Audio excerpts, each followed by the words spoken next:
ngomongnya besar ya.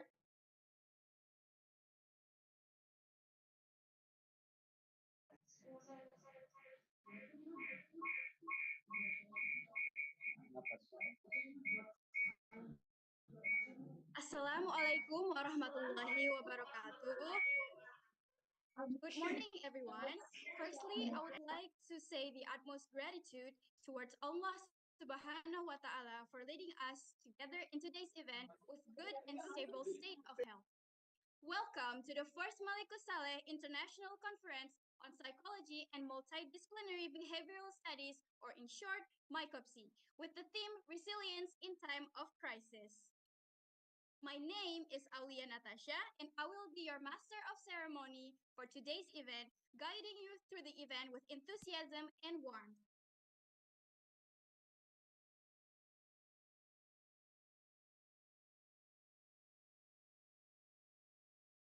Now, before we begin, I would like to acknowledge and extend a warm welcome to our distinguished guest, the Rector of Malikussaleh University, Professor Dr. Herman Fitra, Master of Engineer, Professional Engineer, ASEAN Eng, represented by their Vice Dr. Engineer Azhari, Master of Science, Professional Engineer, ASEAN Eng. And then the Dean of Medical Faculty, Dr. Muhammad Sayuti, Specialist in Surgery, Subspecialist in Digestive Surgery Consultant, along with their vice. And then the Head of Psychology Department, Mr. Riza Musni, Master of Nursing.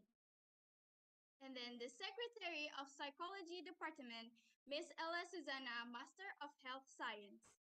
And then the Head of Psychology Study Program, Ms. Nursan Junita, Bachelor of Health Science, Master of Arts Psychologist. And then the Head of the Committee of the First Malikussaleh International Conference on Psychology and Multidisciplinary Behavioral Studies, or Micopsy, Dr. Hafnidar. And of course, all of the honored faculty members. And then our keynote speakers for today, there is Professor Dr. Maximus Monaheng Sefoto from University Johannesburg, South Africa. And then Dr. Sama Jabar, Head of Mental Health Unit from Ministry of Health, Palestine. And then Professor Sun Mein Wei, PhD from Asia University, Taiwan. Then Professor Dr. Sefa Bulut from Ibn Khaldun University, Turkey. And then Dr. Nada Ibrahim from Flinders University, Australia. And then there is Professor Dr. Muhammad Ghazi bin Abdul Rahman from University of Malaya, Malaysia. And then there is our keynote speakers from Malikussaleh University, Dr. Hafnidar, Dr. Rita Yusnaini, Master of Health, and then Dr. Alfian, Master of Arts. And of course, our beloved participants who have joined us for today. Now, to start our event with blessings, let's listen to the recitation of the Holy Quran by Ms. Karima. To Ms. Karima, please welcome.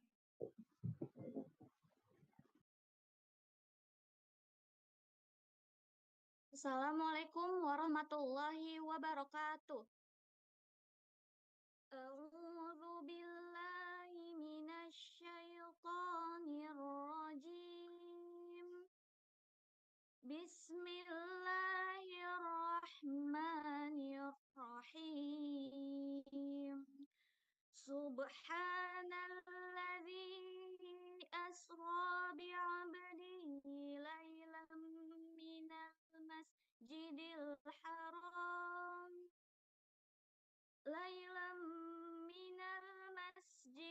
haram ilal masjidil aqsa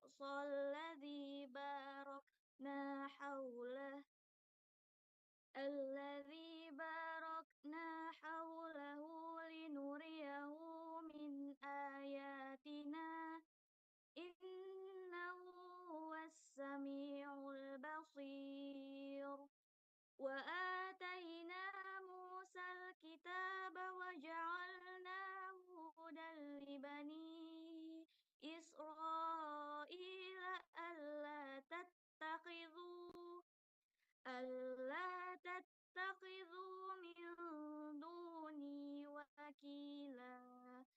Shadaqallahul azim. Assalamualaikum warahmatullahi wabarakatuh.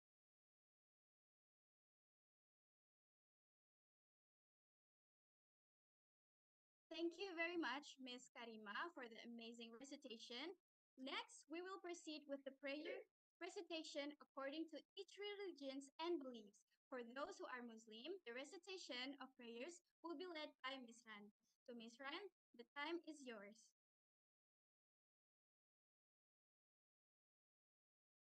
Assalamualaikum warahmatullahi wabarakatuh. A'udzu billahi minasy syaithanir rajim. Bismillahirrahmanirrahim.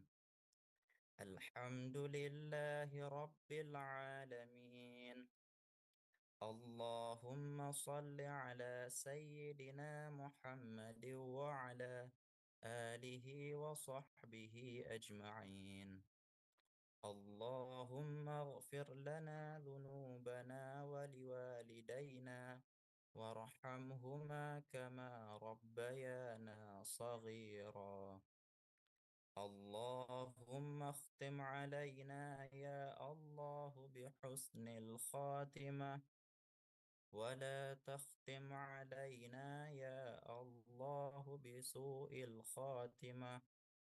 اللهم اجعل آخر كلامنا عند انتهاء آجالنا من الدنيا قول لا إله إلا الله.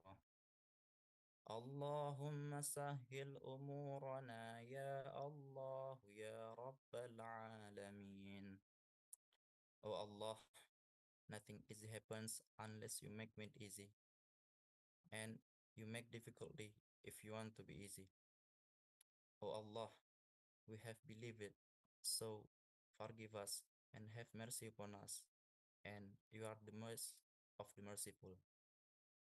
O Allah, grant us from your self-mercy and prepare for us from our affair right guidance. ربنا لا تزغ قلوبنا بعد إذ هديتنا وهب لنا من لدنك رحمة إنك أنت الوهاب. ربنا آتنا في الدنيا حسنة وفي الآخرة حسنة وقنا عذاب النار. سبحان ربك رب العزة عما يصفون وسلام على المرسلين والحمد لله رب العالمين.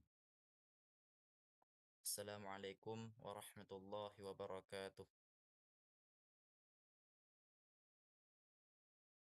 Thank you, Ms. Ran, for the prayer. Now we will sing the Indonesian national anthem, so please stay remain on your seat performance.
Thank you, everyone. Next, we will sing the Malikussaleh University Mars. Please stay, remain on your seat, and enjoy.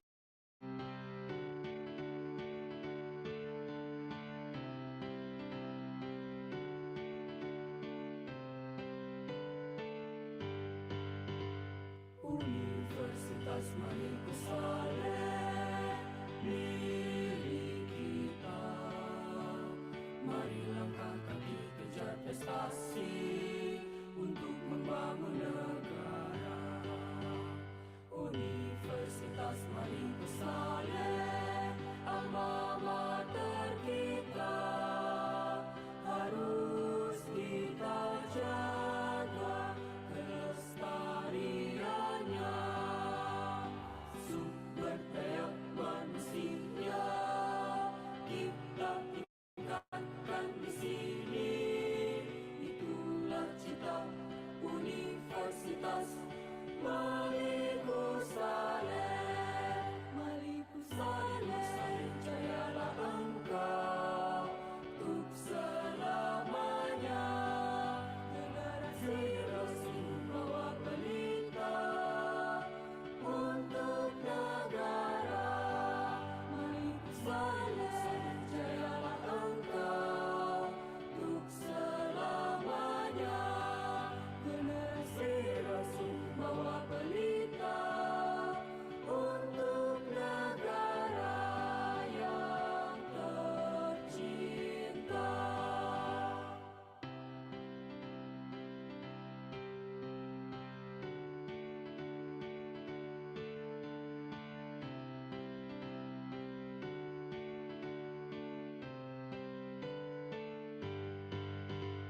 Universitas Malikussaleh milik kita. Mari langkah kaki kejar prestasi untuk membangun negara. Universitas Malikussaleh, alma mater kita, harus kita jaga kelestariannya. Sumber daya manusia kita tingkatkan di sini. Itulah cita Universitas Malikussaleh. Malikussaleh, jayalah engkau untuk selamanya. Generasi terus membawa pelita untuk negara. Malikussaleh, jayalah engkau untuk selamanya. Generasi terus membawa pelita untuk negara yang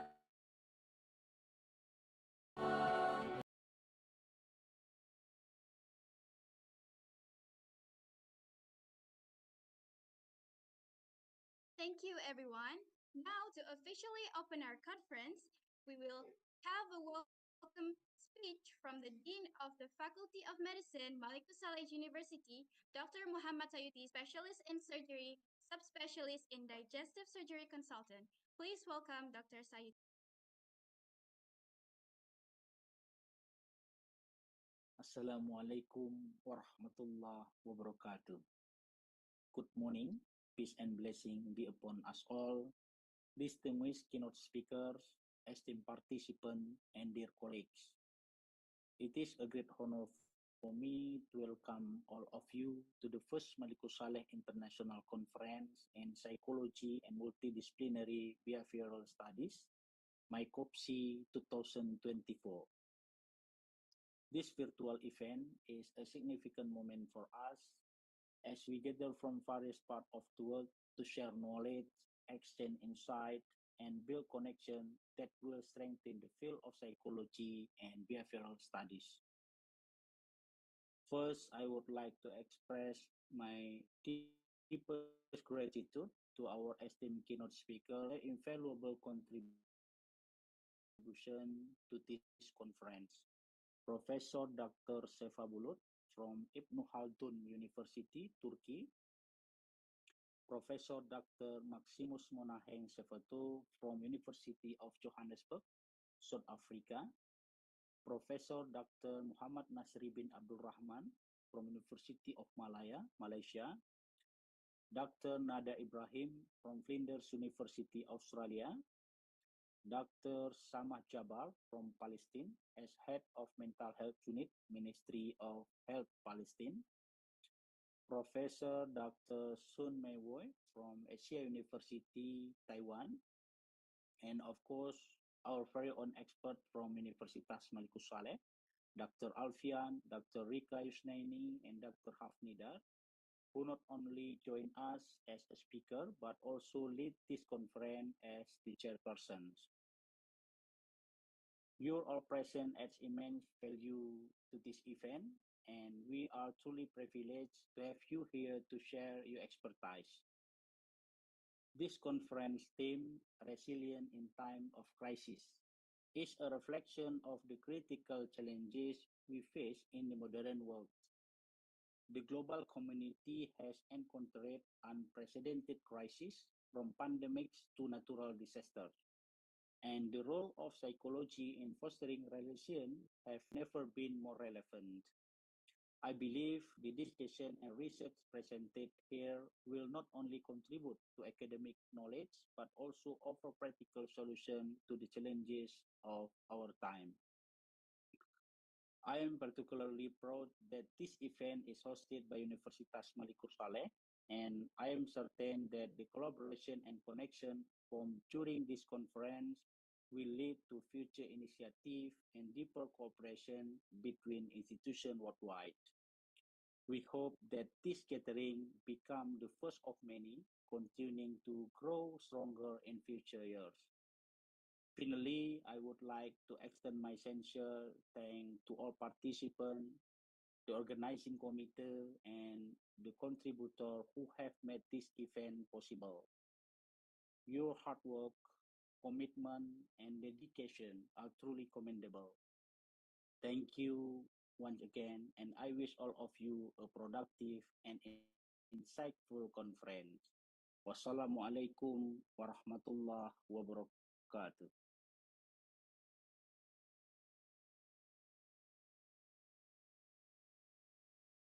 Thank you so much, Dr. Sayuti, for your inspiring words. Next, we will hear the opening remarks from the rector of Malikussaleh University that will be represented by their vice, Dr. Engineer Azhari, Master of Science, Professional Engineer, ASEAN Eng. Please welcome Dr. Azhari.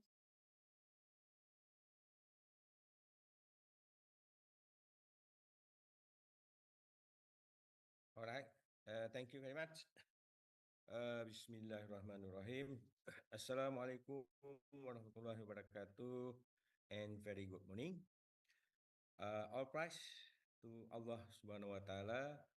We are given the opportunity by Allah Subhanahu wa Taala to attend this international conference together by virtual. Blessing and greeting to the Prophet Muhammad Sallallahu Alaihi Wasallam. Honorables, all the keynote speakers who come from various university to join this international conference. Honorable Dean Faculty of Medicine, Head of the Study Program of Psychology, Universitas Malikussaleh, Honorable the Organizing Committee, all plenary speakers, lecturers, students of Universitas Malikussaleh, and our audience. Faculty of Medicine, Study Program of Psychology Universitas Malikussaleh holds a forum for the development of science in psychology and innovation issues that have an academic moral obligation to continue to contribute and innovate in generating thought, theorizing, and downstreaming their academic finding in the form of concept and model that can be used as reference by the government in producing various policies in formulating sustainable development program.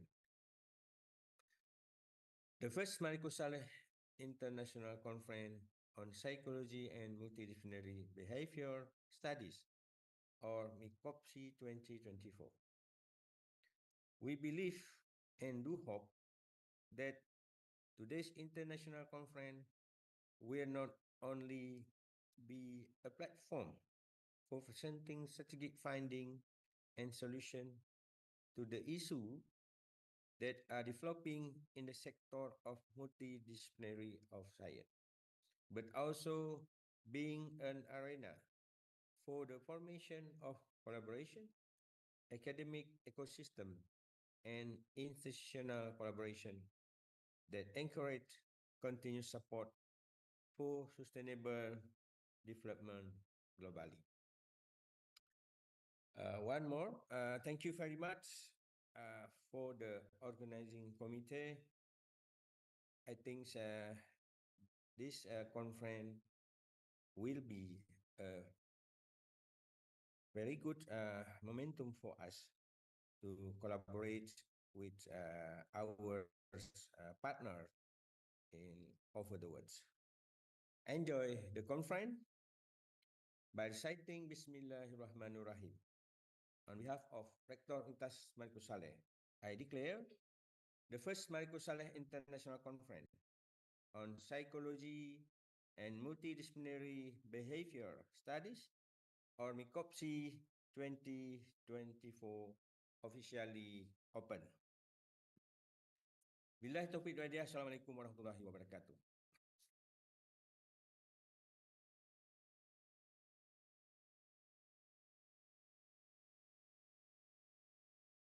Thank you so much, Dr. Azhari, for your encouraging words.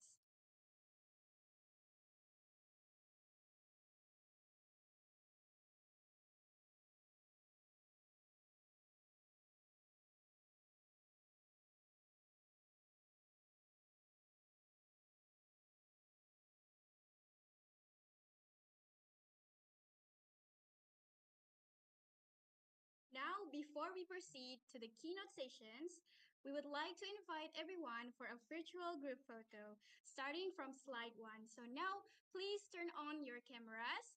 Our committee member, Efri, will coordinate the session. Now, look at your cameras and smile.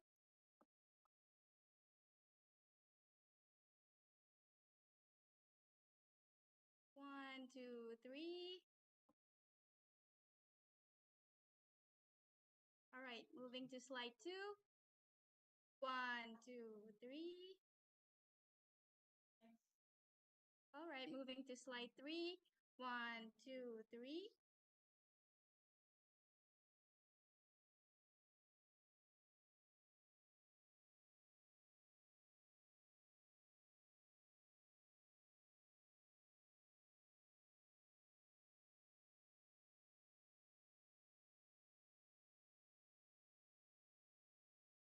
All right, moving to slide 4.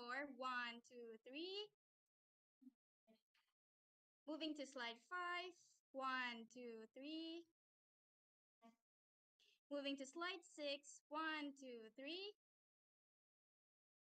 Moving on, slide 7. 1, 2, 3.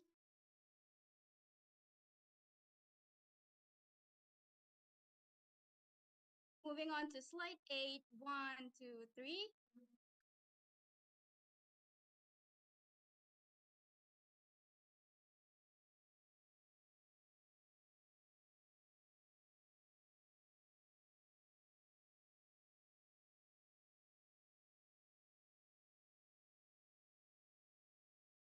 All right, moving on to slide 9. 1, 2, 3.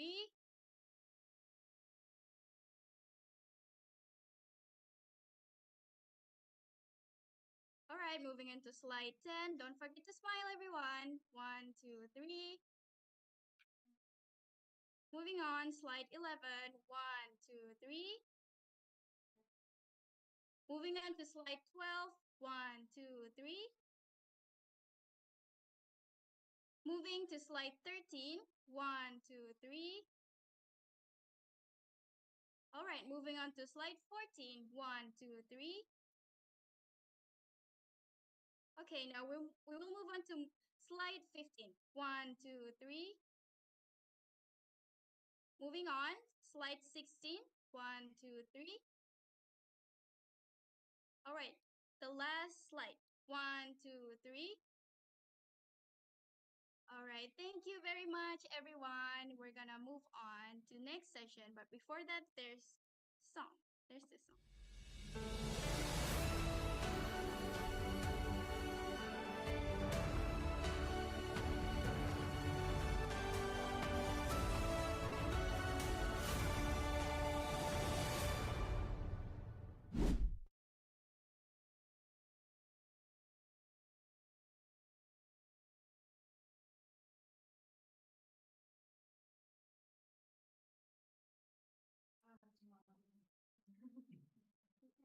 Ya, lanjut ke Shin. Okay, everyone. Now we will move on to our next session with me, Shifa Rahimatul Waddah. Before we proceed, just a quick reminder to focus and keep your microphones mute unless you're speaking to maintain the smooth flow of this session. Okay, so first I would like to take a moment to introduce our moderators for this session by reading moderator's curriculum vitae. Her name is Nursan Junita, Master of Art in Clinical Psychology and Psychologist. Her education background are Bachelor of Human Science in Psychology, graduate from International Islamic University, Master of Clinical Psychology, graduate from University Kebangsaan Malaysia, currently working as psychologist, teacher, practitioner, brain spotting therapy, and parenting consultant. Okay, now I would like to invite Madam Nursan Junita to take over and guide us through the session. To Madam Nursan Junita, the time is yours.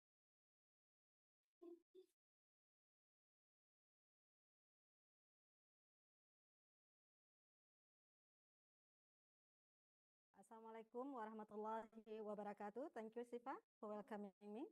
Good morning, everyone. First of all, I would like to thank to Allah who has given us blessing and mercy so we can attend today's conference in a good conditions.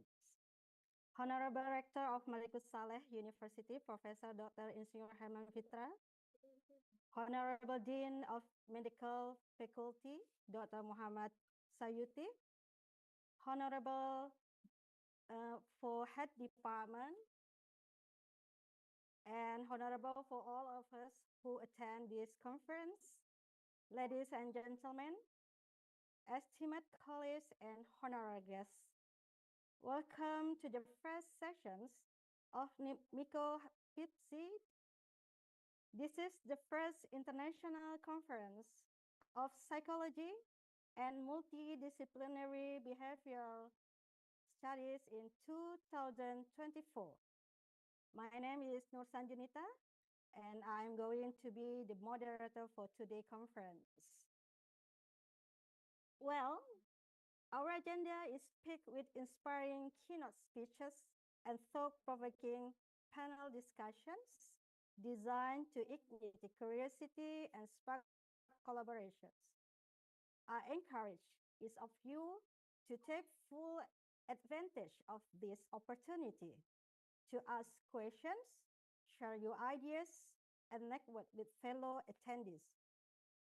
If you have a questions, you can ask your question during the sessions by raising your hand, or you can type your question in the chat box, and I am going to read it for you.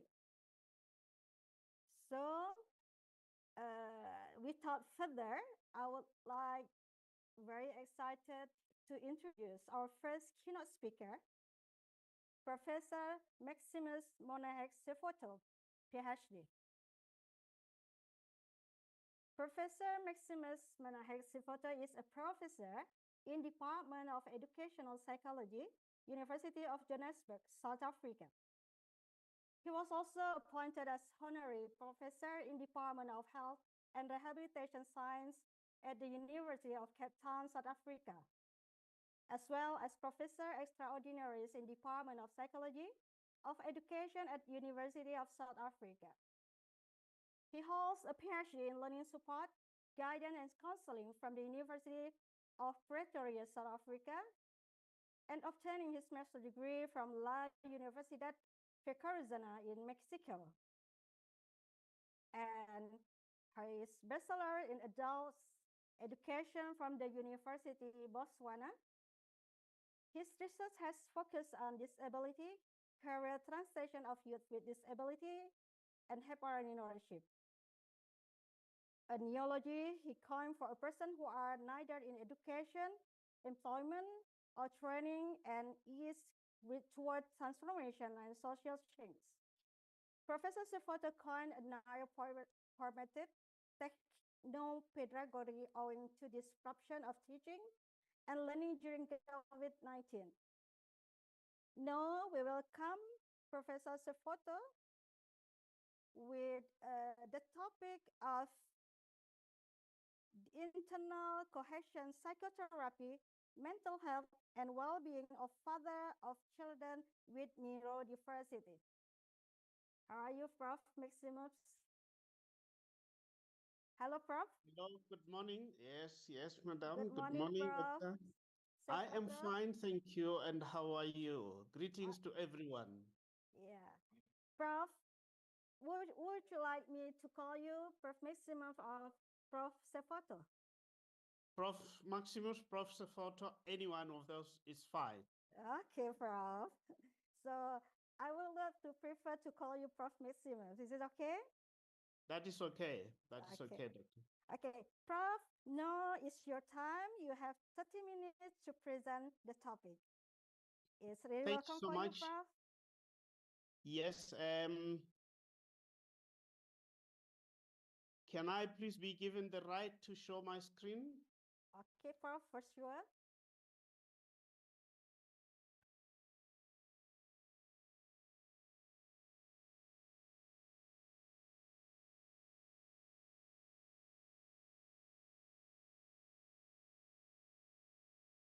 Is my screen visible?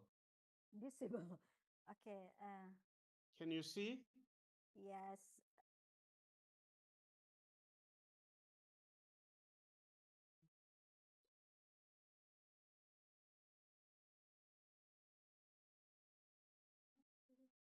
Can everyone see my screen? Okay, Prof. All right. All right. Yeah, Thank you you. can see. Yes. Thank you so much. I have been introduced, colleagues, and I really would like to welcome this opportunity to be able to share a little bit of what we do with you at the University of Johannesburg. The topic of my presentation, as already has been said, is looking at the internal cohesion psychotherapy, mental health and well-being of fathers of children with neurodiversity. My topic is covering the following aspects. Firstly, we are going to look at the most common types of neurodiversity, and then understanding behavior and neuro-inclusion, as well as mental health and well-being of fathers of children with neurodiversity, and also looking at the approach, the new integrative approach that we call internal cohesion psychotherapy. And I will conclude by sharing a little bit about the Fathers Retreat that we are going to take on the UJ Island from the 25th to the 27th of this month. I would like to go a little bit back and say that the University of Johannesburg is one of many in South Africa, but it is a young university that changed from the earlier system of apartheid to a more inclusive university. This university belongs to what is called Universitas 21. This is a network of universities around the world, and the University of Johannesburg is the only one on the African continent that belongs to that body. We are really proud because this is where we network with different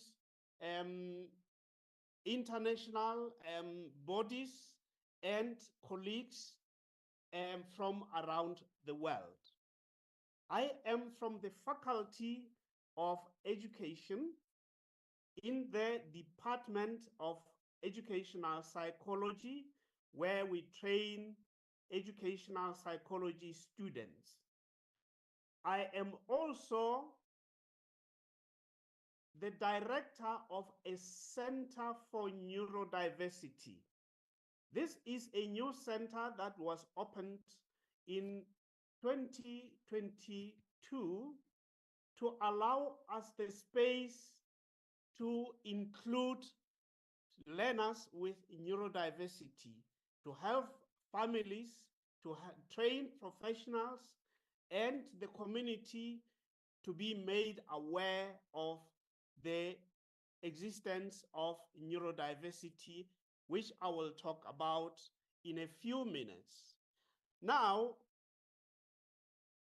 I would like to look at the structure of families that we talk about. Our center is situated in one of the very famous places in South Africa called Soweto. This is deliberate so that we are closer to the community. Now, in the general structure of a family that we find today, we have a nuclear family structure. We have single parent family structures. We also have extended family structure. This is what you find prevalent and cultural and traditional in African societies.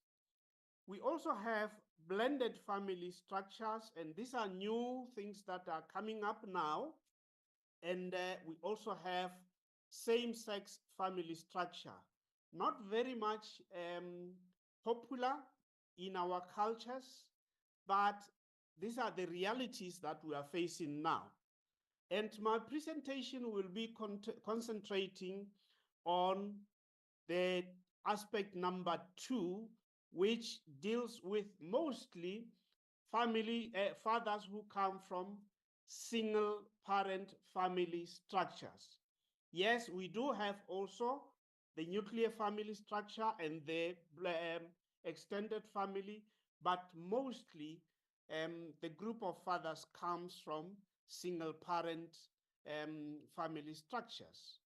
Now, although this is an old kind of slide, but it gives us a picture of the formation of these fathers even in our community. Although this was taken from the USA, it also reflects very much what is happening in our context. We have mostly fathers who are divorced because of the fact that the mothers mostly might have thought, now we have a child who is neurodiverse, I cannot take it anymore. They leave the father to raise the children.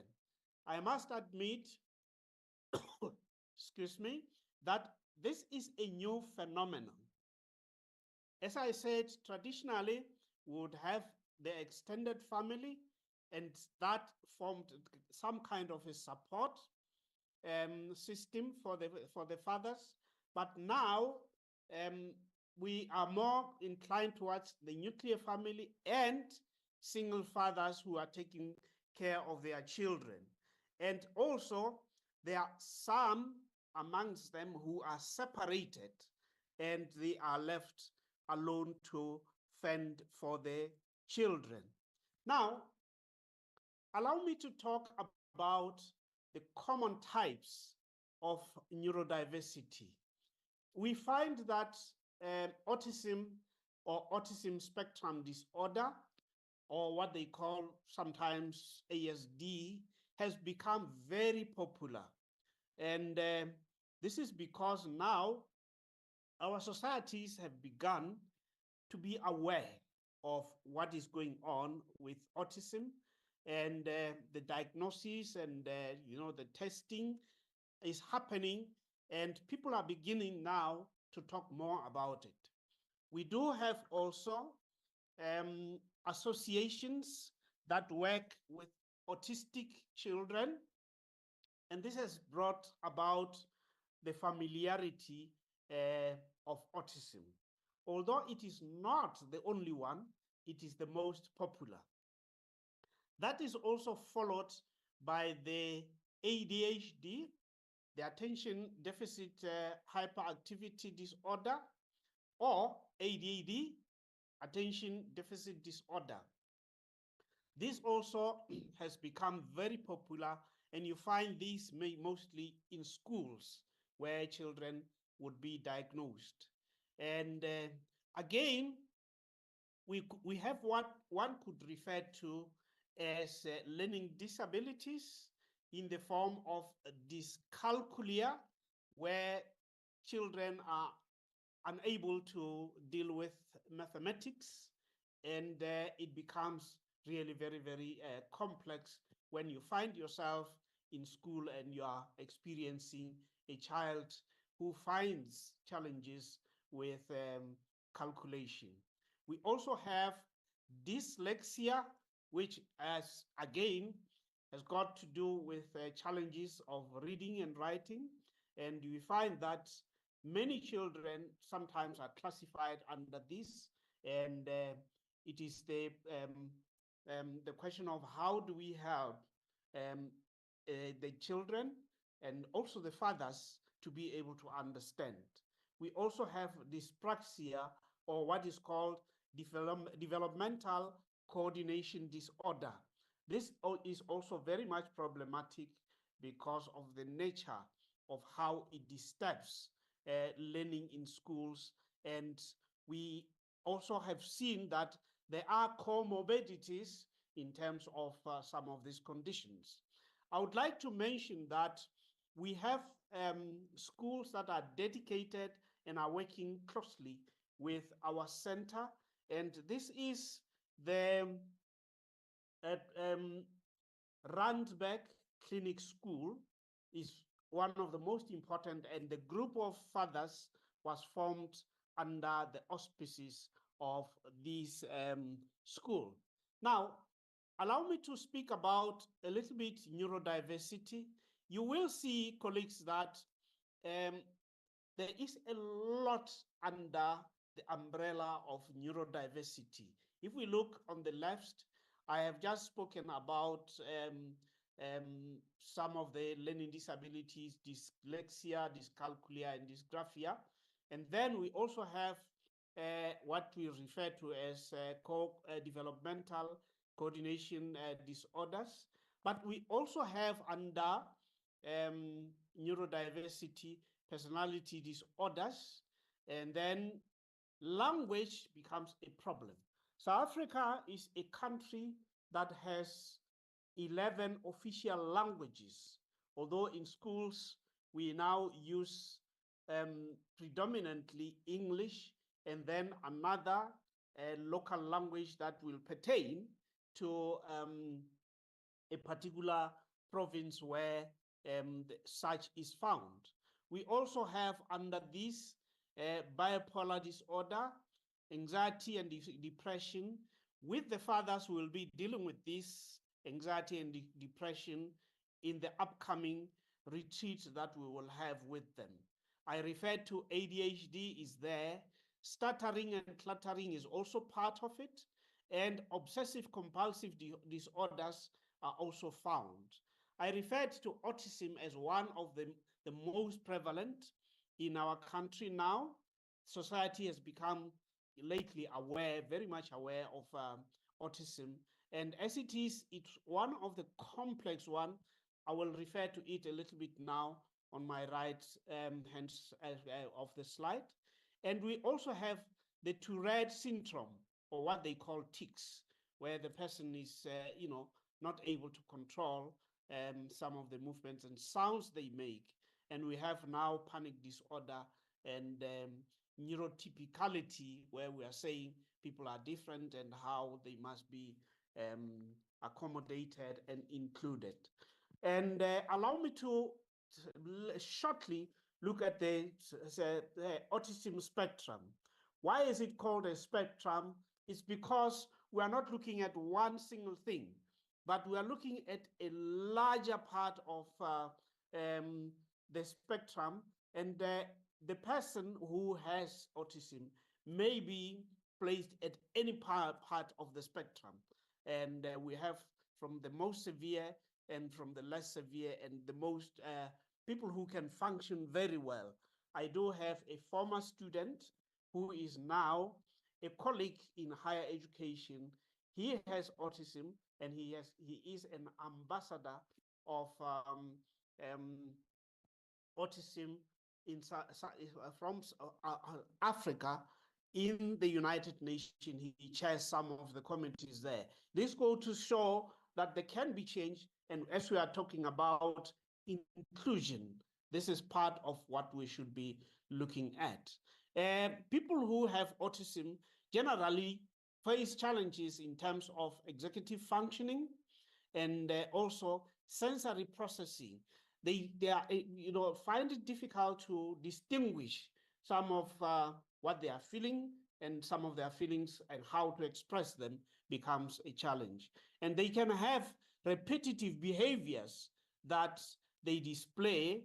They tend to also mimic a lot in terms of what they want to say.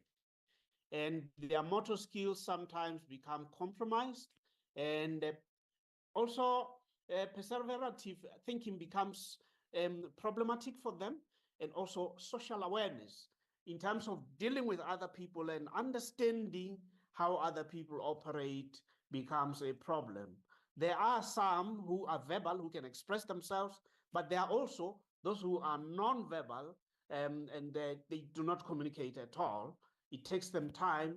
My former student I referred to, when you listen to his story, he will tell you that I was unable to talk up to a certain age, and it was only afterwards that I was able to open up. And we also have information processing, which can become problematic, a challenge, but also it can become one of the best in terms of how they deal with information, because they are very precise, and there are people who can concentrate and be able to give you information as and when you need it. Now, the dilemma that the fathers experience mostly has been understanding behavior of their children who are neurodiverse. As you saw, how many conditions under neurodiversity we are looking at is quite diverse. And for someone to be able to harness how to deal with behavior is becoming problematic. So I'm talking about behavior from the perspective of Stember, and looking at how they encourage us to look at the issue of behavior from transdisciplinary perspective.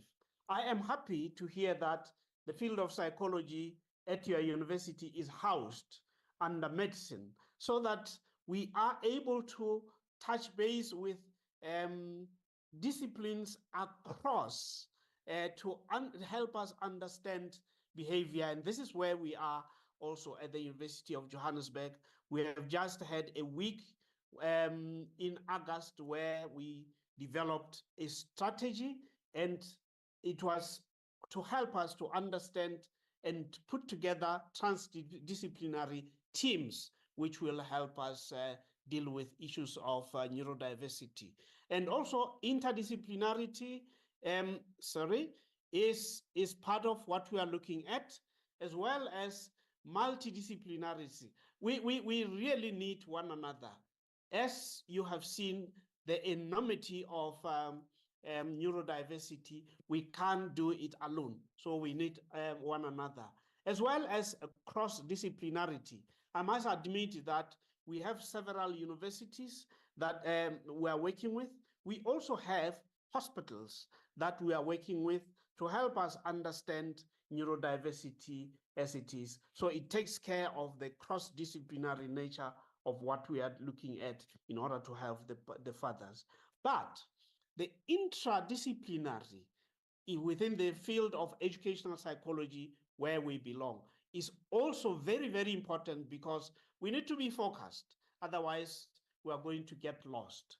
We have begun to decide to embrace internal cohesion psychotherapy as a therapy that we'll be using to help us in this manner. This is because we want to be focusing on neuro-inclusion, where we will be striving to understand the neurodivergent individuals, as well as helping the fathers to guide the children in terms of care that is affirming, care that is encouraging, care that does not demean the child, but allows them the space to grow as a normal child. But also supporting neurodivergent children in terms of their learning. You have seen that I referred to dysgraphia, dyslexia, and the others, where I was talking about them as learning challenges or learning difficulties. We are trying to run away from the emphasis of too much medical model into trying to be more positive and inclusive. That is why we also chose to use the term neurodiversity. And then we want to use utilizing neurodiversity as a affirming practice. That is why the issue of allowing ourselves the space to be there with the fathers on a daily basis, to listen to their challenges, their grievances, becomes to us very important. And also, we have this slide from the left, where is the Akan children who are very much inclusive. When you look at them, you can't tell which one has neurodiversity issues, but it is traditional in Africa to consider everyone as important. This is a group that started the fathers of children with neurodiversity. On the left, and this is a colleague from the United States, Professor Lauren Lindstrom, who was leading us in the planning session that I referred to. And the lady here in white is a trainee in educational psychology. She's just finalizing her doctoral degree in educational psychology, looking specifically at issues of assessment. And she has just presented her paper in a very successful manner in a psychology conference that is going on currently in South Africa. And she is in charge of the testing part of our center. The lady in pink is the colleague from the Gauteng Department of Education, Dr. Noshin Amin, and she's the one who came up with the idea of forming the group of the fathers of children with neurodiversity, because she herself has two daughters who are neurodiverse, and lo and behold, a single parent, the father decided he wanted no part of being in their space. So in terms of the mental health and well-being of the fathers, what we find is that parents of children with autism spectrum disorder face unique challenges. This is a recent study, as you can say, about a year ago, and also they face unmet mental health needs, and their coping strategies need to be looked at. We also have fathers' concerns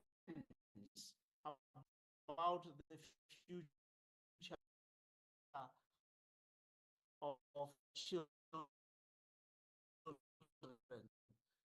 I fear they have, will their children be when they pass on and leave this world? What will become of and how are their children? Also, that leading to high rates of stress, and fathers also may be feeling isolated. This is why we formed this part. And fathers also thinking that their children are difficult to, sometimes defiant, and very much demanding. These are the realities that the fathers are facing. Hence why we decided to embrace and be led by internal cohesion psychotherapy as an integrative approach to help us to look at how best to help the fathers.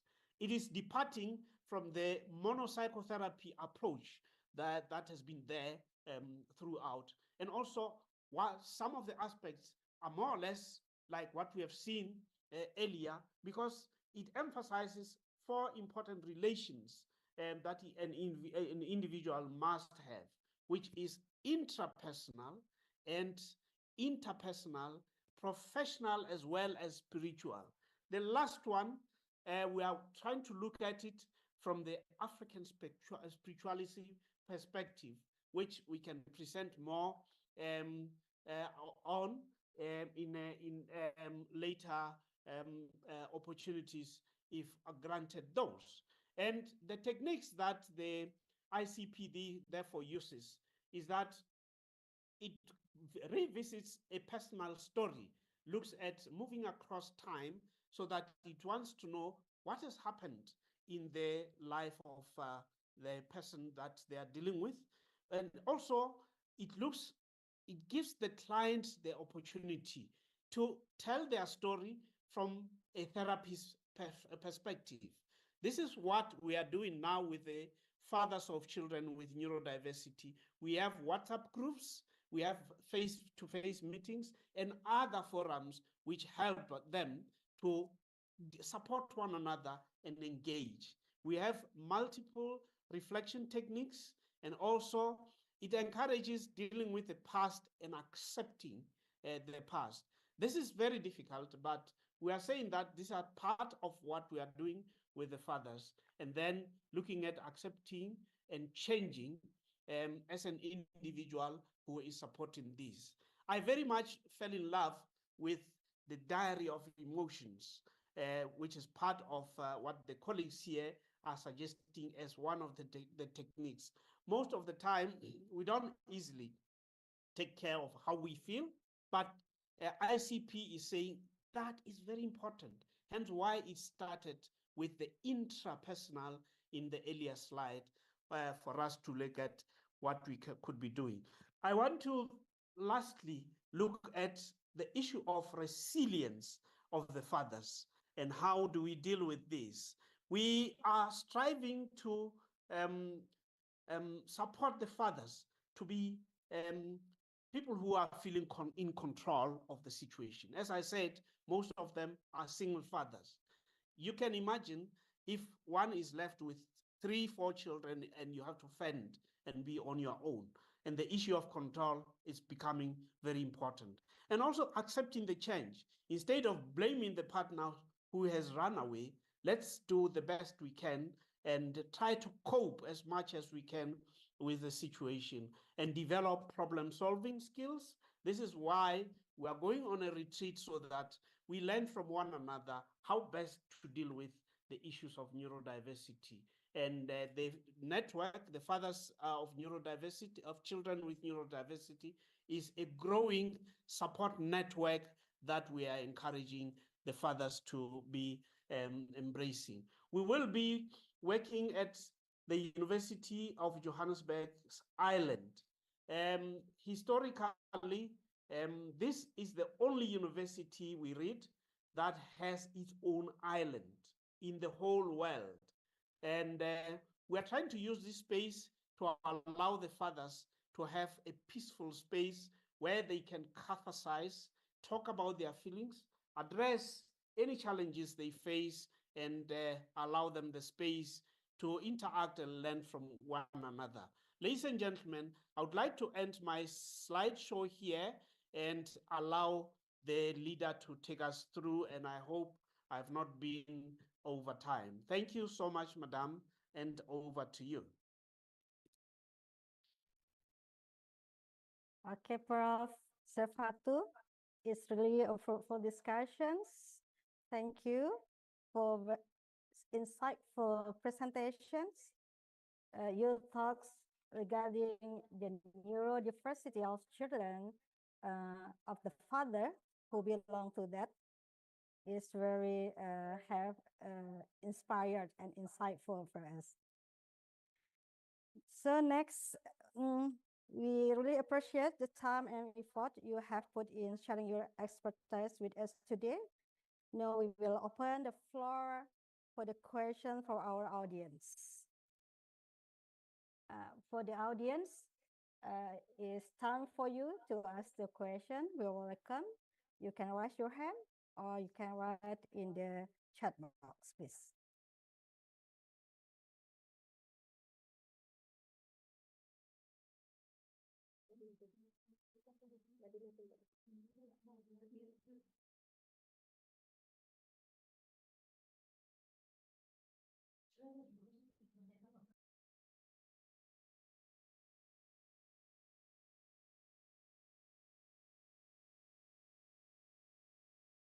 Okay, Prof, there is a question already from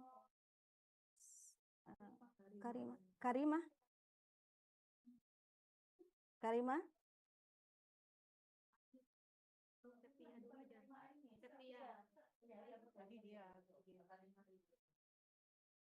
Karima, are you there? Okay, if Okay, not, thank we you for go to the space. second. Oh, okay. Karima? Yes, thank you for the space, ma'am.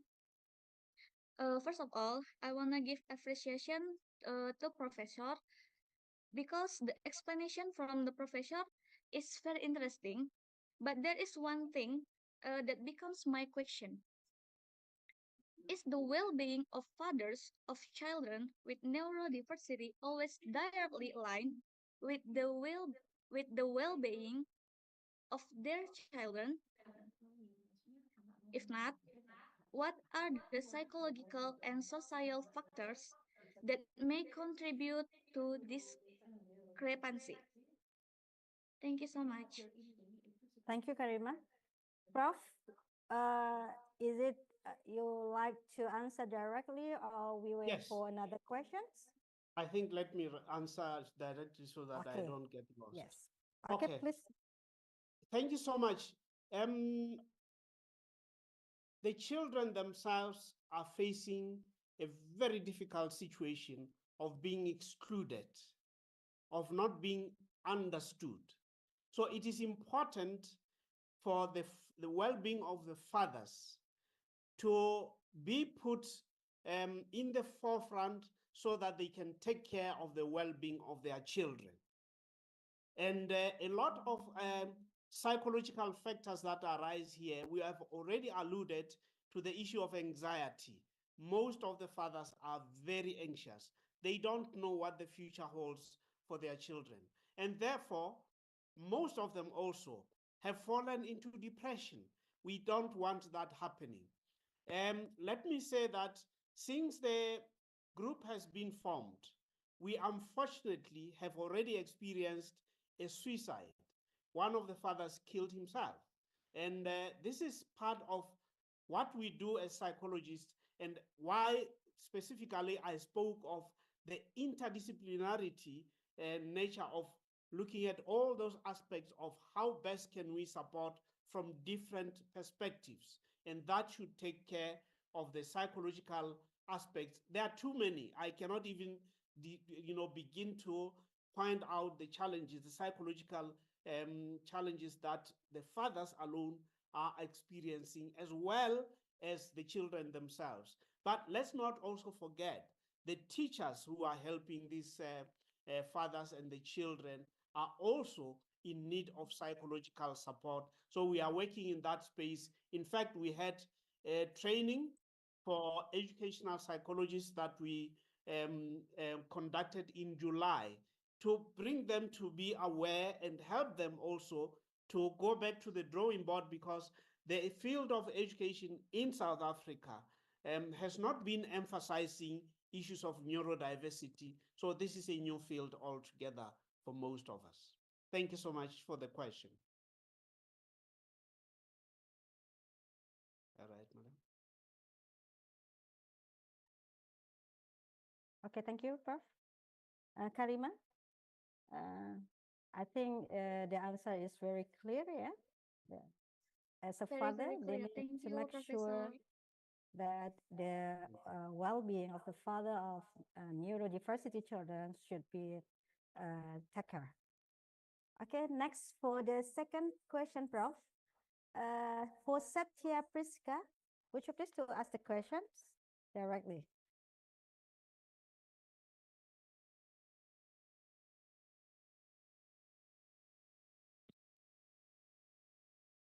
Good morning, Prof. and everyone. I'm Satya from batch 23. I want to ask Prof, is there a significant difference in the mental and emotional well-being between fathers and mothers of children with neurodiversity, and how does this affect their respective roles in caregiving? Thank you, Prof. Your sound is very low. I don't hear you very well. Do you mind repeating, please? Okay, sir.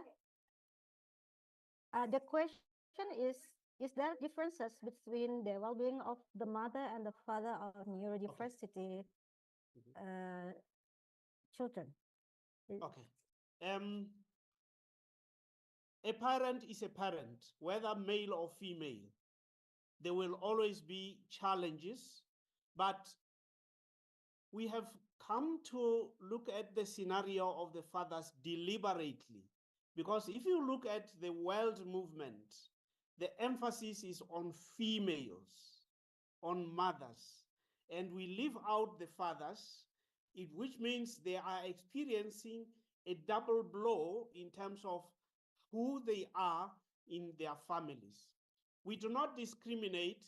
There are other groups for mothers, but for us as the center, we decided to support the fathers because this is, again, traditional.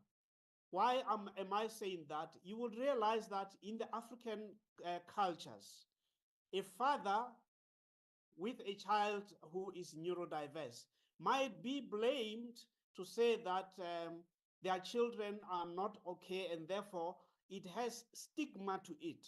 And we are trying to deal with issues like that so that we help the fathers, but we do not really discriminate in terms of the mothers. When we had our training in July, we had the parents training, which means the mothers were also there. And what we intend, after we have addressed the issues of the fathers alone, because remember, in our culture also, fathers don't talk much. They would rather go inside their shell, hide there, and we don't know what we are dealing with. Hence why, we have things such as suicide among fathers, which is unfortunate. But we want to preempt that and say, let's be as inclusive as possible. Let's build them, let's support them so that we are in a position to say we have dealt with them, and so that when we go to the other side and support the families now, we have strengthened how the fathers look at the issues. Thank you so much. Well, it's not only female or male, but it's become apparent, Prof, yeah? Okay, Prof, for the next questions, in the chat box from Adina from Undip, how to increase the stage of acceptance in caregiver with neurodiversity children? because it still widely found that the stigma of having children with unique characteristics is still considered shameful to society. Yes. Thank you so much. We are planning to again optimize and use the fathers of children with neurodiversity. We have radio shows in our university. Every second week, a person will be presenting, a professional or a parent. For example, this week, myself and a colleague were hosting the chairman of the Fathers of Neurodiversity to come and talk about his experiences on the radio. And I referred earlier to the Randbeck Clinic School. It also partners with a radio station where people come in and listen, and that happens every week. There's every week a show on accepting neurodiversity, understanding, because as we know, it's a new field, but we are trying to bring it to the fore so that people understand what it is. But also we have a project of acquiring a mobile bus, which will be a clinic that will allow us to go and infiltrate the communities where we can talk to people in their own homes and bring up awareness in terms of what neurodiversity is. I referred to language, and that we have 11 languages in South Africa, but amongst these languages, very few would have a word, for example, for equal to autism. We don't have that. So people don't understand what it is that we are dealing with. So we are hoping to do that. In the strategy that we developed, there's also a train that goes around the country. And we are working towards having a part there where we can, create a space for neurodiversity and inform people around the country as the train goes around to say, this is what neurodiversity is, and then this is how we support our members and the community to understand issues of neurodiversity. And thank you very much for that question too. Thank you, Professor Simmons. There is another question, Prof, from Alfira. Would you please, Alfira, to go directly to ask the question?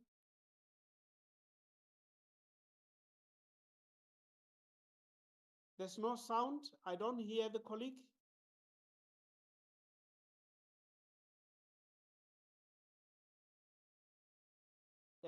Yes, unmute so that we can hear you. I don't hear you at all. Okay, Alfira, suaranya nggak kedengaran.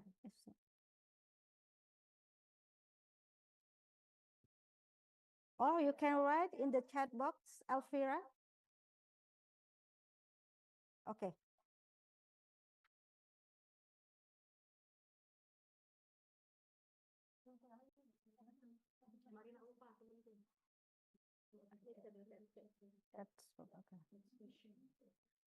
Okay, Prof. There is another question, Prof. While waiting for another questions from Marina Ulfa.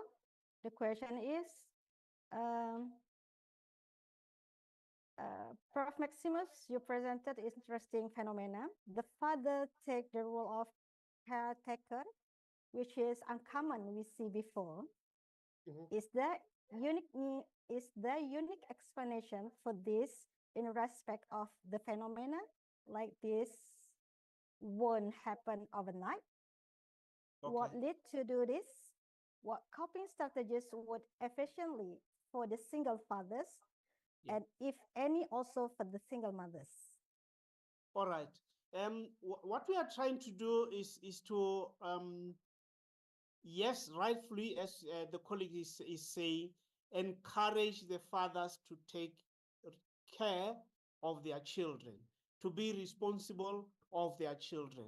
There's nothing special. We don't have the magic wand, but we just want to say to the fathers, it is time to take charge. What would normally happen is that most fathers would be the ones to run away and leave the mothers alone. And this is why the phenomenon of single mothers is so rife in our society. But we want to turn that around and say, well, it looks like it is the mothers now who are leaving the fathers. But how do we support them so that at least they take care of their children? We are partnering with several universities to try and find out how best we can deal with this issue and how best we can support the fathers. But as I said, we do not discriminate. What we are doing for the fathers is just to lay the foundation, after which, therefore, we will go on and address the families and support them equally. Thank you so much also for the question. Okay, thank you for Ibu Lufa. Then for the next question, Prof. What was the next question? Yes, thank you. I would like to ask you, could you please to explain more about this ICP process that you mentioned before? Yes. In your research, how many children do the father have? Is there any fathers who have more than one child who have neurodiversity? Thank you. Yes, there are fathers with 2, 3 children with neurodiversity. Sometimes you find it differs. There can be one father, but mostly what we are seeing now, this is now going to be interesting from the medical perspective to find out what leads to one family to have 2, 3 children who are neurodiverse. And you find that mostly if say they are autistic, it will be children with autism, 3 of them. So this is a phenomenon that we are yet to study and find out. This is why we are emphasizing the following and using ICP to try and understand this individual who is a father. What is medically the explanation for their role in the life of these 3 children who are born with neurodiversity? We can invest that and also say, this person who is a mother, what is their role genetically? What happens? So that we learn about this phenomena. We don't have answers yet. We are still learning, but we feel that ICP is well placed because it is saying that it is not following monotherapy. It means that it is eclectic. It is using many therapies that will be effective in terms of helping people with neurodiversity. And it's not only using one particular approach that traditionally has been there in the field of psychology, and we are trying to run away from that. It's not a new phenomenon. It has been there before, and it has been used and developed by one of our own in South Africa. Lazarus was one who developed what they call multimodal therapies. It's old, it's not new, but the approach that ICP is taking is a bit more different and it's a bit more inclusive. Although it looks at the individual, it looks at the individual within the sphere of community, of communality, so that when we support from the multidisciplinary approach that helps the families to be able to understand issues of neurodiversity. Thank you so much for the question. Thank you, Prof. Is there audience question any? Is there any questions? Oh, there's still a question, Prof. It's very challenging for the audience regarding your research. What? Let me read, Prof. Pardon Prof, me? Prof, the question is, when you said one of the method is diary of emotions, yes, how you drive motivated them to do that? Is there a unique trait that the fathers in South Africa have? It is because, as we know in Asia, fathers have role as breadwinner and wage worker or work for their family. So they must spend their time for work. in your opinion, how we can do that in Asia as the usual activities to improve their well-being? Yeah, it's an interesting question, but I can you repeat it? I'm not following what the question is once. Okay. The question is how you drive and motivated them to do the diary of emotions. Okay. Thank you so much. We are going to talk about this for the first time at the retreat with them. But I said that we have a WhatsApp group. I'm encouraging our Asian fathers also. If you want, we can start the same process. We can talk across the continents. But I'm encouraging the Asian fathers also to form a WhatsApp group where they support one another. There, it allows the fathers to talk about anything emotional. The reason why we have the fathers alone is to allow them to talk about their emotions as much as they can. Remember, I said that fathers would not normally talk about this, but with the now I'm a student of ICP, so I have found that to be very interesting to say if the fathers now can start keeping a diary of their emotions. Remember that we are also around the world struggling with the phenomenon of gender-based violence. It is too much of a problem in South Africa. But if we can get into a level where the fathers now have begun to take care of their emotions systematically, identify how they feel, and then identify also if I'm feeling this way, I'm likely to behave in a certain manner. Then we have what we call in English foot in the door, the first step towards winning, so that they are able to deal with their emotions such that they become caring towards their children, and also caring towards their spouses, and also caring towards other family members. We will also be having an opportunity to talk about the siblings. And this is what also I will encourage that they use. So our Asian fathers, please let's hold hand as African fathers and let's do something together. Thank you. That's very interested, sir. Yeah? Encouraging father in Asia to have a special group for explore the emotions. But there's another questions regarding this. Mostly the father in Asia, they work or as a breadwinner. Is there any difference, uniqueness compared to the father in Asia, in Africa? Not at all. The fathers also here are considered breadwinners. However, we see a phenomenon also of mothers who are beginning to take charge of the well-being of their families. So that is why we are trying to balance the scale so that it's not only the father who is considered the breadwinner, but together there's now a balance of genders, and we are saying as families, how do we support one another?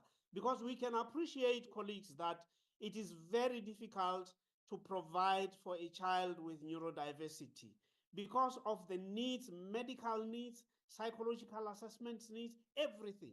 So it cannot be one parent who is supposed to be. So we are encouraging that balancing of scales to say, let the families together become breadwinners. If in our African context, we don't allow ladies to go and work and bring something home, we are actually shooting ourselves. And the economies are going down. It cannot be one person who is a breadwinner. Let's allow our partners to go out there and trust that they will become also equally breadwinners in the families so that we are able to cater for our children with neurodiversity. Thank you so much, Doctor. Okay, Prof, it's very interested discussions for these sessions. So the change of the rule is become about father and mother become has the same the same level to get income as well. Thank you. Okay, sir. Before we, I think is no more, and the time is also rush. Thank you. So we will close these sessions, but before that, I would like to get some conclusions of discussions that, okay, if I can say that, it's become a challenge of father who has children with neurodiversity. It's become a big problematic challenge, but with the support for community and collaborations with all the settings, such as from all interdisciplinary knowledge, we can support the neurodiversity children. As I think we need to focus on them and give them with love and care, so they also can become and be as normal children as well. So it's also important for the father to include also work together to help the supports to take care of the children with neurodiversity. And we need to understand all the uniqueness character of behavior of children with neurodiversity. And as I think we agree that every neurodiversity children has their own challenges and has their own uniqueness. As I can close with to say that as the father, your hand and support is really make a significant change in children with neurodiversity. And strategy of ICV is also very need to apply in any level of society. So we close that. Thank you very much, Prof. Maximus. Thank you so much. Has joining us and share your knowledge with us in this conference. It's really inspired for us. My university very much appreciate it and hope to see you again. Thank you so much. For all audience, thank you very much. Thank you very much. Thank you so much. Thank you so much, and bye-bye. Bye-bye. Assalamualaikum, Prof. Thank you so much. Bye-bye.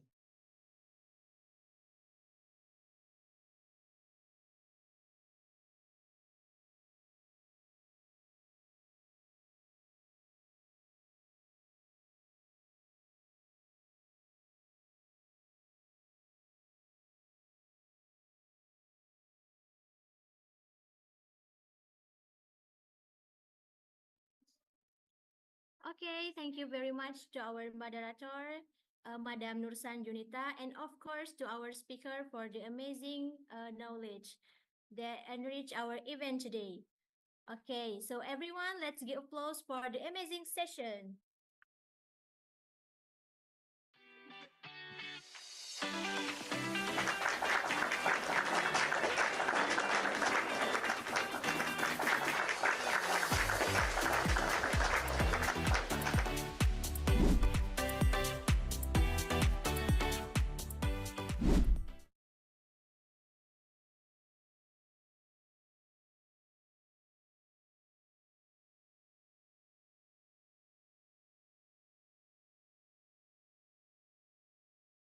Okay, attention to all participants. Please don't forget to fill out the attendance form through the link that has been shared.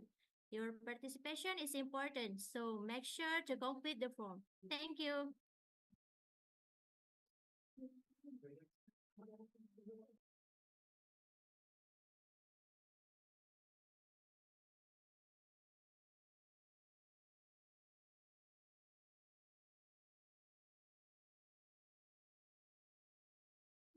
Okay, everyone. Now let's move on to our next session with another amazing moderators and amazing speakers. First, I would like to take a moment to introduce our moderators for this session by reading moderator's curriculum vitae. His name is Ariandi Darwis, Master of Public Health. His education background are Bachelor of Public Health, graduate from Muhammadiyah University of Aceh. Master of Public Health, graduate from University of Aceh. Currently working as lecturer of medical faculty in Malikussaleh University and Staff Disease Prevention and Control, Ministry of Health Aceh Province. Now, I would like to invite Mr. Ariandi Darwis to take over and guide us through the session. To Mr. Ariandi Darwis, the time is yours. Okay, thank you, Sifa, for welcoming me. Assalamualaikum warahmatullahi wabarakatuh.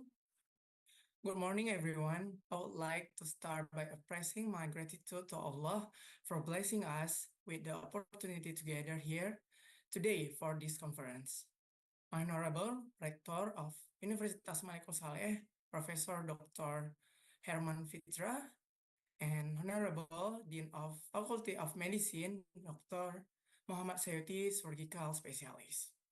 Okay, my name is Ariani Darwis. I will be your moderator for now discussion. Thank you for attention and participation. Now, it's time to hear from our second speaker. She is a renowned expert on nursing, physiology, and science. She recent doctoral program in mathematics and science application, postgraduate at Shah Kuala University. She also a doctor of nursing at Faculty of Medicine, Universitas Malikussaleh. Please join me in welcoming Dr. Rika Yusnaini. Doctor, you have a 30 minutes to present your topics. The time is yours.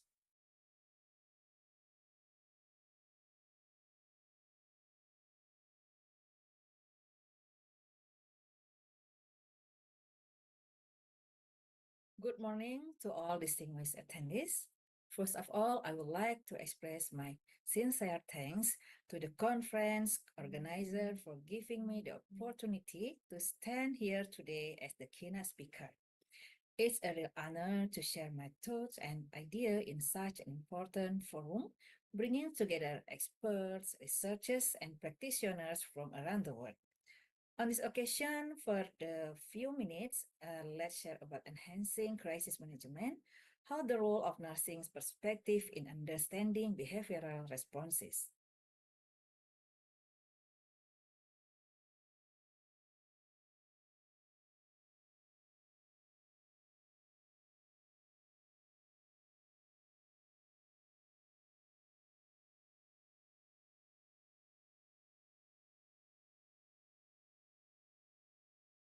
Okay.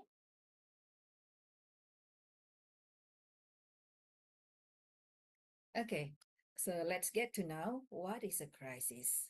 A crisis refers to a critical situation or period in which an individual, group, or community is faced with circumstances that are stressful, risky, or threatening to their physical or psychological well-being. Okay, nowadays we are faced with various types of crises that can affect to all levels of society. The COVID-19 pandemic is one of the most obvious examples, where millions of people around the world have to face unprecedented health challenges. In addition, a natural disaster such as earthquakes, floods, and forest fires also have widespread impact on humans. Beyond that, there are also social and political crises that cause severe stress on society.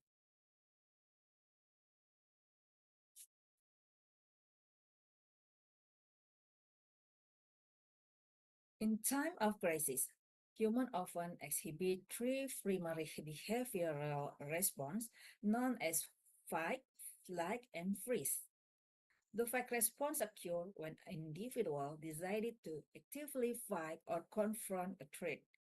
So here we can see several characteristics such as increased energy and physical strength, increased heart rate and blood pressure, and then emotions such as anger or courage. And the individual may become defensive or even aggressive. And then flight response. This occurs when an individual feels that the threat is better avoided than fought. They attempt to flee the situation to reduce the risk of harm. Here, the characteristics are strong desire to get out of danger situation or location, and then increase adrenaline that trigger the body to move quickly, and then intense focus on finding an escape route. And how about the freeze response? This response occurs when individual cannot choose between fight or flight, so they become frozen or immobile. This is a form of shock or helplessness. So the characteristic of these are the body becomes stiff or immobile, and then the mind is confused, difficult for making, deciding in decision making, decreased heart rate and breathing, even though mental stress is very high, and then feeling of helplessness or emotional shock.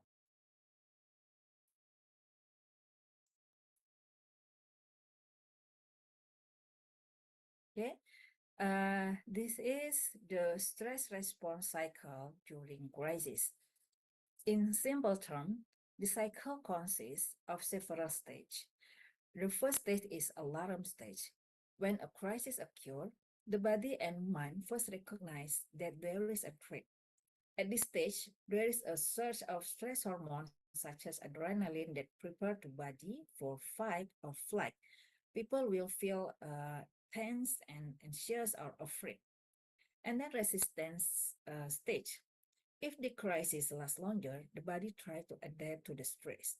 Stress hormone continue to be produced, but the body begin to adjust. And at this stage, maybe people may feel a little more in control, but they are still on high alert. And then exhaustion stage.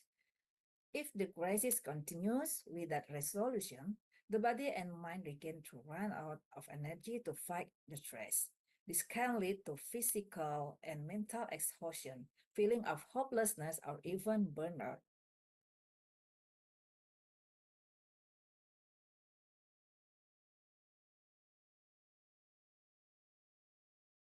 All right. This slide show about the role of nurse in crisis situation. However, the impact of the crisis is not only visible in physical terms, such as illness or injury. People, mental health, and behavior are also greatly affected. Fear, anxiety, stress, and trauma are common phenomena. So, this condition give rise to panic behavior, feeling of hopelessness, and mental disorder that can affect how a person lives their daily life. This is where the important role of the nursing fields come in. Nurses not only function in providing physical care, but they also have expertise in understanding the behavioral and emotional responses of patients in crisis situation. Okay, the first one we get here is nurse as the first responder. It means nurses are on the front line of crisis management, providing first aid, stabilizing patient, and respond to medical emergency quickly and appropriately. So nurses play a key role in triage, assessment, and initial care of crisis victims. And then as public health and education, nurses educate the public about how to protect themselves during a crisis, such as infectious disease prevention, evacuation procedures, and the importance of mental health. They also help disseminate accurate health information to minimize fear and panic. As advocacy and education, nurse act as advocate for patients, ensuring that their needs are heard in decision making, especially in crisis situations where patient right may be compromised. Okay, and then In coordination, here nurses serve a connection between emergency response team, healthcare providers, and then the other resource. They ensure proper coordination among medical teams and patient family and agencies to ensure efficient crisis management. In recovery, nurse assist patients in their physical and mental rehabilitation process. They support individual and community in their recovery, both physically and psychosocially, while helping them return to normal life. And then as leadership and disaster preparedness, nurses often play a leadership role in designing and implementing disaster preparedness plans. They participate in emergency response drill and simulation and provide training to other healthcare workers to ensure emergency preparedness. Okay, the next is nurse as psychological support. Okay, here, nurse provide emotional support by listening empathetically, validating the patient feelings, and offering a safe space to express concern. In addition, nurses also play a role in providing clear and accurate information to help reduce uncertainty and increase the patient's sense of control. And the last is empathetic communication. One of the most important skills nurses possess in managing behavioral responses during crisis is their ability to communicate empathetically. By speaking in a calming tone, listening to patient concern, and providing non-judgmental support, nurses can reduce patients' anxiety level.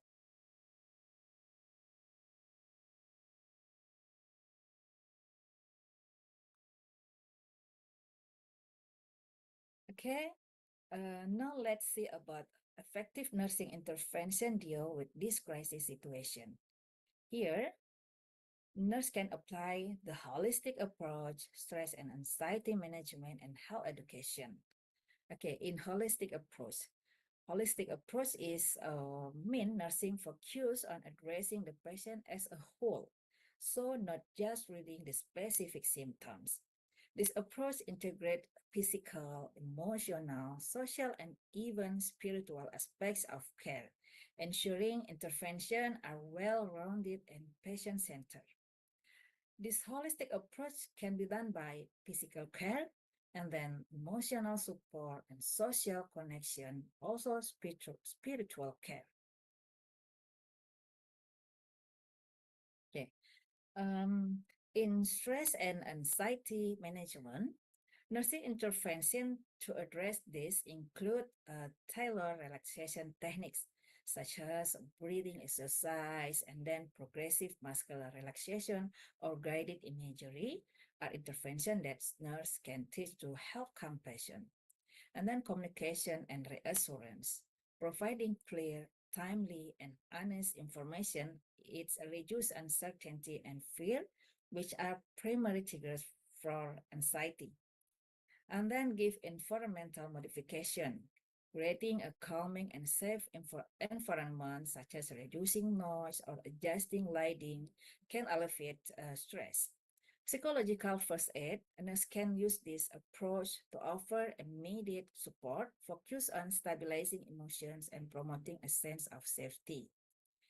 And then in health education, effective education, it can help patients and their family manage crisis situation more confidently, promoting better mental health and emotional stability. Key area of focus in this include mental health maintenance, and then emotional regulation, social relationship management, and resiliency building. Educating patients about building resilience can help them handle future crises better, focusing on self-care, time management, and support system. Incorporating health education ensures that patients are well prepared to face crises with knowledge, improving their ability to manage behavioral responses effectively.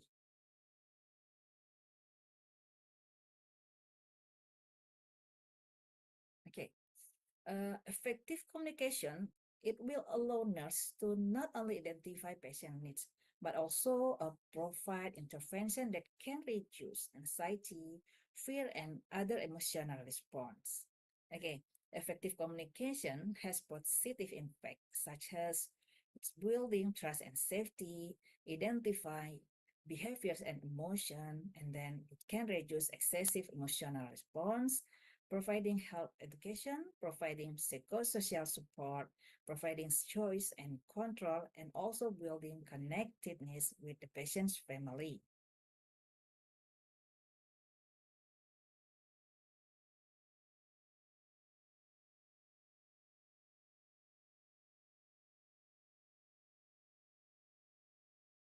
Okay, now we go to the psychological impact on nurses. Okay, crisis not only impact patient, but also significantly affect the psychological well-being of nurses. When nurses find themselves in crisis situations such as natural disaster, pandemic, conflict, or other emergencies, they often face immense emotional and physical challenges. Here are some ways in which crisis impact nurse mental health. At the first, stress and emotional fatigue. It happened because heavy workload, yeah, emotional pressure.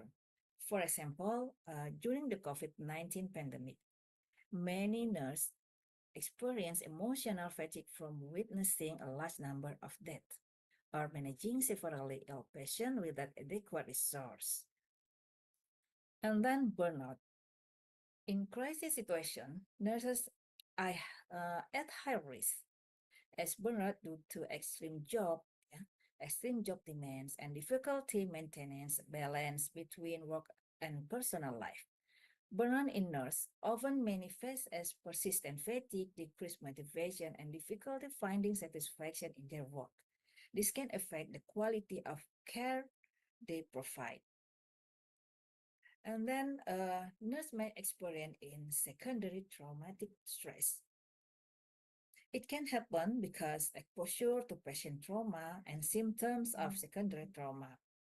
For example, a nurse work in an emergency room after a major accident may experience secondary trauma from seeing patients with severe injuries or fatalities.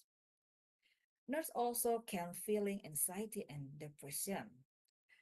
Feeling of helplessness in crisis situation often face challenges that make them feel helpless or unable to provide adequate care. And then a safety concern. Nurse working in dangerous situations such as during infectious disease outbreaks may feel anxious about their own safety and the safety of their family. And then let we see about moral distress. It's caused by an ethical conflict.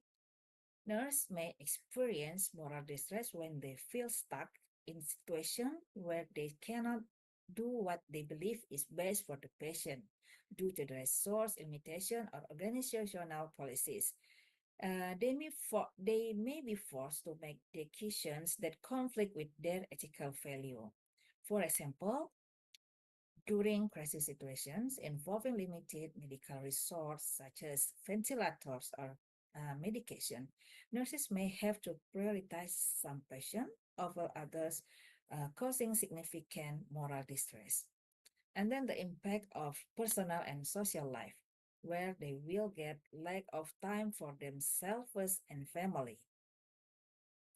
Okay, post-traumatic stress disorder or PTSD. In some cases, especially after dealing with a prolonged or traumatic crisis, nurses can experience symptoms of PTSD. This can occur if they are repeatedly exposed to traumatic events such as patient death or extreme medical emergencies. And then lack of physical support, lack of psychological support, such as inadequate access to mental health support and lack of space for recreation and relaxation.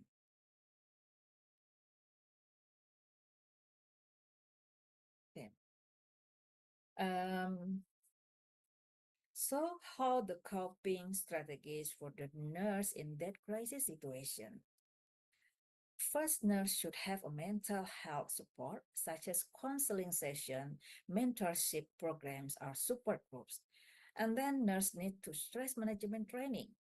It is helping them maintain a work-life balance so they can help prevent burnout. Increasing resource, aiding staff on providing adequate medical equipment can help ease nurse workload and reduce stress. And then work-life must be balanced. Encouraging nurse to take enough rest and maintain social connection can help mitigate the negative impact of crisis on their mental health. Collaboration among healthcare professionals. Collaboration among healthcare professionals is vital during a crisis. Nurses must work alongside doctors, social workers, and emergency responders to create a cohesive response that addresses all aspects of patient care and safety.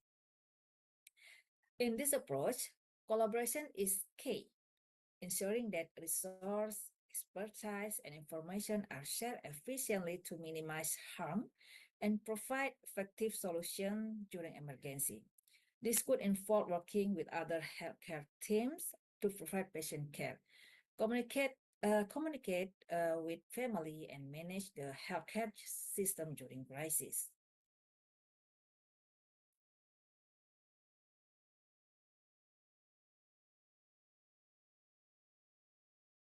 Okay. According to this situation, so what the nurse do in the future must involve integrating technology and enhancing training programs. By embracing innovation and continuous learning, nurses can better prepare for a response to future crises effectively. So here are some abilities that nurse must know. The first, use the artificial intelligence or AI and data analytic, telemedicine and virtual approach to crisis support, and then development on technology-based behavioral assessment tools, integration of psychology and behavioral assessment tools, and then development of trauma-informed interventions model. All right, so this is what I can share with all of you regarding the contribution of nursing to crisis situations. Hopefully, this can be useful in crisis, increasing our insight. Thank you very much for your attention.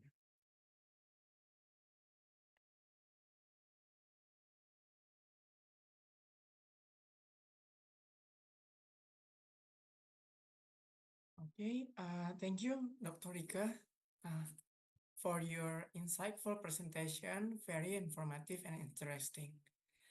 I'm sure our audience has learning a lot from you today.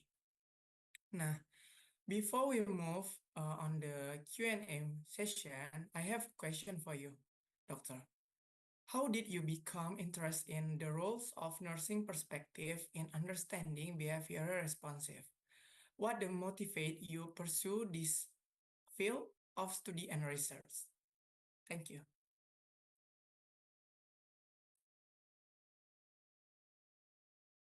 Okay, thank you for the question, Mr. Ariandi Darwis. I am interested in this session because as a human, we are always correlation with the psychosocial effect. So in the nursing also, we cannot out of the psychological. So we have to now about the physiological aspect of the human. In nursing, we assessing the patient not only for the physical needs, but also in the psychological needs, because it is important to give the physical intervention with the psychological intervention, that will be a better. I think that make me interesting in this session.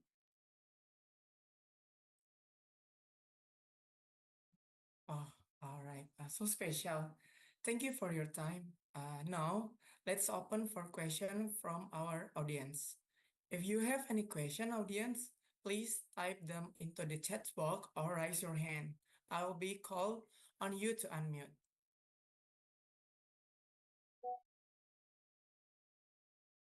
Yes, Yolanda, please.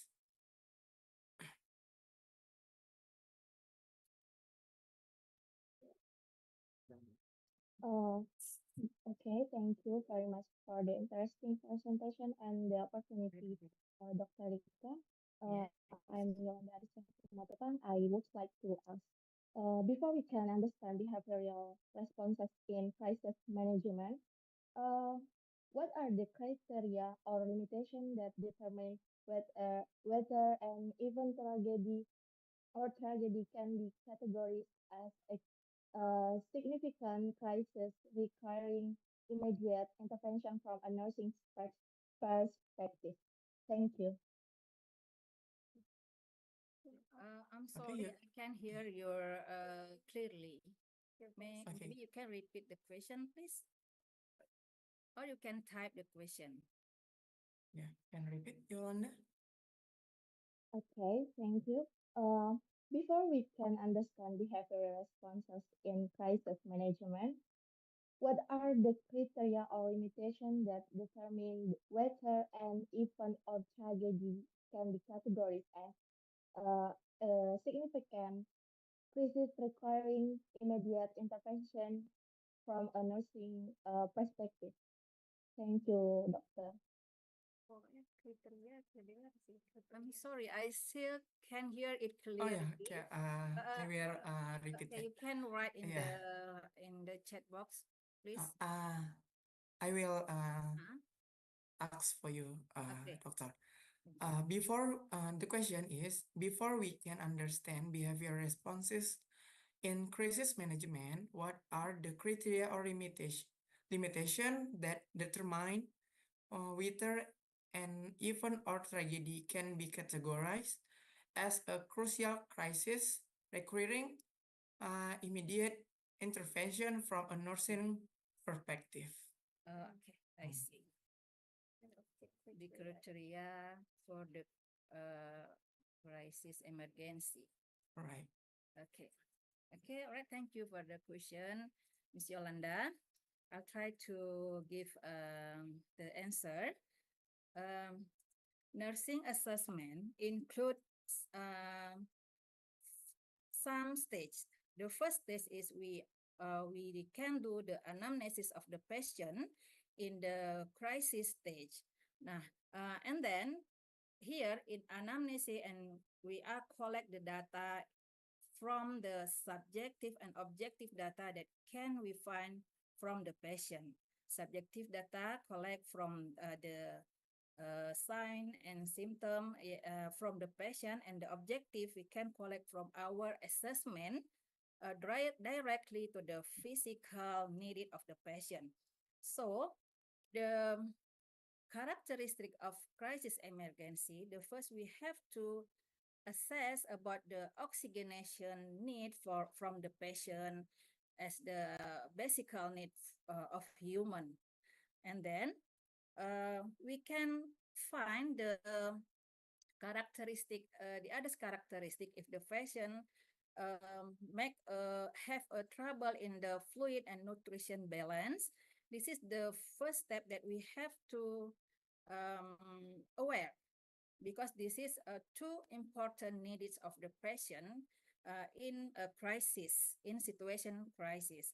And then we have also aware from to the other emergency situations, such as we have to stop the bleeding of the patient. So oxygenation, flight, and nutrition, it is the very, very important, because it is the basic needed. And then we can deteriorating health condition, a previously stable illness or health condition, suddenly worse, such as a severe asthma attack or complication of diabetic, and then emotional or psychological distress, a situation that cause extreme emotional distress, such as a mental health crisis, suicide risk, and then or domestic violence, it is also important. And this is our collaboration to the psychologists. I think it will make a better in output of the evaluation to the other or the end stage of the patient care. Okay, I think like that my answer, Miss Yolanda. Thank you. Thank you, Miss Yolanda, and the answer, Dr. Rika. Anyone else want to ask the question? Okay, no, thank you, doctor. And last question.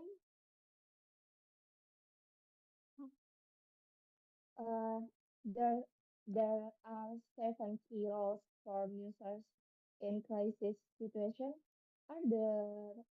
Are there any notable difference in responsibilities or approaches between male and female nurses in this context? Okay, Mr. Ariandi, maybe you can I repeat the can. question, please. Okay. The question is, there are 7 case nursing roles in crisis situation. Are there any notable difference in the responsibilities or approach between male and female nurse in this context? Oh, yes. I think there are no difference between male and female context the role of the nurse, because a nursing otherwise is a man or woman, they have to give the holistic care to all the patient, whether it is a male patient or female patient. So there are no differences. Thank you. Thank you, Dr. Yolanda. Are you done?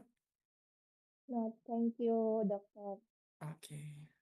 Doctor, we have another question from the text box. From the Etrina. Miss Etrina. Okay, the question is, why does blood pressure tends to increase when we are in crisis? Sorry. Okay.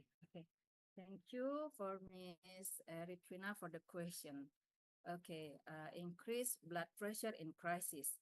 Okay, the patient in crisis often exhibit increased blood pressure because and then anxiety and also fear.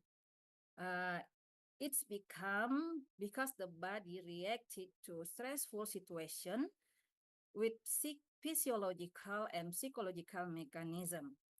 The response can happen with some ways.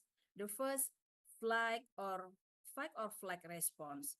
So when a person is faced with a crisis, the body automatically triggers to the stress response or fight and flight, which is influenced by the autonomic nervous system, especially the sympathetic nervous system. This causes the release of some stress hormones such as adrenaline, norepinephrine, and epinephrine from the adrenal glands. This response produces several physiological effects, including the increased blood pressure. The hormonal such as adrenaline, they cause blood vessel constricted. So the heart rate will be increased and the blood pressure rises to prepare the body to deal with the threat. So this is a mechanism compensation from the body to always be in the balance situation. And then increased heart rate and breathing is also in this condition also patient will feel that the increased heart rate and breathing. And then I think the other hormones that can be released in this situation is a cortisol hormone. It is we say that hormone stress that also released during a crisis. This cortisol function to increase blood sugar, and provide extra energy to the body in dealing with emergency situation. But however, the side effect of this increase in cortisol are feeling of anxiety and restlessness of the patient. I think that is my answer from the question, Mr. Ariandi. Thank you. Yeah, thank you, Dr. Rika. Thank you for the question from Edrina. Anyone else want to ask the question to Dr. Rika? Yeah, okay, Bu Rahmi, please, Miss Rahmi. Okay. Ya, Assalamualaikum, Dr. Rika. Assalamualaikum, Ariandi and all participants. I am Rahmi. I am from Diplomacy of Nursing, Unimal. The topic is important and interesting for all us. Excuse me, Dr. Rika, please to explain about what kind of collaboration between nursing and physiology take in crisis patient. Thank you. Thank you, Ms. Rahmi. Nice to meet you here. Okay, I will try to give my answer to the question. The collaboration between nursing and psychology in clinical setting, it is very, very essential to provide a holistic care that address the not only physical needed, but also the mental health of the patient. Here are some example of the collaboration between nursing and psychology. Stress management in chronic patients. Nurse work with psychologists to help patients in chronic illness, such as cancer or maybe heart disease, cope with stress, anxiety, and depression. So here, nurse can monitor the patient physical condition, while psychologists provide psychological interventions such as cognitive behavioral therapy to reduce the mental stress. And then the other collaboration is a psychosocial approach to the terminal patients. In patients with a terminal illness, such as end-stage of cancer, nurse can give support physical needs, while psychologists provide psychological support related to the acceptance, the condition, fear, or death, and the needs of the patient family, I think. And then in rehabilitation phase, for example, the stroke patient often experience physical and emotional challenge. Nurses help with the physical rehabilitation, such as maintaining for ability for mobile. We know the range of motion in nurses and preventing the complication. While psychologists help patients cope with anxiety, depression, and behavioral change that occur after a stroke. And then nurse and psychology can improve patient resilience to crisis, require a holistic approach that includes physical, psychological, social, and also spiritual aspect, I think. Nurse can play an important role in helping patients build resilience to better cope with crisis by provide emotional and psychological support, such as first, we can create a safe environment, make a good situation, and then counseling and psychotherapy, mindfulness and relaxation.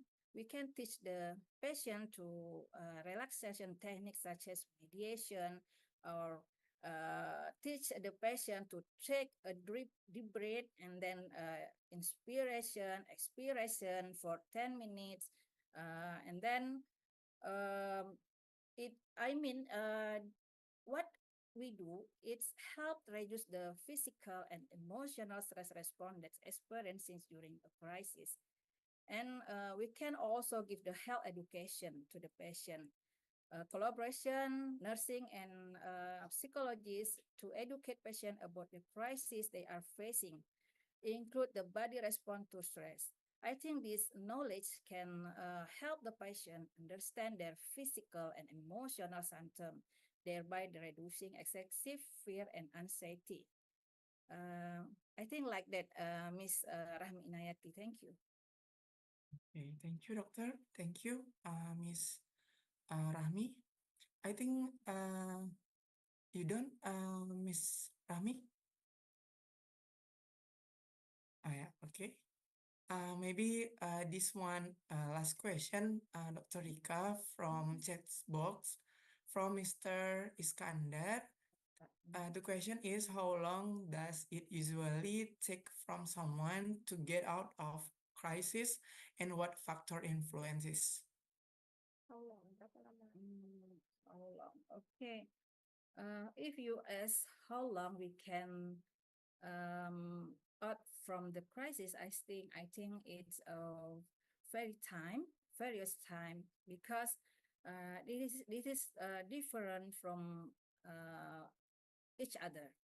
Maybe there are 1 day, 1 week, or 1 month, or maybe it can be from years, according to the stress management in patient, and then support system from the patient, and the information that we give to the patient how to manage the situation. I think like that. Thank you. Thank you, Doctor. Maybe that is a last question from our audience. Thank you for the answer, Doctor.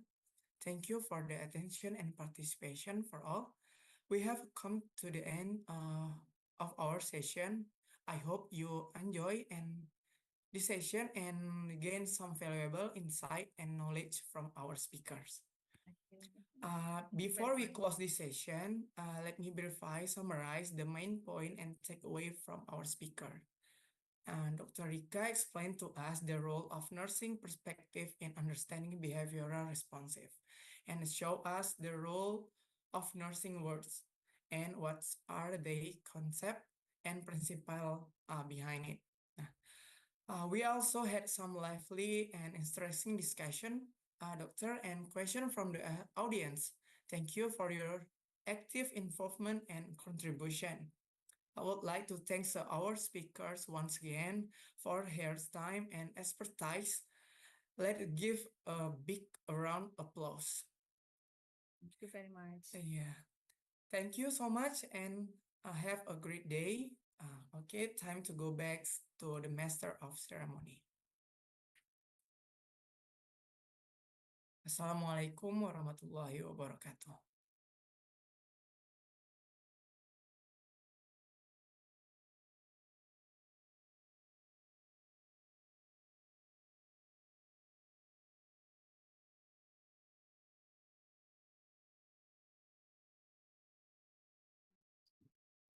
Okay, thank you very much to our moderator, Mr. Ariandi Darwis, for guiding the session so smoothly. And of course, to our speaker for the insightful presentation. Your knowledge and expertise have truly enriched our event today. So everyone, let's give applause for the amazing session.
Okay, everyone, let's move to our next session with another amazing moderator and speakers.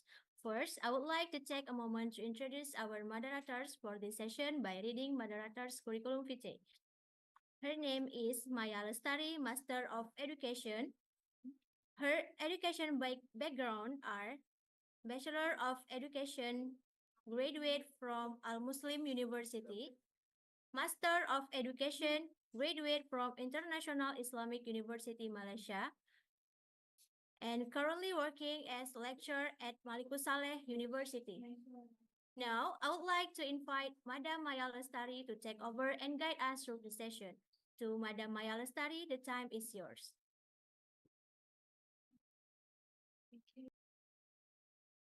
It's not allowing on mute.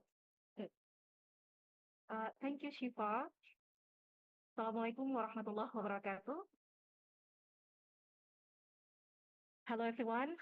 I'd like to start by expressing my gratitude to Allah for blessing us with the opportunity to gather here today for this conference.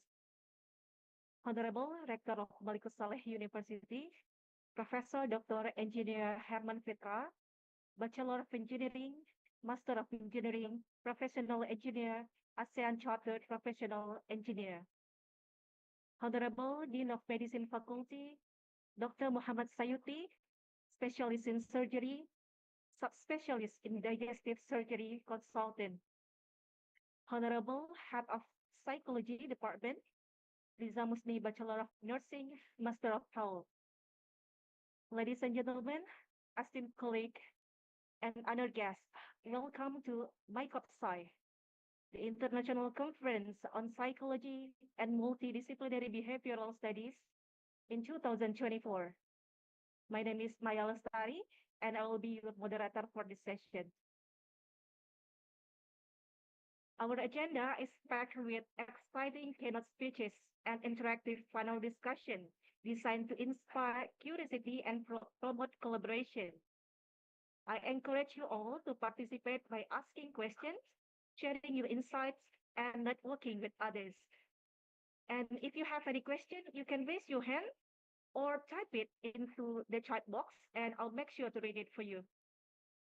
Now, without further ado, it's my pleasure to introduce our third keynote speaker, Professor San Min Wui, PhD, or Professor Blake. Hello, Professor.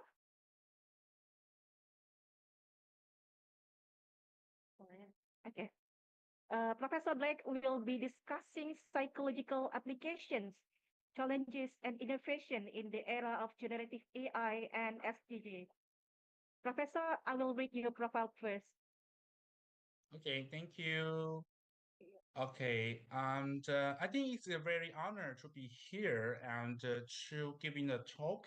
I know the only 30 minutes and I have the a few slides to show you. So right now I'm trying to share my PPT. So at this moment, I think I feel very glad to be here. And also, as we know, Taiwan is the very good friend of you. So yeah, I come from Taiwan, and you can see my PPT. Today, our topic is about the psychological application, challenge, and innovation in the era of the generative AI, and also I want to show you the Asia University first quickly. So you can see on the YouTube and you can find out the video about the Taiwan. Asia University is in the middle of Taiwan, and we have the beautiful campus like you, and also right now in psychology, we also have the English talks, master, and PhD. So right now, under my supervision, there is a few students coming from Indonesia, and also there are two PhD and already graduated from under my supervision. And in Asia University, we have several departments, and also we have a very good cooperation with the few Indonesia universities in here, like the UNAIR and the UMN and etc. And today I'm in London, and sorry, I just use internet online to talk to you. But actually, yeah, I'm quite happy to be here and hope we can see each other. And as you mentioned about that, that is my introduction, and I'm also the honor chairperson of the Taiwan Applied Psychology Association, and I'm the professor in Department of Psychology. We call the department, and here we also call the faculties. And I also the former vice dean, and which is in the College of the Medicine and the Health. So right now I have already done the several researches, which is about the social psychology application because I'm the social psychologist. I graduated from the UK, Birmingham University. Yeah, when I was studying PhD in UK, I usually try to look at the gender issue, the stereotype influence, and all the social issues. So when you look at the Google Scholar, you can find me easily, and also you can know what kind of the study I was doing and I'm doing now. Within the 2 years, on the slide, I showing the part of my publications. So from the 2024 and the 2023, yeah, I have the few studies and which are in the SCI or SSCI journal. Like you in Indonesia, you also look at the Scopus. Yeah, so I would like to say more than like the 95% journal or the article I published, which is belonging to the Scopus. Yeah, I also being the committee member of the QS ranking scholar. So sometimes I also doing the ranking for the QS. So I hope I can see you in the future. Yeah, in the system. Yes. Okay, so let me go back to my outline. Yes, in here I want to quickly to show you about the generative AI and all the SDGs. In here, I try to focus only the three part of the SDGs. Although the SDGs 3, 4, and the 5. And as we know, generative AI is getting popular and also which is influenced by the people. And also people will be influenced also like the student, they would like to use the ChatGPT to writing up. But in last conference in London here, and they also asked me about how can we stop the people to ask for help from AI, or how can we try to prevent to be replaced by AI?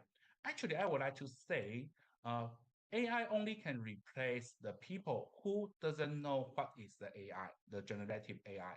But for our professional background, I think it's quite difficult to be replaced because even though AI can tell the emotion, can do some simple response, can give a good article, but they cannot give uh, us the very good critical thinking and also give the professional suggestion, including all of the situation, all the factors.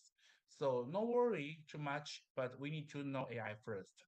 So I will not just show you this video because we don't have enough time, but you can find a lot of the video which is talking about how the AI works and how the people use AI in the daily life. But also the SDGs is also the good important issue in the world. So as we know, the United Nations, they also introduced the 17 sentence development goals. So that will be the SDGs. But in here, we don't need to do all of the goals in the one country or even though in the one universities. We can just choose which is your advantage goal, and you can try to develop those things. So for the psychologist, yeah, maybe we can know the SDG 3, 4, and 5 will be our target. So as we know, SDG is more important. So here I try to show you a little bit about the introduction about SDGs.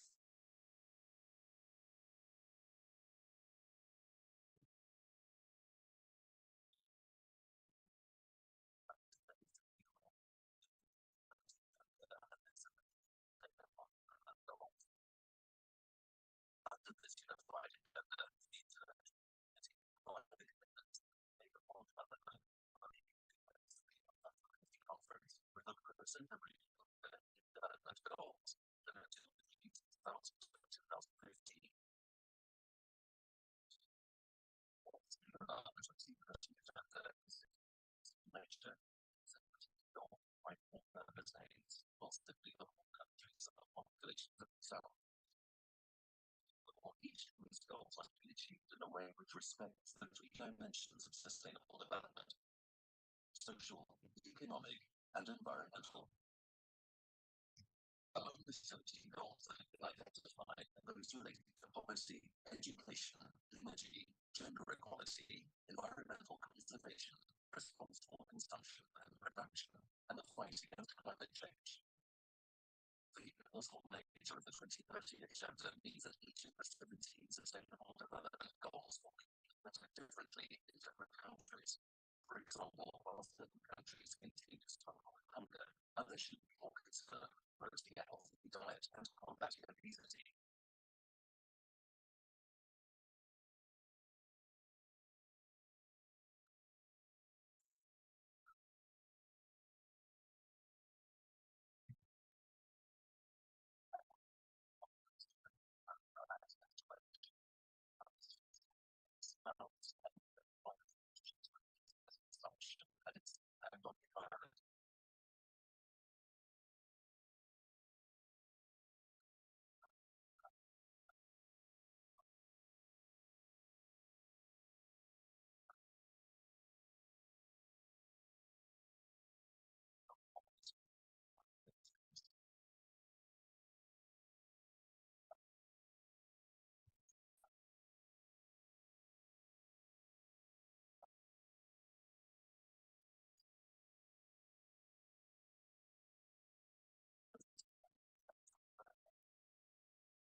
Okay, probably we just stop here because there is a longer and the video.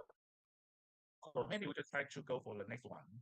So in here we can see SDGs have the several goal. So for our psychologists, we know the people they live in our environment.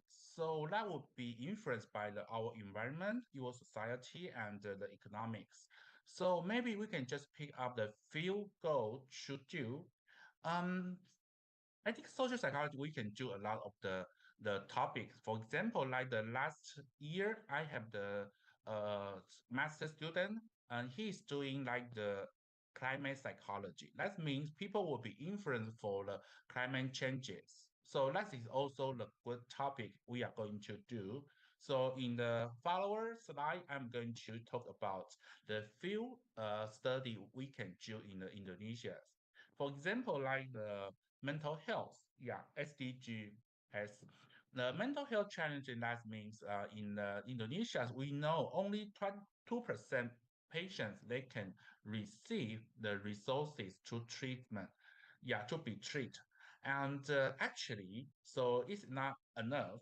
So in our psychological background, we know the stress vulnerability model. So that means we can help them to do, yeah, by something like the mental health issue.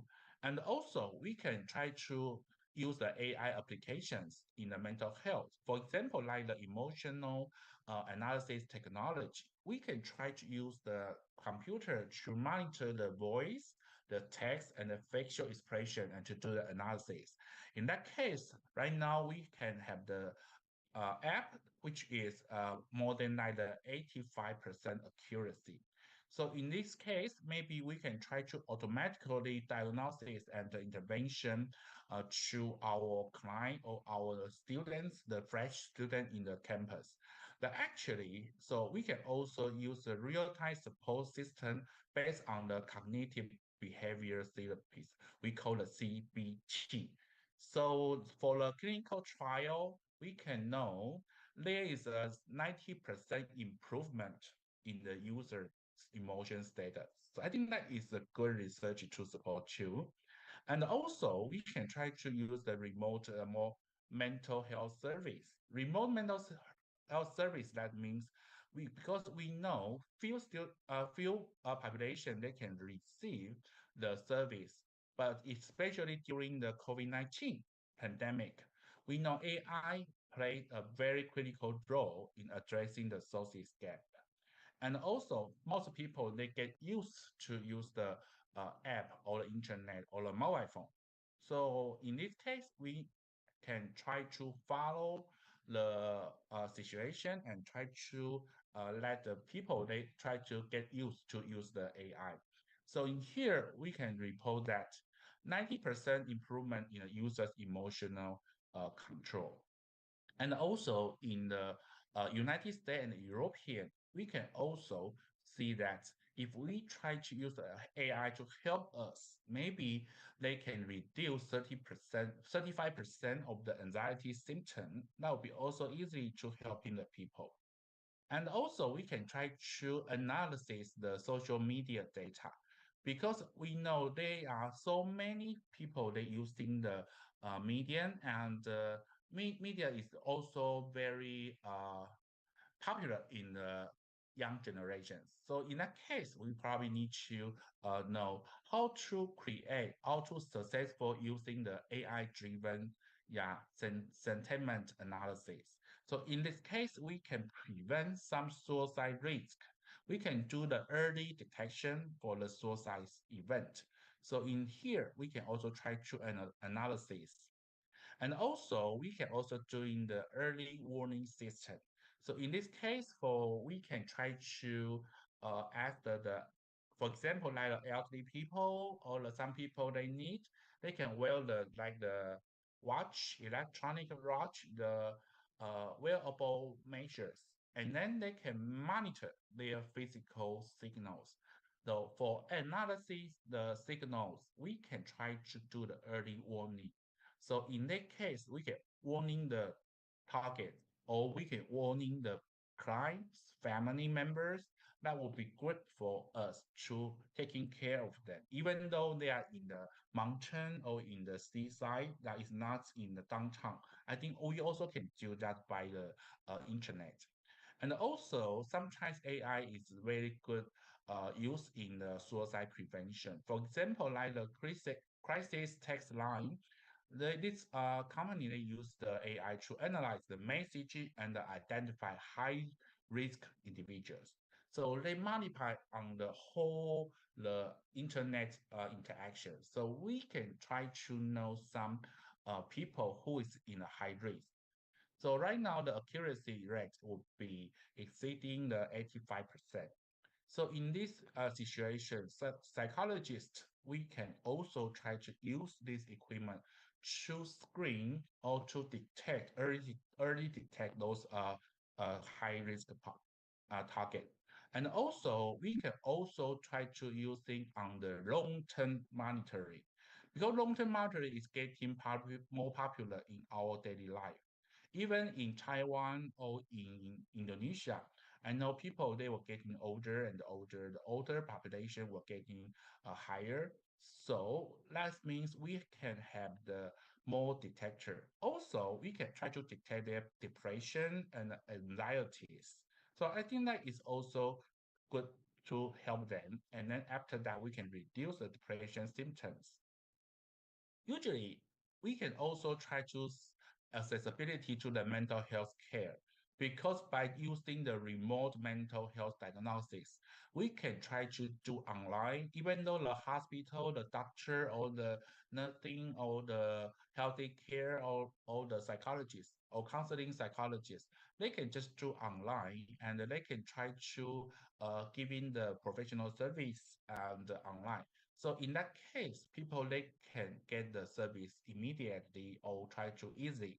So that is a really good important reason. As the one of the audience yesterday asked me in a conference, they asked me the people why they try to use the AI consultant or counselor instead of the asking help for the real uh, consultants or the counselor. I just try to ask them back. I asked them the question about, can you try to understand the reason why people they prefer the AI counselor rather than the real counselor? Okay, so maybe we need to think about this also. So when you're using the AI counselor, The first reason maybe is that would be the confidential. Nobody will know that. So I have the secret to tell the machine or to tell the AI, and the AI can do the field response. The second one is, okay, I need to ask help anytime, even though in the midnight, even though in the not in the appropriate time. Okay, so I can ask that anytime. But for real life, for real person, sometimes we need to have the on duty, or we need to have the schedule, and then we can try to ask for help. So that is the another reason. The third reason is, I think for the AI, sometimes they can give the company all the time, only the company, maybe not the professional advice. So in these three reasons, I can try to explain why the people in our really real life, they prefer to ask some help from the AI counselor. But but please try to remember that the AI counselor system, they cannot replace our professional. Our counselor, we can try to make a good decision depends on all of the information about your client, about your patient. So please try to remember you will not be replaced by the AI. And also we can try to think about the ethic in the AI-driven mental health care. Because some people, even though they can get the benefit from the AI moderating system, but usually they would say, okay, I don't like AI monitor me all the time, 24 hours a day. So in that case, we need to give them the respect. Okay, I think that is the most important thing we also need to consider about. And also in the education, in the SDGs education is also important too. We know the personalized learning is very important. The people, they try to improve the student outcome by AI. So we know that one of the research they reported is a 13% improvement by using the AI in the education in the school. And usually for the education equity, we can also know that if people, they can easily reach the education resources or the system, that would be to offer the equal opportunity to educate. But sometimes our real life, we can't do that because of the financial purpose, for the distance purpose. But by using the AI or internet online, that would be easy to get this resource or to spread this resource through all the audience, all the people in our country. So I think that is a good way. But if some audience ask me about, do you agree when children is very young, or the kids, they use the generative AI? Actually, my answer is no. If you only use the uh, generative AI to give the company, maybe that's okay. But if you ask them to teach the child, please don't. Because children, they need to learn by their own. They need to read by their own. They need to listen by their own. They need to thinking by their own. So they need to do everything in the beginning. So please don't let them to get the AI to increase their learning. Sometimes they will stop then using their brain. Okay, for example, like you maybe you know right now many university students, they use the ChatGPT to create the article. So it's not good for them to have the critical thinking or give them a real idea. So I think maybe we can think about this issue. And also the gender equality. Actually, applying the AI is more important gender equality. Sometimes people, the human being, have the gender bias, but for the AI, maybe they have. But some study, they found out AI system also have the gender bias. For example, when you mention about the girl, the AI will report the more gently, more beautiful, longer hair, and maybe wearing the skirt. So that is a typical gender stereotype. So maybe AI still need to improve to remove those bias. So that is another one. The other one is also the special topic in Indonesia, that is LGBTQ issues. Right now in Taiwan, I think the LGBT people would be more acceptable, and they would like to make friends with the LGBT group. But right now in Indonesia, still need more time, and maybe it's a special issue too. So I would not to put the more effort in here, but I would like to say in Taiwan, Taiwan is the first country who agree the same-sex gender can get marriage, yeah, in the Asia country. And then after that, the South Korean and then the Thailand, they also have this same marriage rule. So we can say in the future, we have to taking care those minority group. And also, if we want to improve the education achievement by the both genders, maybe we can consider using the AI to reduce the gender diversity. Because sometimes we know people, they will be taught or they will be educated by their family or their school.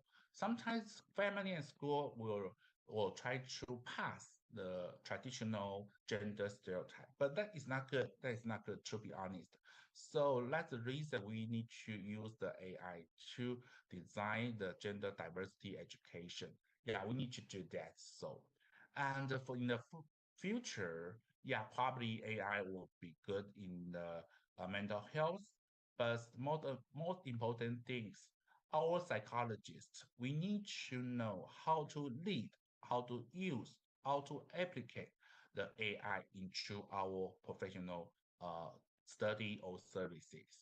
So for the AI in the mental health, we also have some challenge and the limitation. For example, the ethical challenge. So we can consider about the data privacy. Yeah, we need to know the psychological background. We need to emphasize to respect our client, our participants. And also the one important strategy is about the social emotional learning. Maybe some of the audience you have already know this SEL, social emotional learning, but some of you are not. But this is very important in the recent years. And also these years, we can try to know the SEL more clearly. For example, here there is a small video talking about the social emotional learning. So maybe you can know from this video.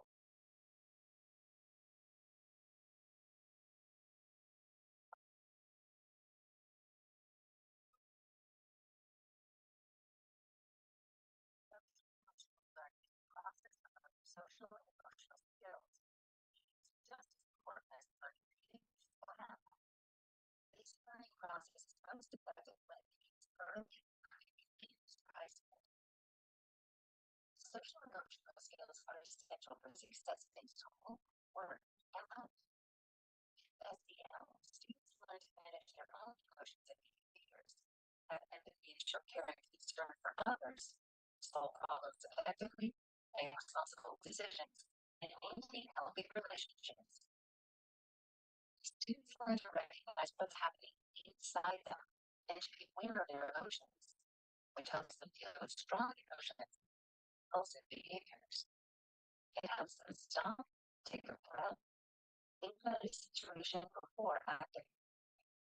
Students learn to identify others' emotions and perspectives, which helps them empathize and show compassion, how they are, what the background is. It's not difficult to imagine how this is important in the classroom and in life. Students learn to solve problems in peaceful ways and communicate assertively about what they need and want. This helps them get along with other students and get the help they need as adults. When students learn to make responsible decisions about their lives and their future, things can turn out. Research shows social emotional learning makes a difference. Students who participate in FBL do better academically, attitudes, behaviors that act in delinquent or destructive ways less often. In the United States, students with strong social emotional cognitive twice as likely to earn college degree. 50% are likely to graduate high school without age 25. Just as important, students who are socially and emotionally competent at work friends. These are more likely to get connected to school and do well, and less likely to be left out or bullied. Simply put, by participating in social and emotional learning, students learn the skills to succeed in every facet of school and the rest of their lives. Great. So this is a social emotional learning. So I think this is a very good topic if we can do. So in Taiwan, our government also want to spread this idea into the different level of the school, even like the kindergarten, high school, or the universities. So probably I want to show you right now.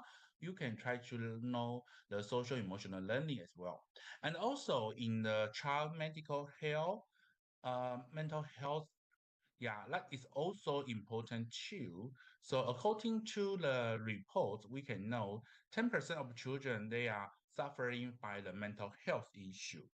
So if we can use that to help them to reach the people, to interact with the people, maybe that is a good result. And also in the cross-cultural application is also true. For example, like me, yeah, I even though I enjoyed the in a conference here, I don't know the Bahasa, but I can use the AI app to translate immediately, and I can know what is the meaning of the speaker. So I think that's also good. So language is not a very difficulty for us now. So we can use a translator to translate immediately. So also the case study or the early detection, yeah, in the intervention is also we can use the AI. So here, because of the time, so I try to quickly try to tell you what I'm going to show you. And also that in the future, AI and the remote mental health treatment is our goal. Maybe we can try to develop some program about the remote mental health treatment. Yeah, in Taiwan, I also working in the research group. We are using the medical physical signal to detect the pain from the patients. We want to know the feeling, yeah, by the AI system, AI model. And then after that, people, they don't need to tell, okay, I feel pain. I feel painful after my surgery. The machine can detect their signal and then to tell us, to remind us, even though the early detect, to tell us your patient has the pain. Yeah, so that is the most important thing. So when we helping the handicapped person, they don't know how to say pain, but we can know on the system. Also, the AI can enhance our capability of the mental health professional. So please don't forget to learn AI. And then after that, you can use AI, not your AI using you. So thank you for all your attention and thank you very much. And here is my detail and also my WhatsApp. Yeah, thank you for your time. Thank you.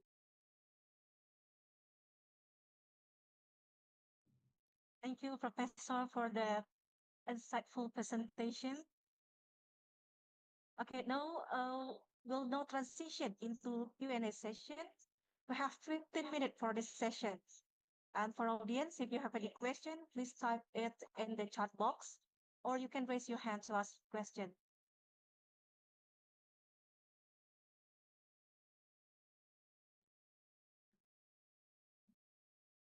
If your friend has the raise your hand already.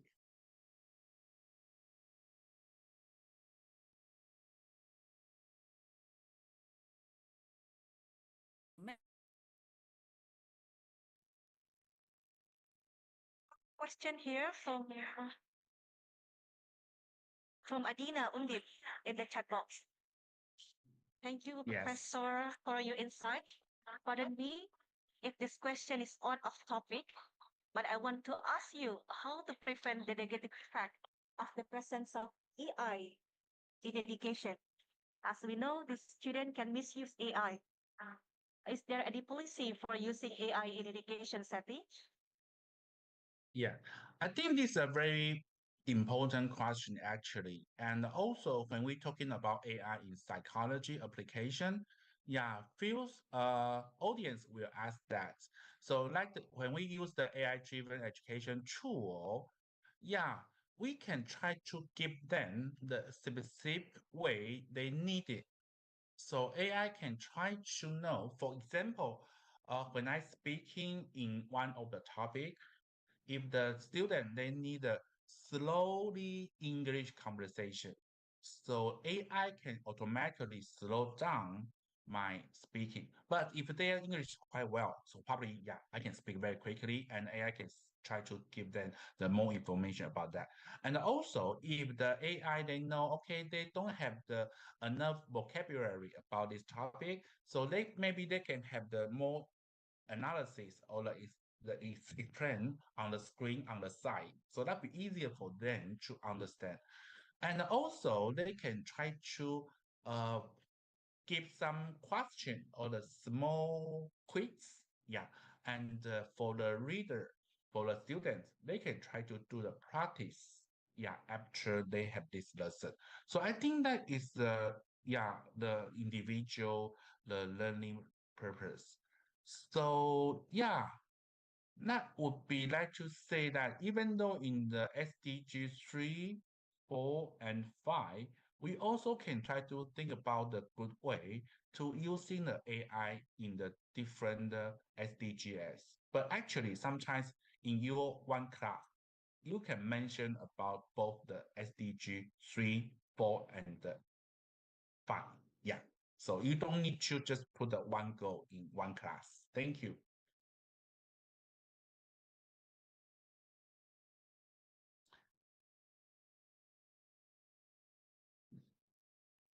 Thank you, Professor, for the answer. And Yeah, next we I have also saw Sahabul another Purba. question. Yeah, Pardon? Athena, yeah, the question is about uh he want to ask me how to prevent the negative effects of the presenting AI in education. Sometimes I have to say people that use AI or internet because of the faction, and also our peer group, they using the AI, they using the internet. But we need to clarify the first goal, how they use the AI, the reason why they use the AI. If they use the AI or the internet only for fun, only for entertainment, maybe they will get to use the AI, like the addiction, like the internet game addiction. So that it means they cannot do the right thing. But if the first time, the first goal they using the AI is too slow to solve the problem, to finding the solution, I think that is good. Okay, this is the first one, is the first reason, the motivation. The second one is, can they do appropriate self-control? Yeah, sometimes the people they doing something not good, not so good because they have the problem on the self-control. So if we can try to remember the one small famous study in the psychology, we know when we give the candy to the kids, if they can try to stay there and not to eat or not to touch the candy, they can have the more candy, right? So in that study, that means they can do the good self-control. So if we want to look at the people in the education, we can also try to think about those two ideas. So yeah, I hope my answer is okay for your question.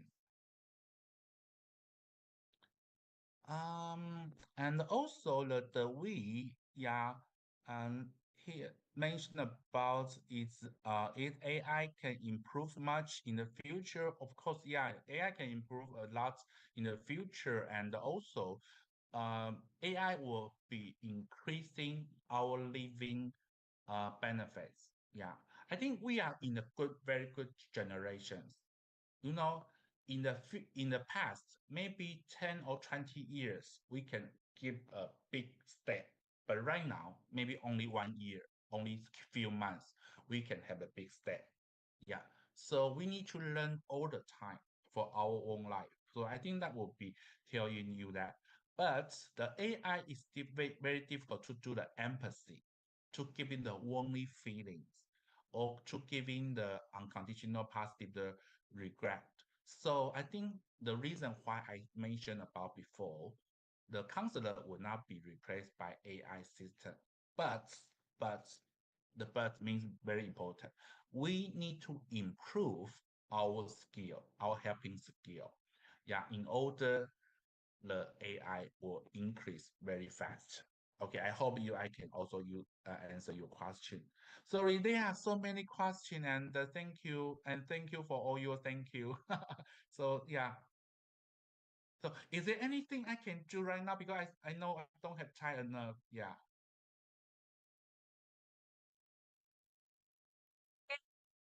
Thank you, Professor, for the answer. And then maybe we can proceed with the question from audience. Zahratul Yes. Khubah, you can ask your question now. Yeah, I can see the question now. Yes. Yeah. Yes. So do we still have time to answer the question?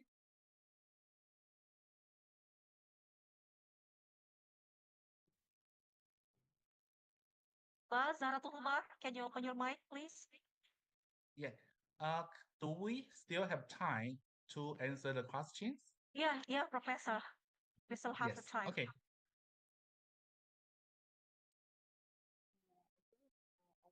I can't hear you.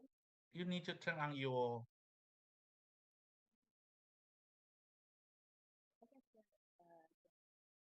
A voice now? Yes. Okay. First of all, thank you for the time. I really feel great to ask you this question. So, before you mentioned that AI can be used for early warning of mental health condition.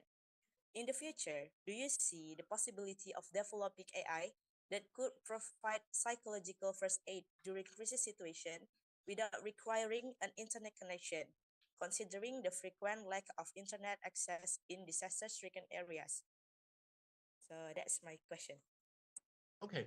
Yeah, I think this is a very important question. And also, sometimes the internet or the technology development will depend on the speed of the internet.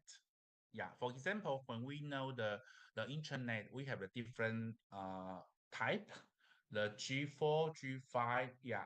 But right now, if the internet will getting very faster and they can send the information quickly and a lot, yeah, even though we can have the simulated person in front of the audience, yes, so we can try to talk to them. And the other one is about maybe next time you don't need to have the appointment, yeah, in the room with your client. You can just sit in your counseling room, and the people they can just sit in at their home. So in that case, they can just like the doing the face-to-face counseling. I believe that will be true in the future. Yeah, because the technology will change a lot and develop very faster. So also for the young generation scholar, I would like to encourage you, all of you, you can try to think and try to uh, develop advance to build up your skill, to know how to do the internet. I think that would be very important. Yes. Thank you for your question. Yeah. Okay, Professor, thank you very much for the answer. I really feel the insight from your answer. Thank you. Thank you. Yeah, I know there are many friends from different university. I hope in the future, if you want to invite me to go your university, I will be very, very happy to be invited. Yeah, I would like to go. We can chat, yeah, face to face.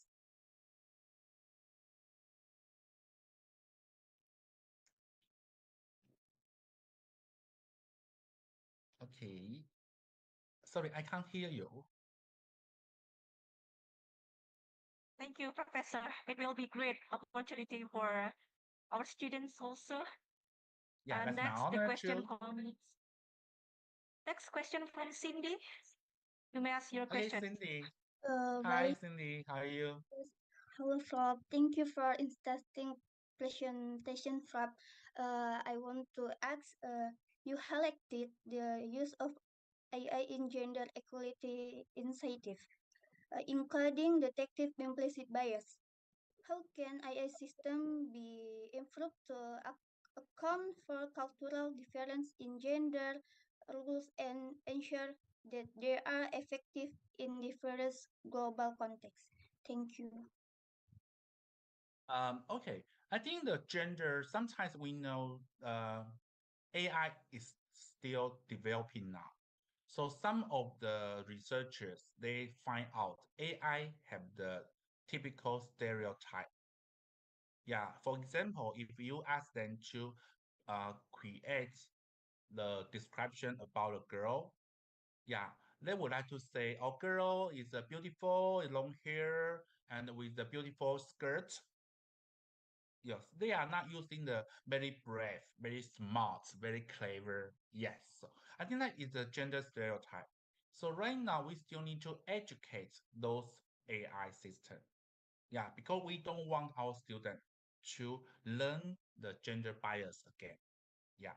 So I think that is the one thing to do. The second one is if the AI have the well development, they can prevent a lot of the bias like the human being do. Yeah. In the past, maybe people, the human being, we have the some bias. We learn from our society and our family, but the machine, they will not do that if they would be modified to be the neutral. So for example, like the CV, when you try to finding a job, you are going to send in the CV.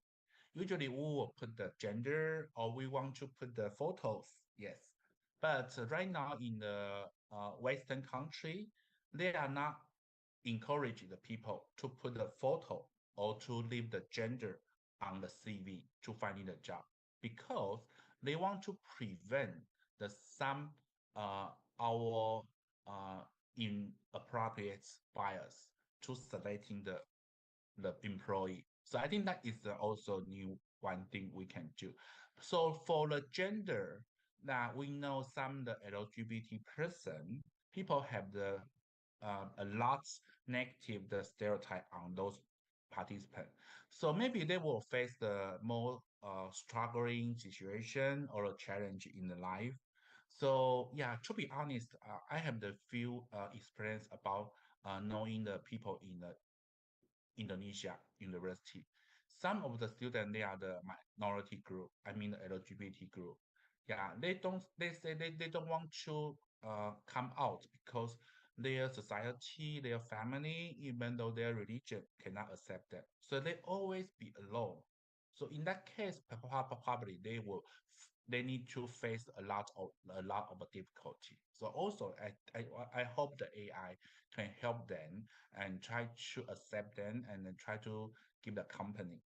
The last one thing I want to mention about is the AI application in Taiwan. One of the NGO in Taiwan who is the very professional counseling NGO.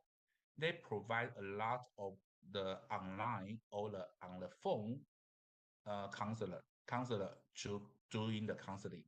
But right now, when people they call the hotline, they are always busy, so they need to wait there. So right now, they developed a company AI phone system.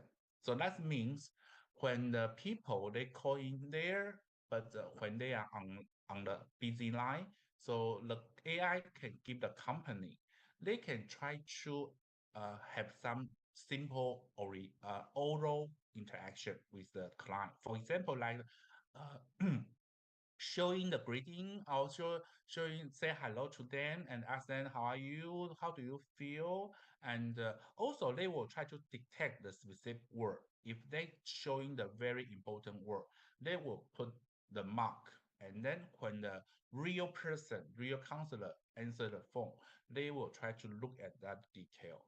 So I think also that is important. So we also running this system in Taiwan also. Thank you. I hope that my answer is good enough for your questions. Okay, thank you, Prof. Yes, my honor.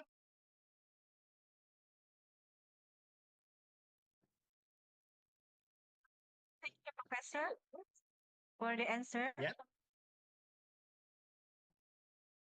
Sorry, is there any question?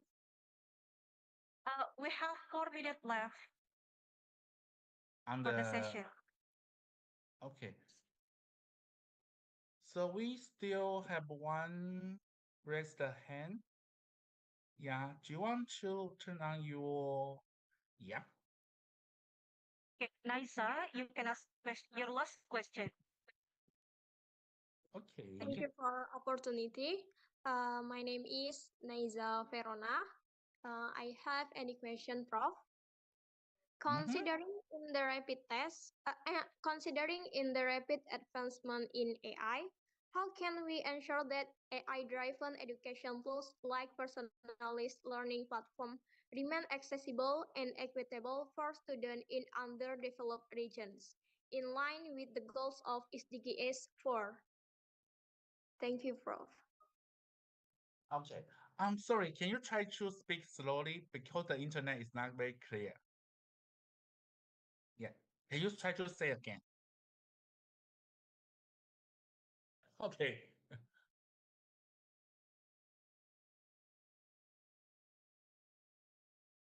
Sorry, I only heard about the something like the internet. Sorry, no voice. No voice.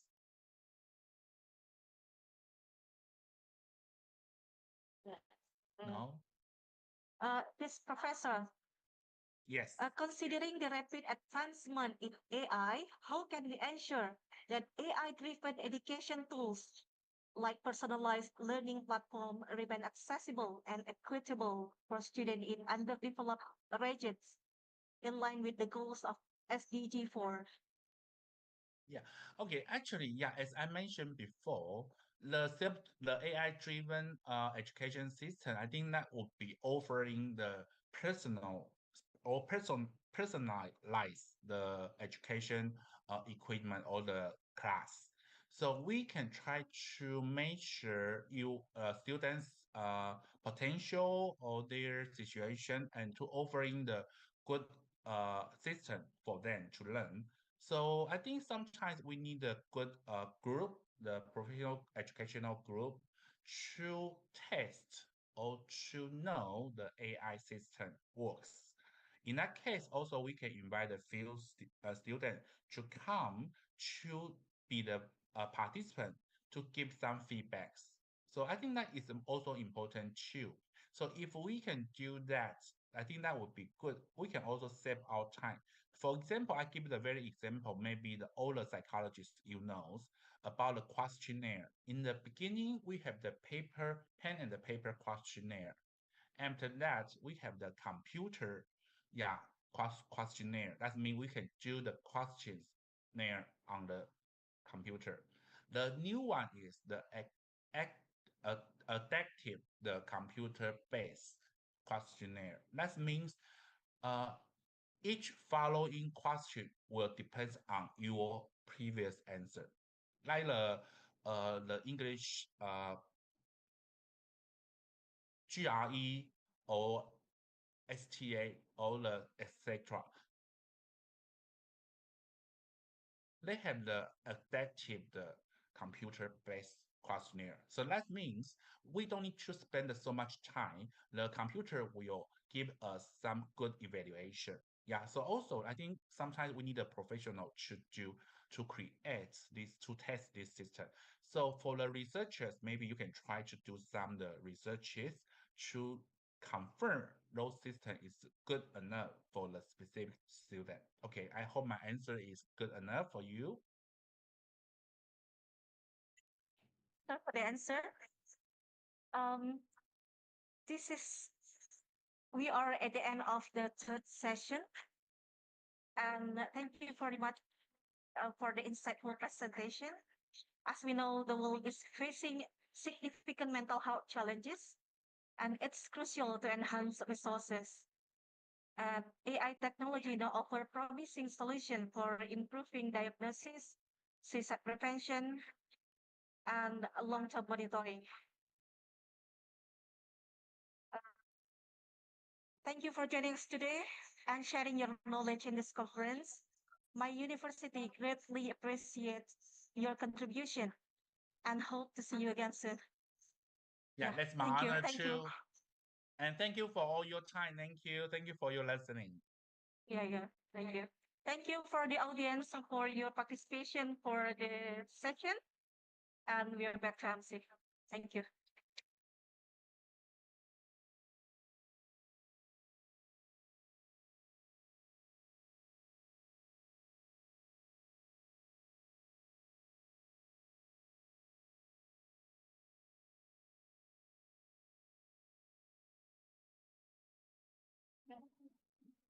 Okay, thank you very much to our moderator, Madam Maya Lestari, for guiding the session so smoothly. And of course, to our speaker for the valuable knowledge and perspective shared today. So everyone, let's give applause for the amazing moment.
Okay, thank you to all participants for your attention and participations. It's now time for a break. I am Shifa Rahimatul Wadda. I will excuse myself. We will continue again at 2 p.m. Indonesia time. Enjoy your break. Have a nice day, everyone. Assalamualaikum warahmatullahi wabarakatuh.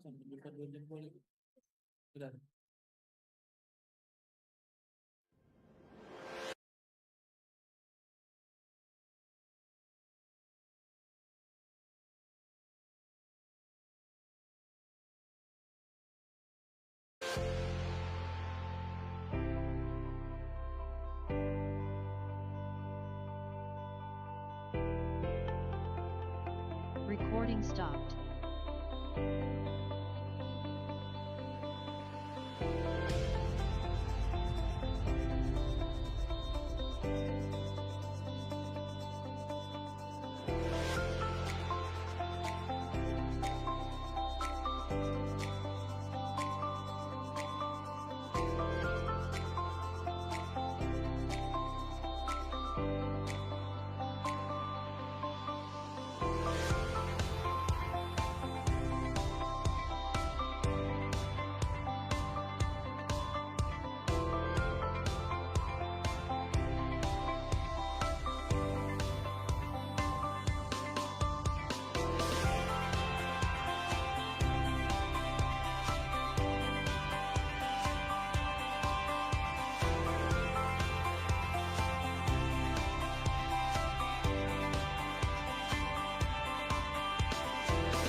Assalamualaikum warahmatullahi wabarakatuh. Welcome back to Micopsy, Malikussaleh International Conference on Psychology and Multidisciplinary Behavioral Studies, or in short, Micopsy. How was your break, everyone? I hope you had a refreshing break. My name is Alia Natasha, and I will accompany you to our afternoon session. To start the session, I would like to invite our moderator, Ms. Nursan Junita, Master of Arts in Clinical Psychology, psychologist, to take over and guide us through the session. To Ms. Nursan Junita, the time is yours.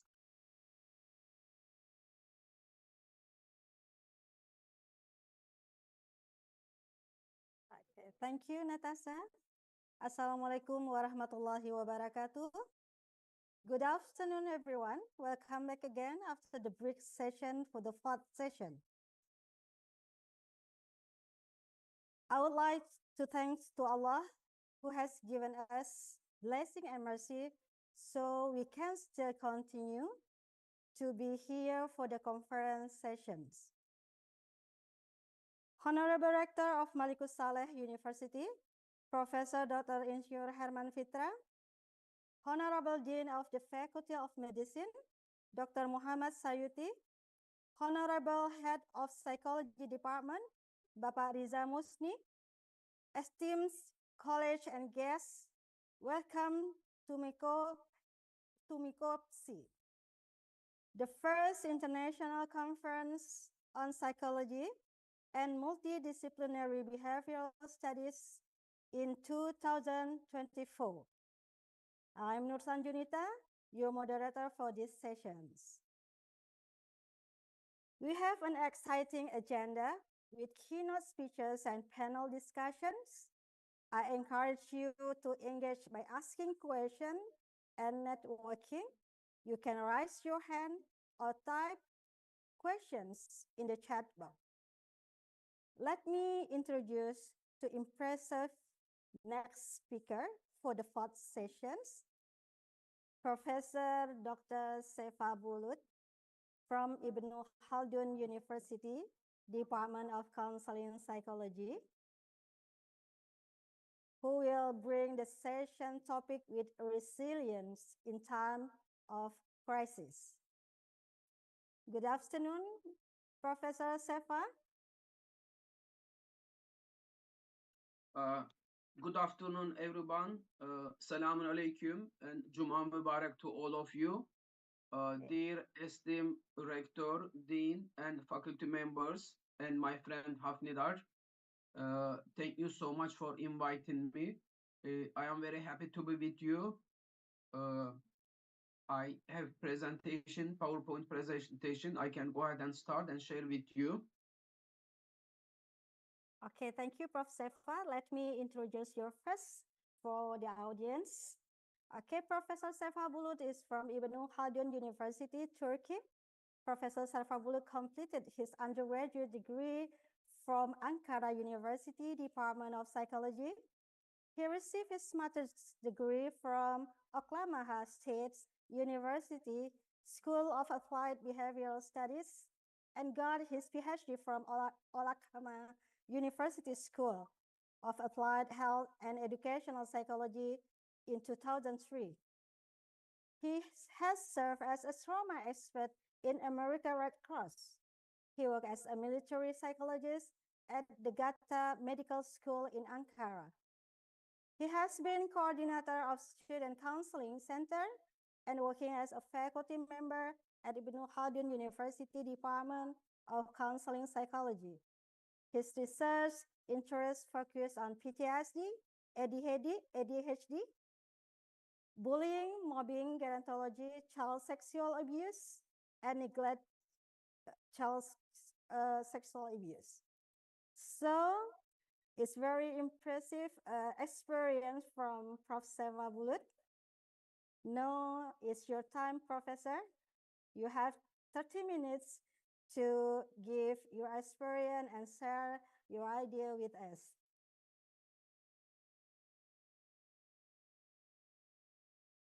Please come, Prof. Sefa.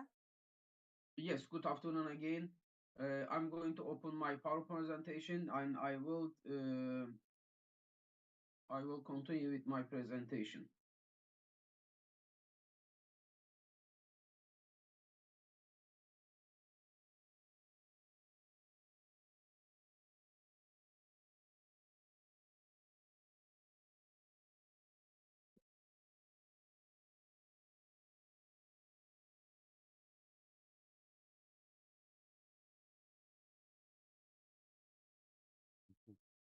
Okay, can you see my screen now?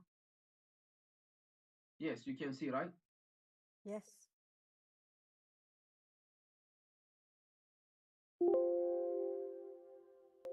Yes, my name is Safa Bulut. I work at Counseling Psychology Department, and I am trauma psychologist. I'm interested in traumas and sexual abuse, physical abuse, etc.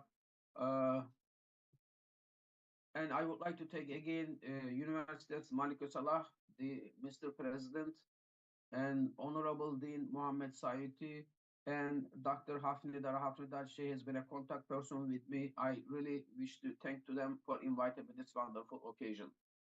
As you read my background, I study with tornado children, tornado victims, earthquake victims. There was a huge earthquake last year in Turkey. I have some experience working with American Red Cross. I received training and work experience there. I also did military service in a military academy. I work as a military psychologist with acute and spinal injured patient in rehabilitation center. Uh, I'm also working in schools, working with bullying and child sexual abuse cases. In short, I'm a trauma psychologist. I will describe myself. Actually, 10 years ago, I was in your country. Um, I never forget that. That was such a beautiful experience for me.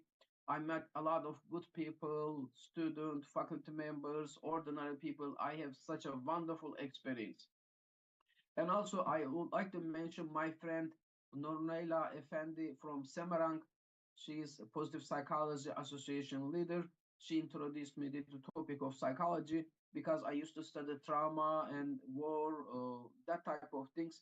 But that changed my attitude studying with positive psychology because resiliency is part of positive psychology and post-traumatic growth is also positive psychology. So there's a shift to in approach of the trauma cases.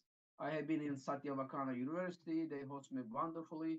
I met their dean and president, and I had the chance to participate some cultural occasions. That was great experience. I like to interact with the people. That was such a wonderful time. And eventually, my friends from Indonesia they come and visit me. We have great time here, so we establish relationship and continue. Okay, natural disaster.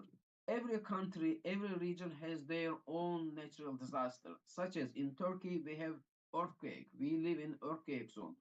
You also, in Indonesia, you have volcanoes, typhoons, etc., different type of things. So we need to study those type of natural disaster, or maybe human-made or man-made. We need to study those disaster and take precaution in a physical way precaution and then social and mental way precaution. Disaster usually threatens people. They catch us suddenly. We are not prepared, and it's beyond our ability. Yes, we can take precaution, do something, we do prevention, but it's such a huge occasions that we really cannot deal with that. So it causes a lot of death, destruction, wounded people, economic crisis. So one crisis brings about a second crisis, job losing, unemployment, losing houses, etc. So it's a very destructive type of situation. In the literature, they define that collective stress situation because it affects huge mass of people. It's a huge population is get affected. Sometimes they call it massive collective stress if it's affecting whole society, whole country, whole region. So that's affecting whole people. Um, Natural disaster or maybe man-made disaster, technological disaster, nuclear weapons, etc., they become suddenly. We are not prepared. It's very intense, very huge. It causes a lot of death and destruction. And an example can be, we can look at the Gaza situation or Lebanon, how horrible and difficult for the people to live there, to survive there, continue their life. It's a very, very difficult things for them to do it. And then again, some type of the natural disaster are more harmful the other one. Some of them is very huge, covers a lot of big area, causes secondary stress, secondary disasters, or sometimes it happens and then again it happens. Such as last year, last February, we had huge earthquake. 50,000 people died at 3 a.m. in the morning. And then in the morning, we were watching the news, what a catastrophe happened. And then in the noontime, on the broadcasting, second huge earthquake happened. There are aftershocks, big aftershocks that affected people. So the disaster experts try to define two types of disaster: peripheral disaster and central disaster. Peripheral disaster only happen in a small area, in a short time, very less people is affected. But central disaster is a huge disaster, cover the whole area. It get affected a lot of people, and it cause a lot of secondary stress situation. Children lose their schools, people lose their housing, residential areas, universities, hospitals, they are all get affected. People find themselves in despair, helpless, hopeless situation because every area is affected, such as the phone line, cell phone line, bridge, roads, electricity, gas consumption is closed, the lines are cut. Um, Maybe there is fire, maybe there are flooding, etc. It is huge, difficult situation to deal with that. And then some of the people argue that not only the disaster causing the stressful situation, but after the disaster there are huge problem. People living outside, they lose their home, they lose the contact with each other. They live in a tent cities. Maybe they are exposed to harsh, difficult situation, such as in another earthquake in Turkey 20 years ago. It happened in the August. August is the hottest season in Turkey. It was very, very, very hot. Earthquake happened. People are trapped. The road was closed, but it was very, very, very hot. And then the corpses started corrupting. There was like contagious diseases. And after that, there was a huge rain that affected people's search and rescue situation. So the main crisis is after the disaster, people lose their home, job, etc. It's a difficult situation. So what type of exposure we have? People define four type exposure. Direct exposure. We personally, in the first hand, we experience that disaster. Direct exposure. Maybe observation, like we are watching the news. We are watching the news in Gaza, Lebanon, or Indonesia, Japan, any place that we watch the news, or personally we are personally staying there and watching the news. And verbal mediation, even even listening people's stories is a vicarious traumatization. Listening people's stories, or maybe like we listen our fathers, grandmothers stories, in the past happened. So verbally we transmit the traumatic events from one generation to another generation. And in sometimes we are exposed to everything. We personally there is a prolonged situation. We have been there for a long time. We see, we experience, we lose parents and children, we lose housing, etc. Sometimes everything happens at once. Some of the big disaster I can tell you, like World Trade Center bombing in America. There are also school shootings in Europe and America. Once in a while, some of the antisocial people or mentally not healthy people go and shoot people randomly. There are most shootings in Europe happening, or the camp shootings. There was a guy in Norway 2 years ago. They went to summer camp and attacked the people. There are sniper attacks. And of course, there is no need to mention recent happening in Iraq, Afghanistan, Syria, Myanmar, Gaza. People has been victim of terrorism, victim of civil conflicts. So it's a difficult situation. And also, there is anticipation of the anxiety. As I said, there is earthquakes and there is aftershocks. Earthquake continues on, happen again. So disaster doesn't happen only one time, but second, third, or fourth time is happening, especially if it's a man-made disaster such as domestic violence, physical violence, etc. People has been in that situation for a long time. So they call it prolonged trauma and multiple prolonged trauma because we have been subject to many form of traumatic events and it's continue for a long time. So the effect is more harmful than single trauma. Single trauma, it happens one time, you forget it or you seek treatment and you get over that. But for the prolonged and repeated trauma continues over again, and the mental health consequences is more harmful. It causes borderline personality disorder, antisocial disorder, disassociation, dissociative symptoms. It's more harmful than a single event. So those are the picture from Turkey. This is a little old picture. After the disaster, people are staying outside because there are huge number of people is get affected. Maybe 1 million, 2 million people is affected. Government organizations may not respond all the needs of the people. People living in the street, in the tent cities, maybe they live for a long time. So it's called disaster subculture. The victims, they live together. It's okay, they provide social support each other, but also they traumatize each other again because they talk about their stories, their loss, the same experience. They are telling each other, they telling their stories, they provoking and responding in a negative way that reminds the trauma always with each other. Okay, another issue with the people, attachment theory. We attach people, we attach places, we like our room, we like our bed, we miss our cushion where we are sleeping in the same place. Basically, we are accustomed to our daily routine. We seek our routine, our home, our comfort zone. And then people get attached to their places. And then if we move another places, this is called relocation trauma because there are no social ties. Our social textile, social network is broken. Our friends, our neighbor, people, maybe family member is going different places. This is very influential, especially for the young children, because young children needs to continue their daily routine. Just get up and have breakfast, go to school, see their friends, come home. Children needs that daily routine. If the daily routine is broke, it's effective.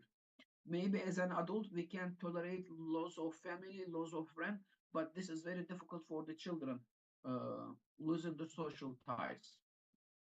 So DSM went through developmental phases like DSM 1, 2, 3, 4, 5, and revised version of the DSM. And each time they revised and elaborated on the definition of the PTSD because PTSD is such a complex structure that has anxiety symptoms, depression symptoms, flashbacks, and different things. It comes together in PTSD. Composition of many disorders, I will say that.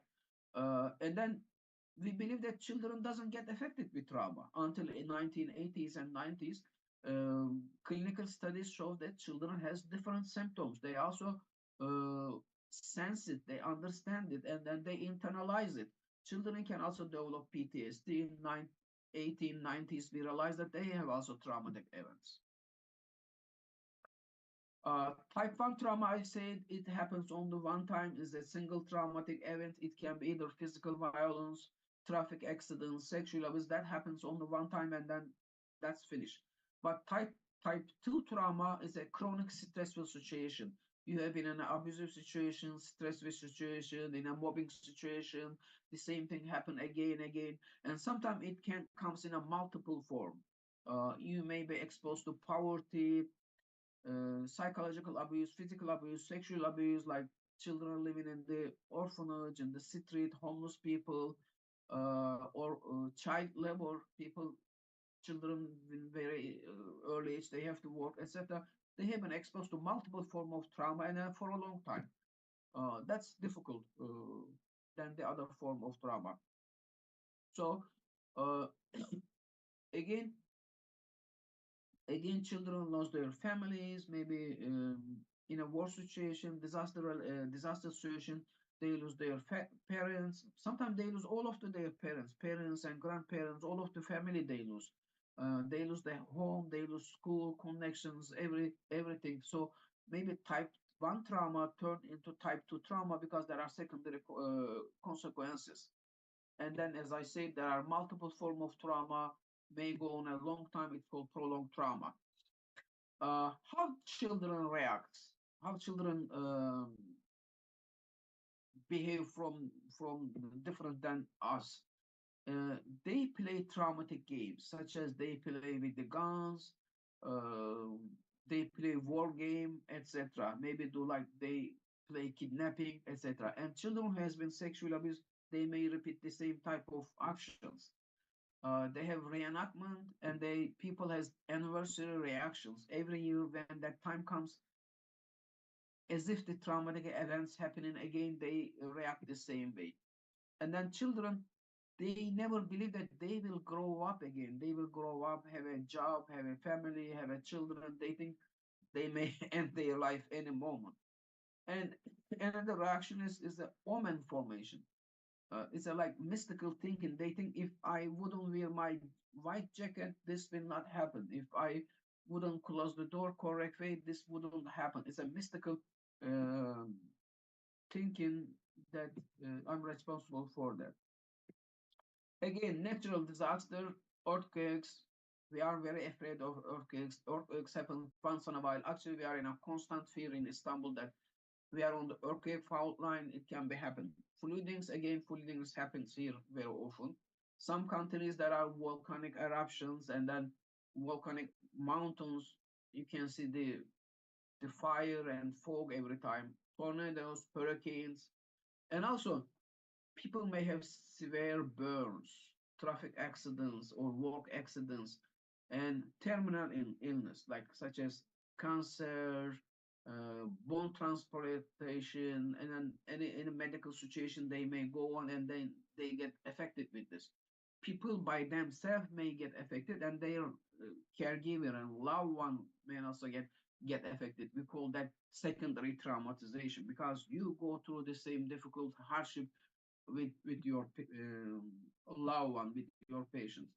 And then again, man-made disaster. That's are significant because man-made disaster are preventable. We pursue it as a preventable. Why people are doing this? They would have not done that. They choose to do it. They could have chosen not to do it. So it's traumatic. Man-made disaster is also very traumatic. Domestic violence is in every country, in every place. School shootings happens once in a while in Europe, America. Car ship, airplane crash, kidnapping, physical sexual abuse, and ethnic wars and concentration camp experience, civil war, like people has been subject to this in Myanmar, in Gaza, Lebanon. So it has long-term consequences. So basic characteristic of the trauma, you all know, re-experiencing the same thing as if that's happened again, either in your sleep or in your daily time, a light, a smell, and anything that can trigger the memory of the traumatic events. And then people has depressive symptoms like cognitive avoidance, physical avoidance, amnesia. They would like to forget it, and numbing. Um, they don't enjoy life. They get depressed, lack of energy, and hyper arousal. They get easily aroused. Any kind of noise, voice, anything that they can alert them. They have difficulty sleeping. They fidget. There is a fidgetity. They play with their hand and finger, and they are easily irritable. They can easily get angry, upset, and frustration. And this can also affect their relationship in the family, in the workplace. So there are a lot of cases with the trauma. Sometimes, according to DSM, we call that pure PTSD, which fulfills all of the requirement of the PTSD. But sometimes people doesn't fulfill all the criteria, but still they get affected. We call that partial subsyndromal trauma or traumatic reactions or traumatic symptoms. Basically, it means that whoever goes through traumatic events is not safe. Life never be the same, either in a functional way or a dysfunctional way. They get affected. Okay, children experience this, and then children, school age children, adolescents, basically they have similar reactions. But people are working with the children, they have to be more careful working with them because children doesn't have that verbal ability to verbalize their separation, um, um, difficulties, discomfortable situations. They are not able to verbalize that. Um Again, it's important children to live with their parents, not to be separated with them. We have to guarantee that their life is secure, their family, their parents are secure, they are going to live together, they are not going to be live alone. There are people available to help them.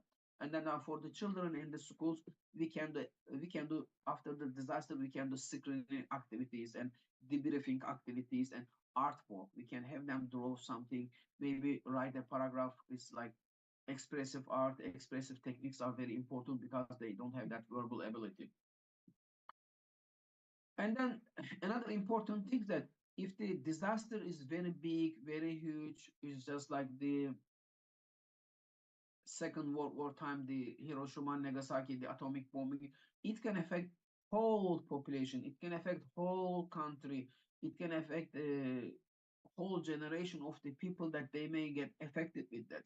So the rate of trauma may reach the epidemic proportion. Everybody will somehow get affected, such as the huge natural disaster, migration, forced migration, ethnic conflicts, that whole generation may get affected, and then first generation, second generation, etc., they may carry these effects. And another traumatic event is COVID-19. Like 1 and 2 years ago, we stay at home for 2 years. We were afraid what to do. We were not going outside. We were so afraid that we can get contagious diseases anytime because it's such an unknown situation that we may get affected any moment. And a lot of people died from our neighbor, our friends, etc. A lot of people died. So that was another traumatic event, collective stress situations. Again, maybe the whole generations get affected. So it's really, really important to have prevention, early warning, and early screenings are important for the children because when they grow older, they will have more difficulties. Now I talk a lot about the trauma and then crisis. Trauma and crisis almost the same thing, but crisis is again something happened very suddenly and maybe continue short time. We have personal crisis. We know from developmental psychology, being teenager, being first time mother, retirement, divorce, etc., can create a personal crisis, changing job, being unemployed, etc. Second crisis, a family crisis, maybe having a new child, being a newly married, divorce situation, having grandfather, grandmother at home, or having a terminally ill people, ill offspring, siblings, is a difficult situation to deal with. It's a family crisis that we need to solve it. And then there is societal crisis. Maybe whole societies get affected, such as the earthquake again, high economical crisis, huge migrations, forced migrations, coronavirus situation, etc. Those are the crisis situation. Okay, what we propose now that yes, we are working with trauma and traumatic reactions, but there is another way to look at it. There is a positive psychology because it provides a tool to intervene those situations. This Eric Brown from Brenner ecological system theory, we live in the center with the family, small society. It's a like onion layer. There are different layers that cover us. Small community, neighborhood, city, government, news, broadcasting, etc. We are living in an ecosystem, in a culture, Turkish culture, Indonesian culture, whatever culture. We are part of the culture. The culture consists of like micro level, meso level, and outside, inside organizations. Just like family organization, family is an organization. People has the role and responsibilities, and the other organizations such as universities, Red Cross, Red Crescent, foundations, NGOs. they consist of with the different layer. We have job there, we have responsibilities to serve there. Again, societies face difficult situation. United Nations, UNICEF, World Health Organization describe and give yearly annual reports. Poverty. Some of the countries are very poor. People doesn't have clean water, food. They deal with it, hunger. Unemployment. Huge number of people are unemployed. Migration, either internal or migration. People are moving from south to east, east to west. That's the migration trends. A lot of people are trying to go Europe, other places. Turkey also receive a lot of immigrants from different countries, which is understandable because of the lack of security or lack of economic condition. They seek better opportunities. Housing problems. A lot of people live in a very poor housing condition, and you see in the documentaries in Africa, Latin America, people has difficulties. People doesn't have clean water to drink. They don't have access to clean water. Air pollution, water pollution, environmental pollution is a huge risk for the people. Climate change. Like every year, I think the climate is getting warmer and warmer. In Turkey, we used to have a lot of snow. We miss snow. We don't have any more snow. Maybe because of the climate change, there are famine and drought. People doesn't have food, and of course, disaster. And then the crisis situation is not only poor country, but there is also wealthy European countries. There is a huge number of aging population. Who is going to take care of them? People live like 100 years, 110 years. The life expectation got longer and longer. People need to take care of them. They need young citizens to work and help them. And because they have industrialized, they have everything and this and that, but there is uh, psychological problem. People are lonely, they feel alienated, and there is huge divorce rate, high suicidal rate because lack of socialization, lack of social contacts, and lack of relationship that they go through a difficult situation. They receive lots of immigrants, and there are homeless people even in rich countries in Europe and America for different reasons. There are homelessness. There are homeless people. Again, poverty, trauma, ethnic and health problems, mortality rates, educational problems. This is again another problem. Like everybody doesn't have educational opportunities or equal opportunities to education to seek a better life. Lack of opportunities in education and in education and workplaces. There's lack of opportunities. Okay, I talk about all the negative things now. But human beings are capable of changing their life. They have the ability, capacity to change their life. They are survivor. Even though they have difficult life situation, no matter what happens, we survive difficult situation. People are adaptable. They can adapt different life conditions. They can adapt difficulties. They can move, study, live life. They can move another country, learn another language, etc. We are functional somehow. We need to function, go a job, take care of our children, do our daily life. And another things, we are resilient for the difficulties that we face. Somehow we have the ability to cope with this difficult situation.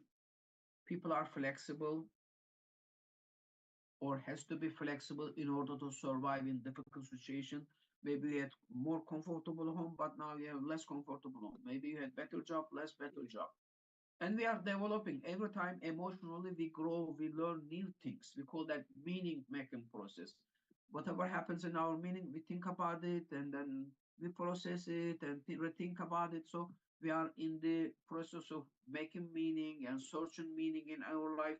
Even though we have this trauma and difficulties, we are in the process of making meaning because we don't have another options. And you guys, you remember the Viktor Frankl experience in the jail and concentration camps, how they survive, and he wrote the books. Another things is important. We are social people, uh, especially in our countries. Maybe it's true for your country too. Family provides a lot of help.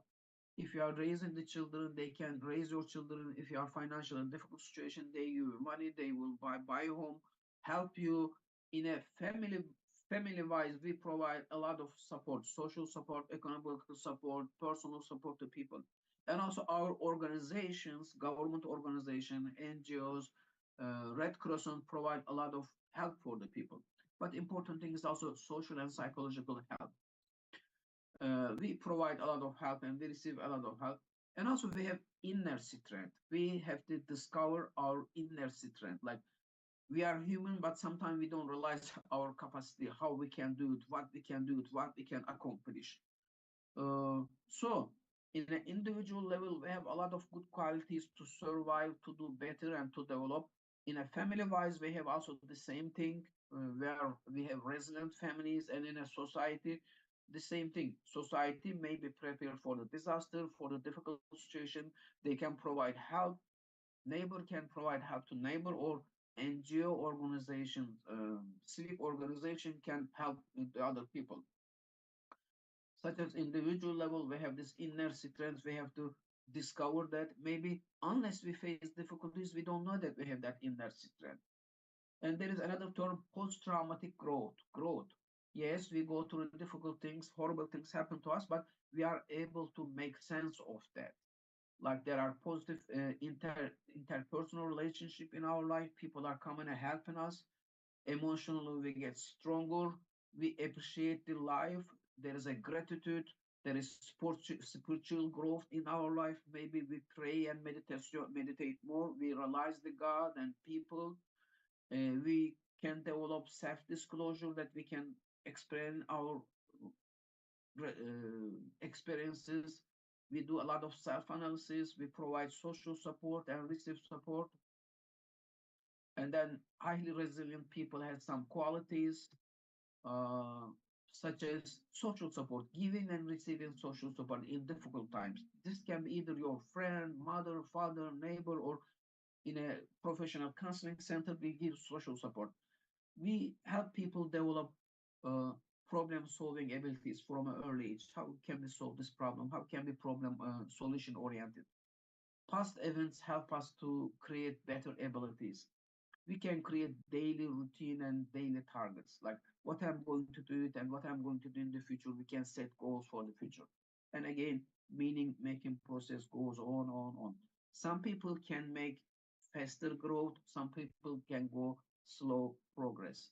Like in earthquake victims, when we were working elderly people in Turkey, for elder people, it's difficult to talk about in a psychological terms. Like I feel pain, I am suffering, I am missing people, etc. The elder people has difficulties to verbalizing their emotions and feelings. So we have to find different way of to reach them. Sometimes there are silent population. People live in a rural area, Recording small villages. stopped. Okay, I think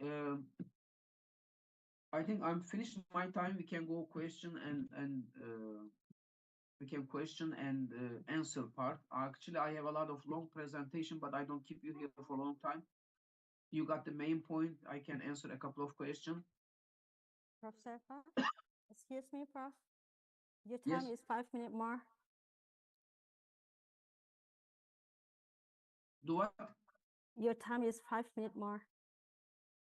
Time is over, right? You still have time for 5 minutes. Okay. I said I can have question then. Is it enough, Prof? Then let me go 5 more minutes then. You still continue for 5 minutes, Prof, before Okay. time of question and answer. Okay. Again, the resilient people has difficulties. Saying yes and no is important. Like in a difficult times, if we don't want to Recording do in something. progress. Again, resilient people has different characteristics. Like people has the ability to say yes and no.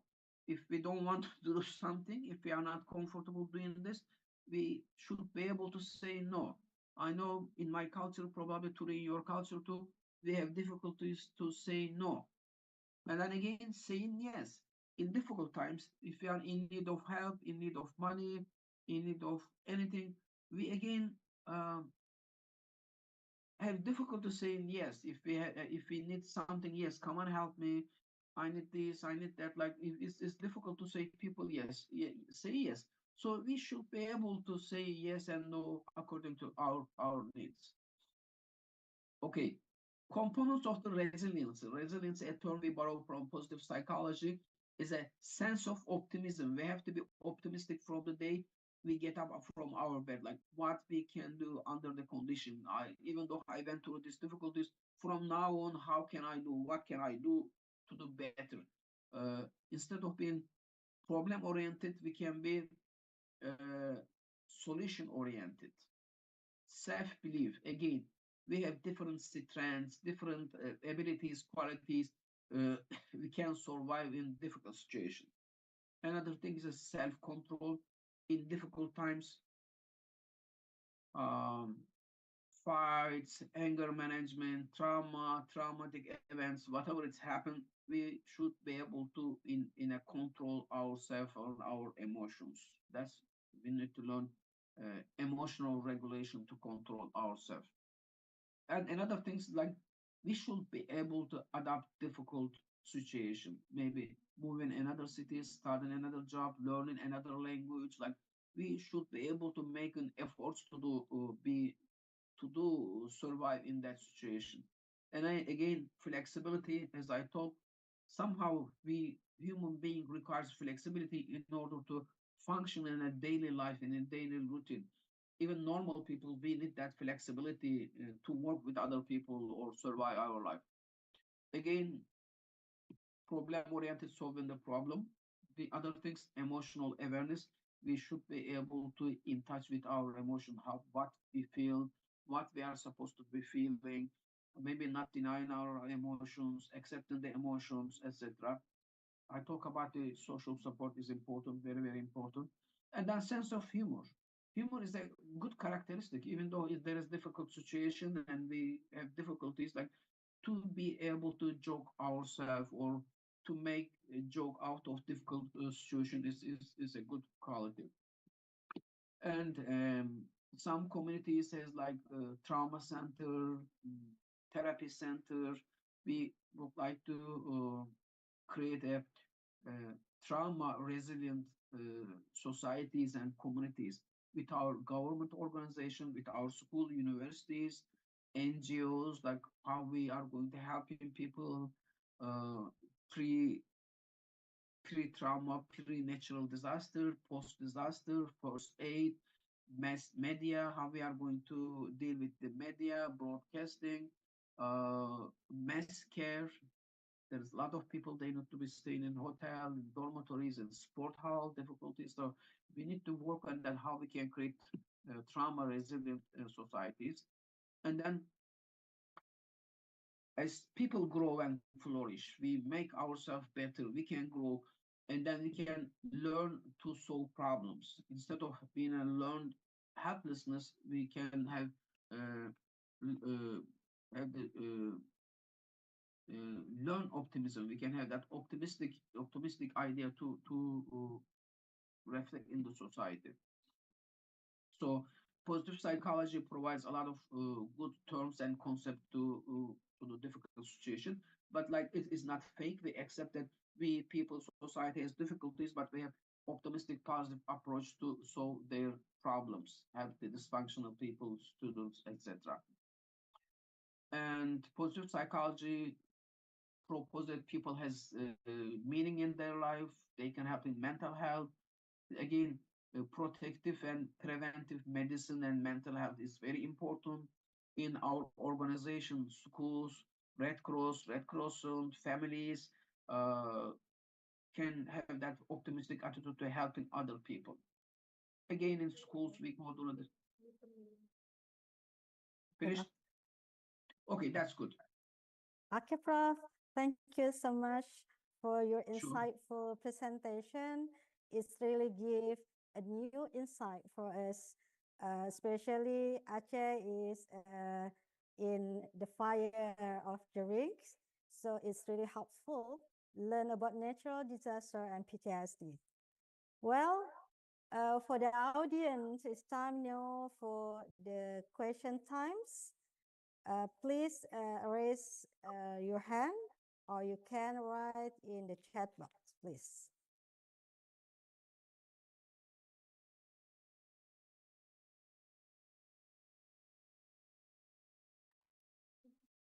Okay, there is Alfira, Prof. Would like to ask the question, please, Alfira. Okay, thank Yes, you. Thank you for the opportunity, Prof. I want to ask about disaster. When an area has a disaster, of course, everyone got it. And what is the difference in the prevalence of PTSD between individuals from low and high economic backgrounds after experiencing a disaster? And what about people who are affected by disaster but live in areas far from the city? Are they more likely to be traumatized and than people who live in the city?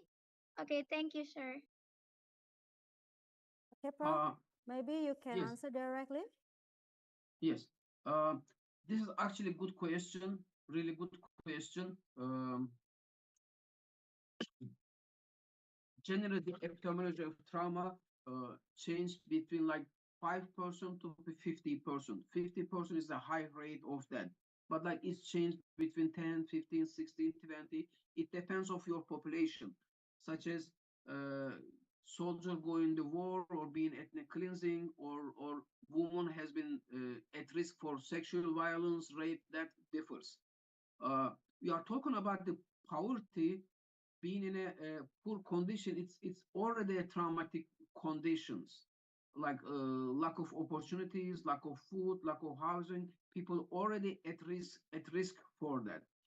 So maybe being in a poor situation makes people in a more vulnerable situation.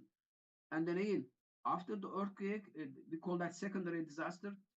If economical condition gets better, housing, food, school, clothing, water, etc. If we can provide that, that has healing effect. People will get less affected. It also depends if you are in a rural area, city area, male, female, etc. It all depends on the situation.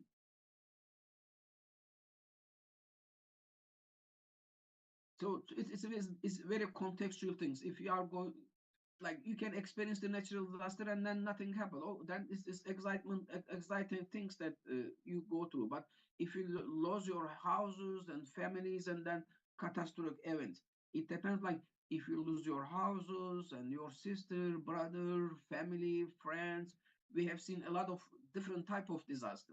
Like I was working with children, their school collapsed, they lose all of the families and friends. It's a horrible things.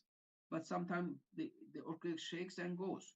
Sometimes people lose all their family. You cannot believe that in Turkey that happens. Their cousins, grandfathers, grandmothers, everything, they lose everybody else, and then they become a single person.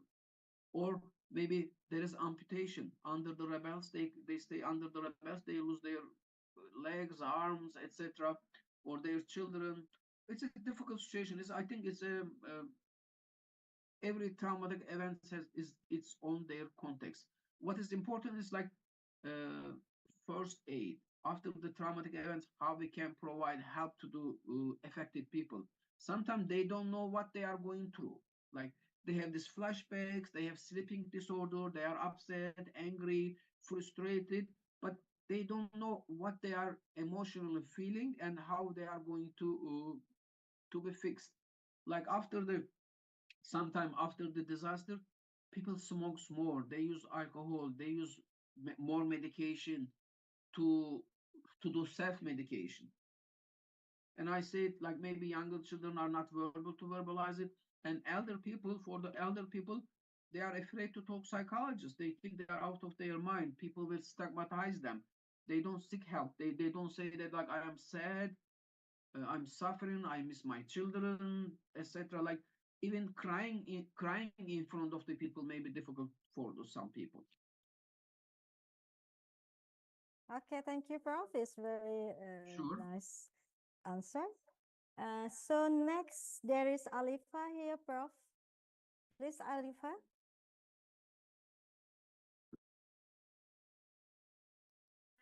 Hello, hello, Professor. Hello. Thank you for the opportunity.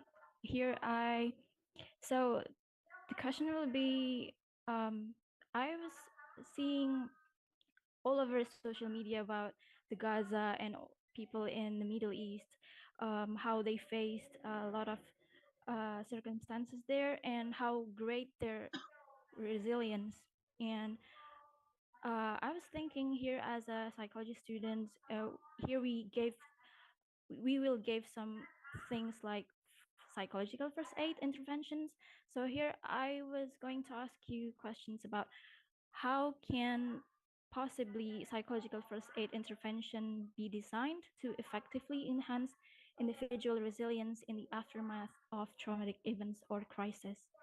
I think that's it. Thank you. Especially in Gaza, right? Yeah. The Gaza situation is very complex because they have been under constant bombing. The hospitals are bombed, schools are bombed. Turkey trying to send ships and food and helping material, but the material doesn't go there. They are besieged from every side. So I think the first thing that they need to take care of their basic needs, such as good food, clean water, sleeping, etc. Uh, we need to take care of their basic physical needs. After that, we can go and study with psychological needs. But it's amazing that society is very resilient. Whatever happens, they are very resilient. They accept it and they are ready for that. It is very appreciable. It's very appreciable. Maybe part of the reason they have been living in that situation for 75 years, generation and from generation, they live there. They are used to that difficulties.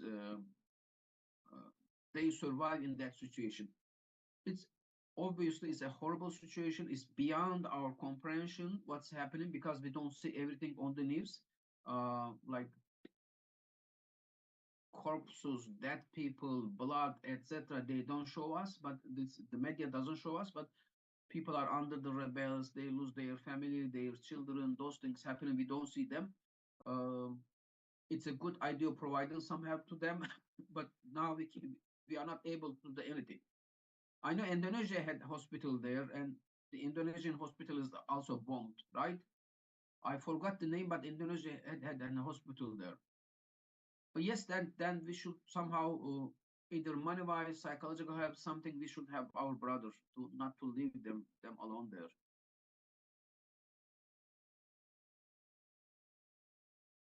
Okay, Prof. Alifa? Is it? Yeah, there's actually the question will be, how can we develop those kind of resilience to our Indonesian people? I think okay, how we Yes. develop resilience? This is really good question. Also, it's valid question for Turkish people as well. We have always earthquakes. I think we need to educate people. Like from the early age, we have to educate the children about the earthquakes, tsunami, how we can get protected.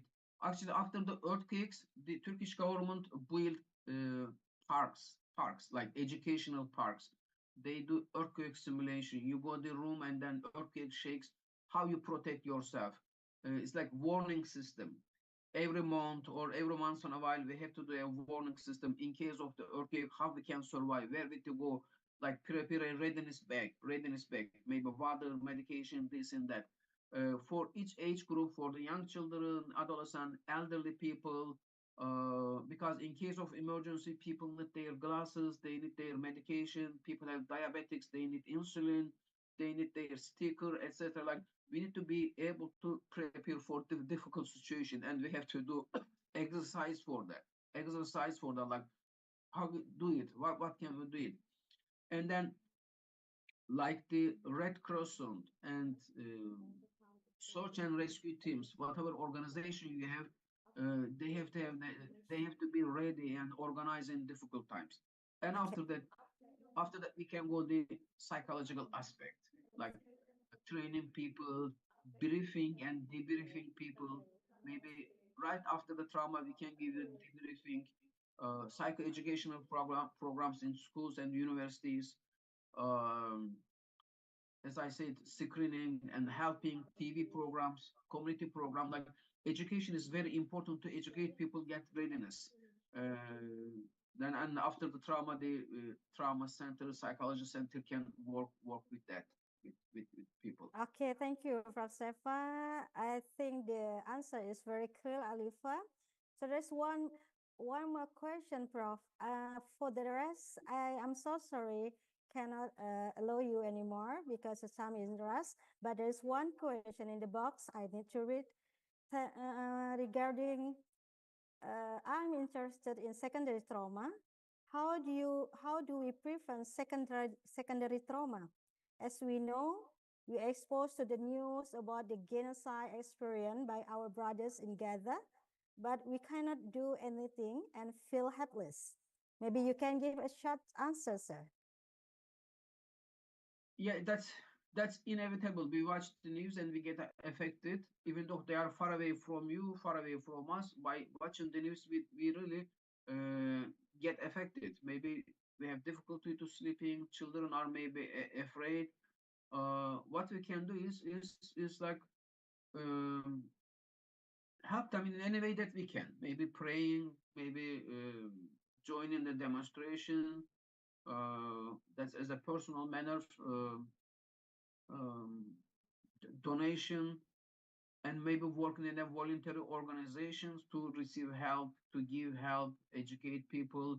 There are huge number of orphan people. There are huge number of orphan people. They need attention, education, care, um, any kind of care that we can provide to them. Um, anything that we are capable of doing that. Joining voluntary organization, um, that type of things can help. Secondary traumatization is inevitable. We watch every day, we see every day. We ourselves feel very helpless, hopeless. But again, being optimistic and being positive is good. And praying, recitation, that's the only thing we can do. It. We can do our best within our capability. Okay, Prof. Thank you so much for really clearly answer the question for the sharing session today. Before I close the session, I would like to get conclusions first. Natural disaster bring the long impact of psychological that lead to PTSD. People can impact of traumatic of war disaster through direct exposure, observation, verbal mediations, and combination of all. As I chair of the Ring of the Fire, the insight of your topic is really give the new insight for us regarding the impact of disaster in terms of trauma that can be gained from collective stress situation and massive collective stress. Disaster can impact to crisis in personal, family, and social. However, psychological positive ecological theory system will lead to resilience. I would like to also close with human being, however, have their own strength to survive during the crisis time. Okay, Prof. Sefa, thank you very much for your sharing experience. Your idea is very have an new insightful, and very interested with PTSD also, Prof. Maybe next time I would like to see you Thank you and so contact much. you. Thank you so much. Thank you for inviting me and listening me. I love you all Indonesian people. Yeah, thank you, Prof. Assalamualaikum, Prof. Salam. Alaikum salam. Bye bye. Okay, thank you for every participant here. I would like to ask very sorry for those who asked the question and not able to answer yet because the time is running. So I, as the moderator for today's sessions, say thank you very much. Assalamualaikum warahmatullahi wabarakatuh. All right, thank you very much to our moderator, Ms. Nursan Junita, for guiding us, for guiding the session so smoothly, and of course to our speaker, Professor Dr. Sefa Bulut, for the insightful presentation. Your knowledge has truly enriched our event today. So everyone, let's give a round of applause for the amazing session. Okay,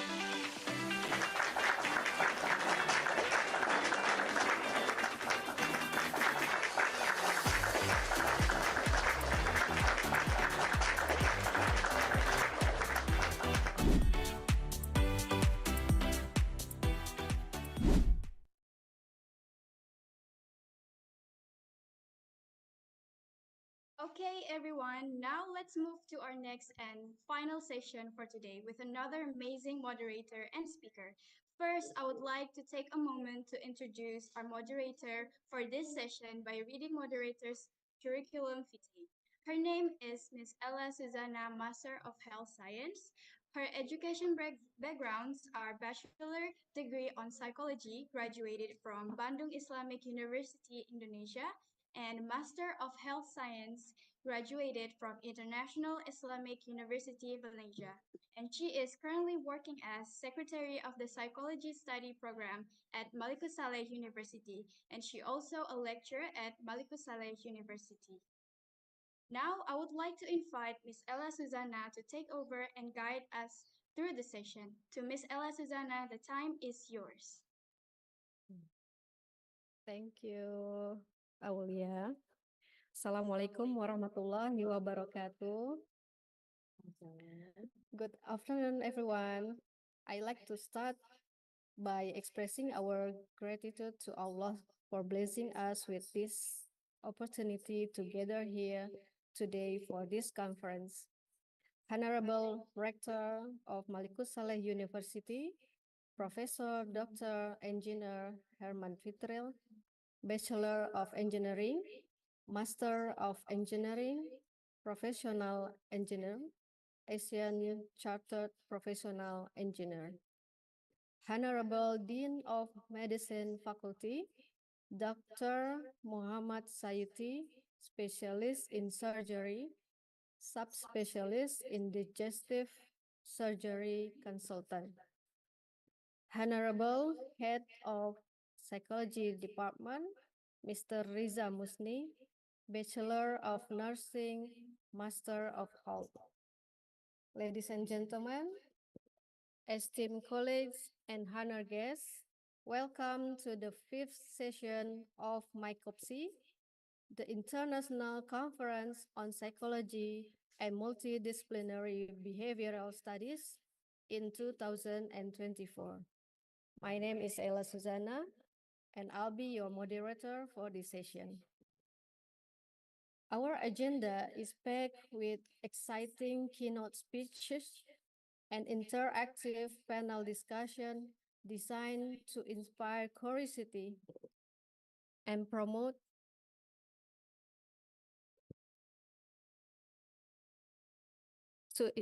hello.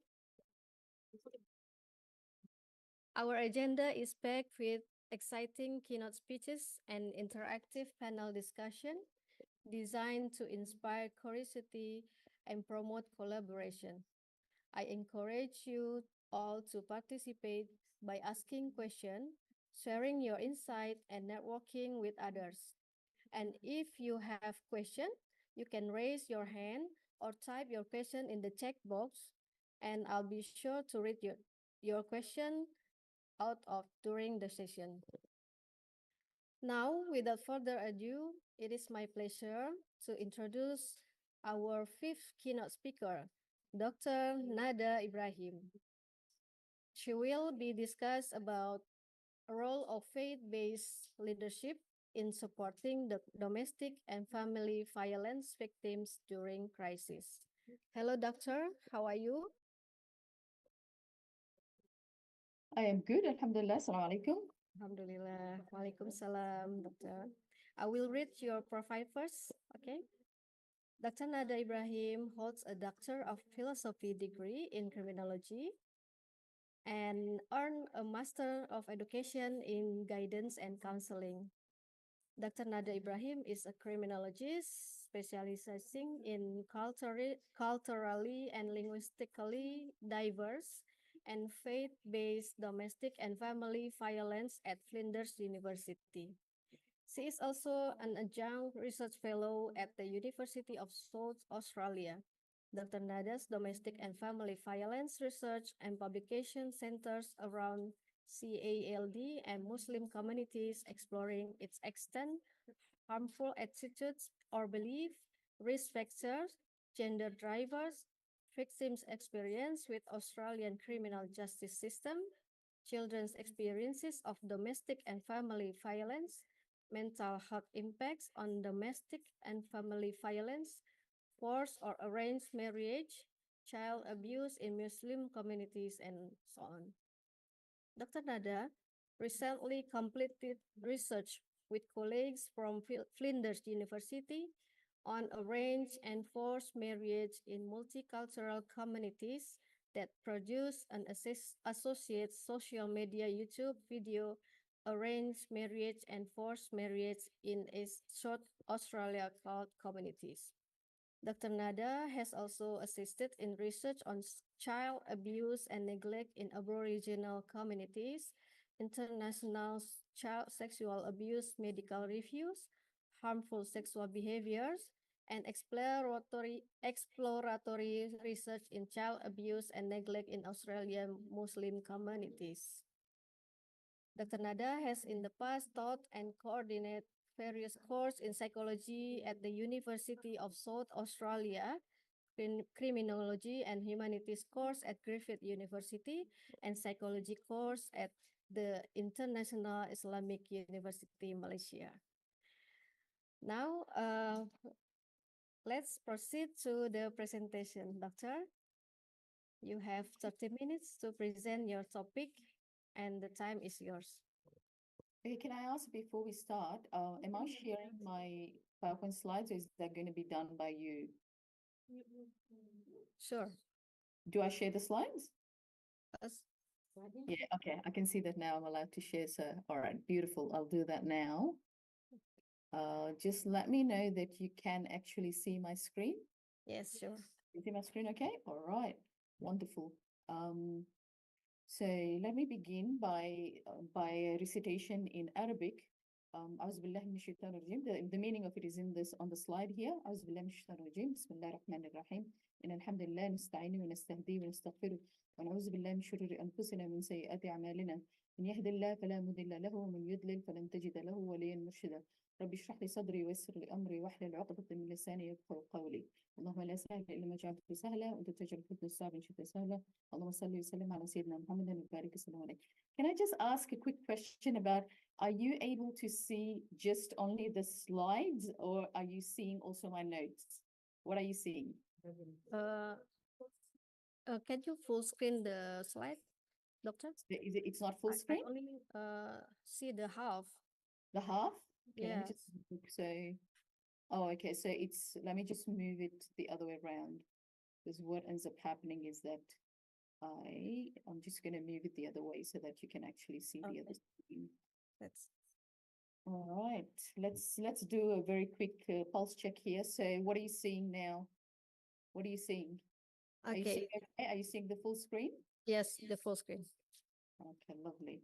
So just as a reminder, the topic that I am doing, that I am looking at is on, hang on, sorry, I have to make sure that I have my notes as well, because I think what you are seeing is there's a bit of a stuff up here. Hang on, just bear with me while I just do this one more time. Let me just move this. Let me just move this from here and share. Doctor, I'm sorry. Yeah.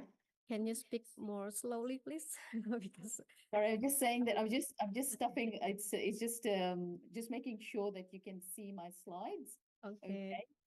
So let me just. What are you seeing? Are you seeing okay now? You're seeing my slides, right? Yes, I can see that. Wonderful. So what my topic is, just as a reminder that the topic that I'm looking at is the role of faith-based leadership in supporting domestic and family violence victims during crisis.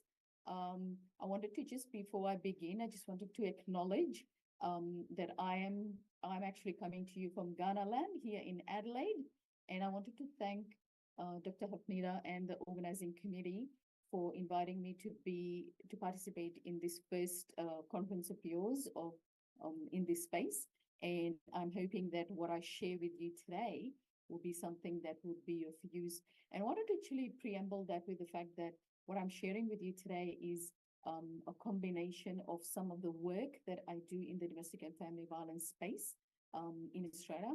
I do that across a few states, including Melbourne, Brisbane, South Australia, and Darwin. So I would like to move a little bit more in the other states as well. So it's a lot of that kind of experiences that I've had that I'm coming with when I'm going to be talking to you about this topic today. So just moving on, domestic violence it's an ongoing pattern of behavior. I know that a lot of you know this, but I'm just as a reminder, it is an ongoing pattern of behavior that makes people feel unsafe at home, and it puts them and their loved ones at risk. So this is like a formal kind of definition of this. One of the things that I look at it as well is that the fact that it's ongoing, it is corrosive, because what it does is it erodes people's psychological well-being and social functioning.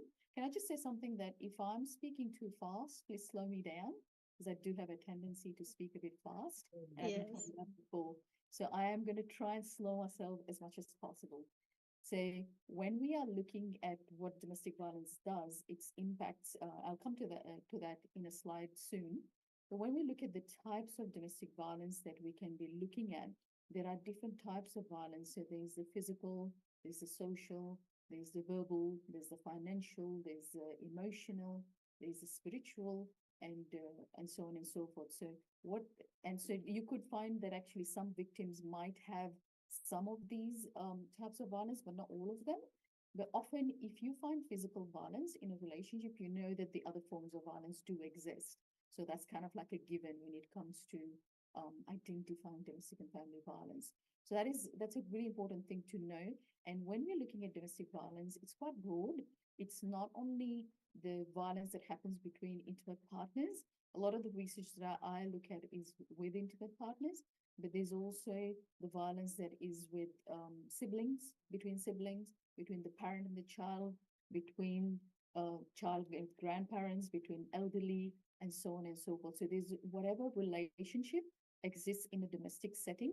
That's the kind of things that we're looking at, any kind of violence that happens in those kind of settings. So basically a domestic setting. So moving on, when we are looking at the impacts of domestic violence on victims, they are quite varied. So you have the psychological impacts that can be in the form of like trauma and mental health issues like anxiety, depression, stress, post-traumatic stress disorder, and so on and so forth. So there's so many different psychological impacts, but then there's also the physical impacts that can happen.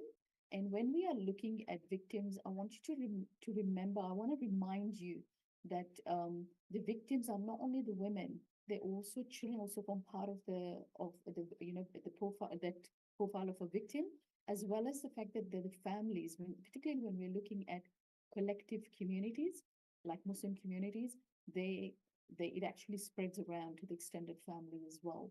So the impact can be on that. And so you can also have some of the physical chronic health problems that can emerge, and injuries, for example. So you might have like things like broken bones or fractures or bruises or things like that.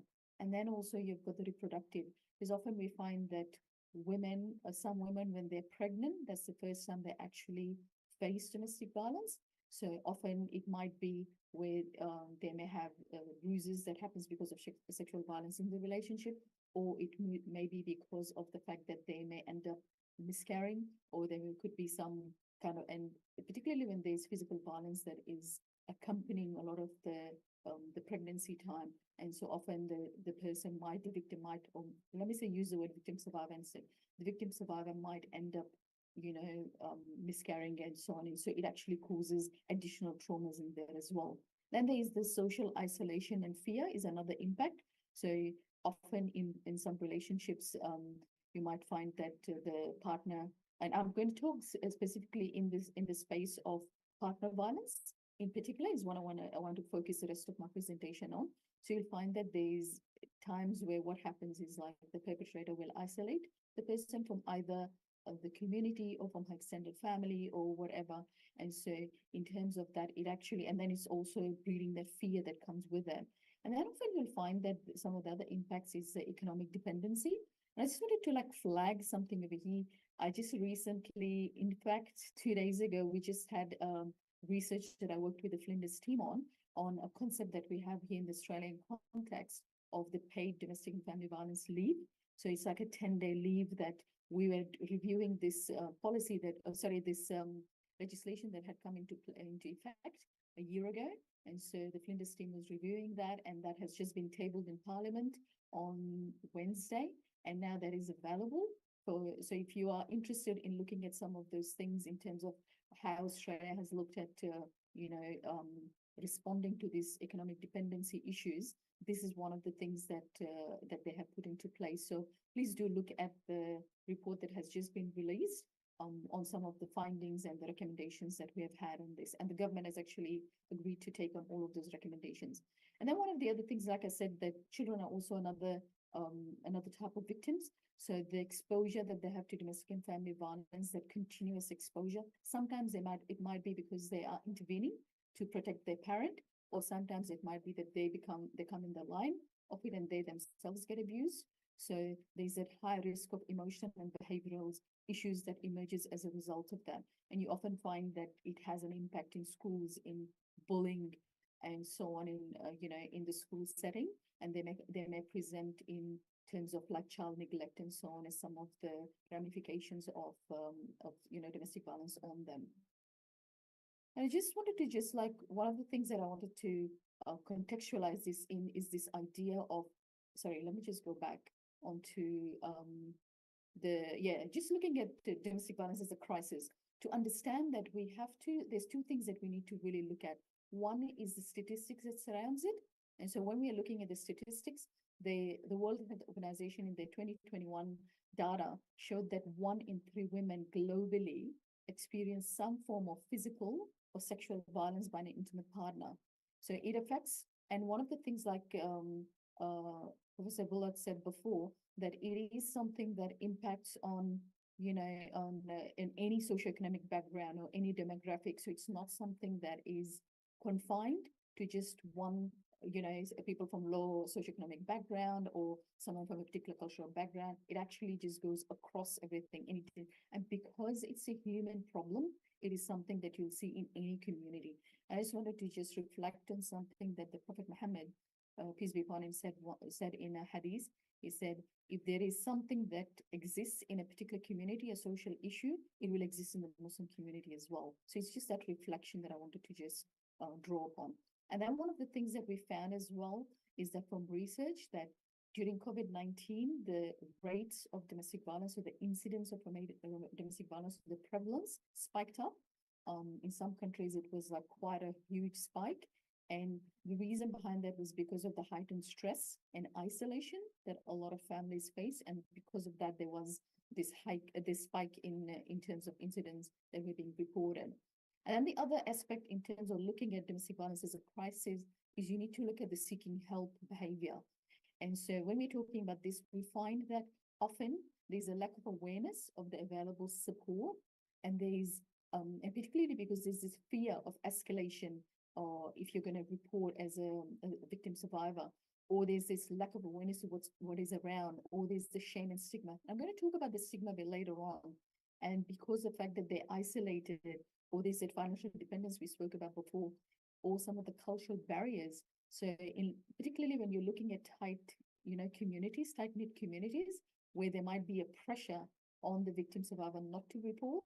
And so as a result, they will not seek the help.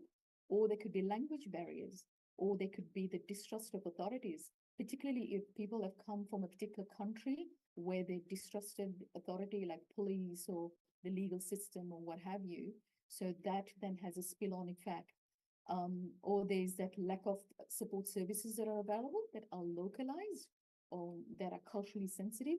And then there's also that issue of the mental health, the impacts that it has. So because of that, sometimes what ends up happening is that people will not seek that support. And so then that escalates the domestic violence issue that exists within communities.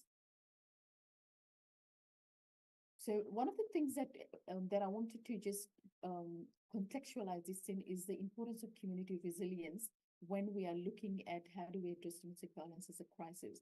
So often we find that, as we know, and I'm not going to go into definitions and so on and so forth. I think the previous speakers have done a fantastic job doing that.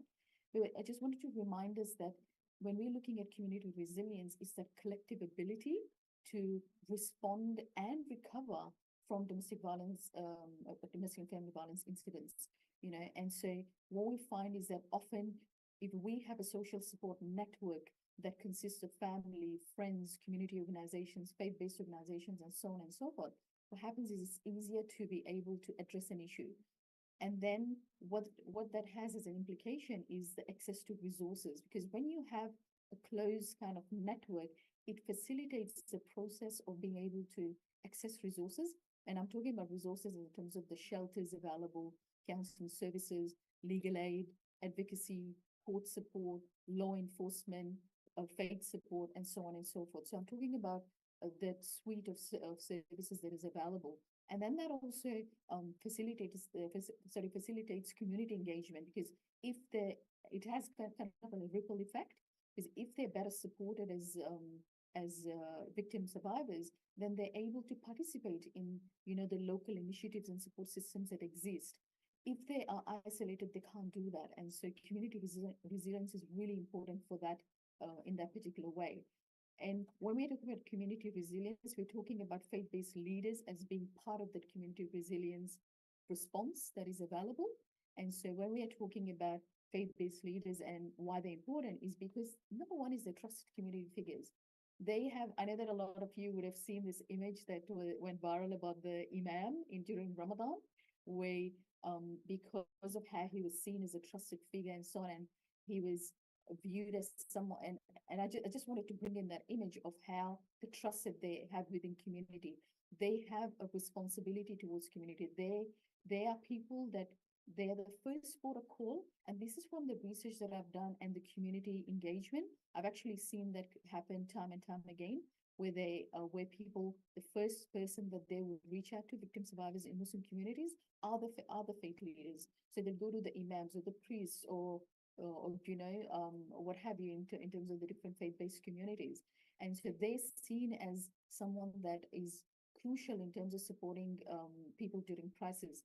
And they can influence, they'll affect attitudinal changes towards domestic and family violence. So they really play a really huge role. And then there's the other aspect of that, they operate from Maqasid Sharia, or the high objectives of Sharia. So they link the faith teachings to practice when supporting domestic and family violence victim survivors.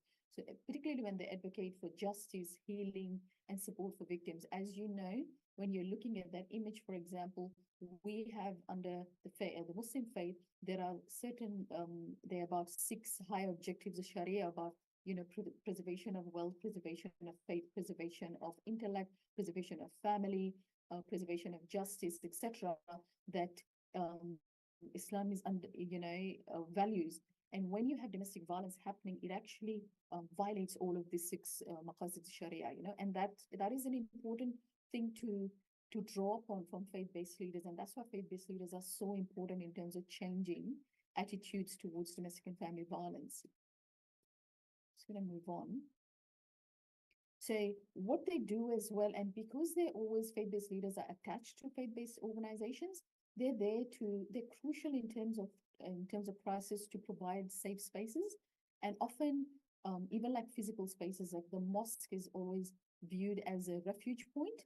And if I ask you to just imagine, say, for example, Mecca, people go there as a sanctuary. So whoever goes in there is guaranteed that. So the mosques are viewed as that as well in the social environment that we live in. And so they become those points where a lot of victims, survivors actually turn towards.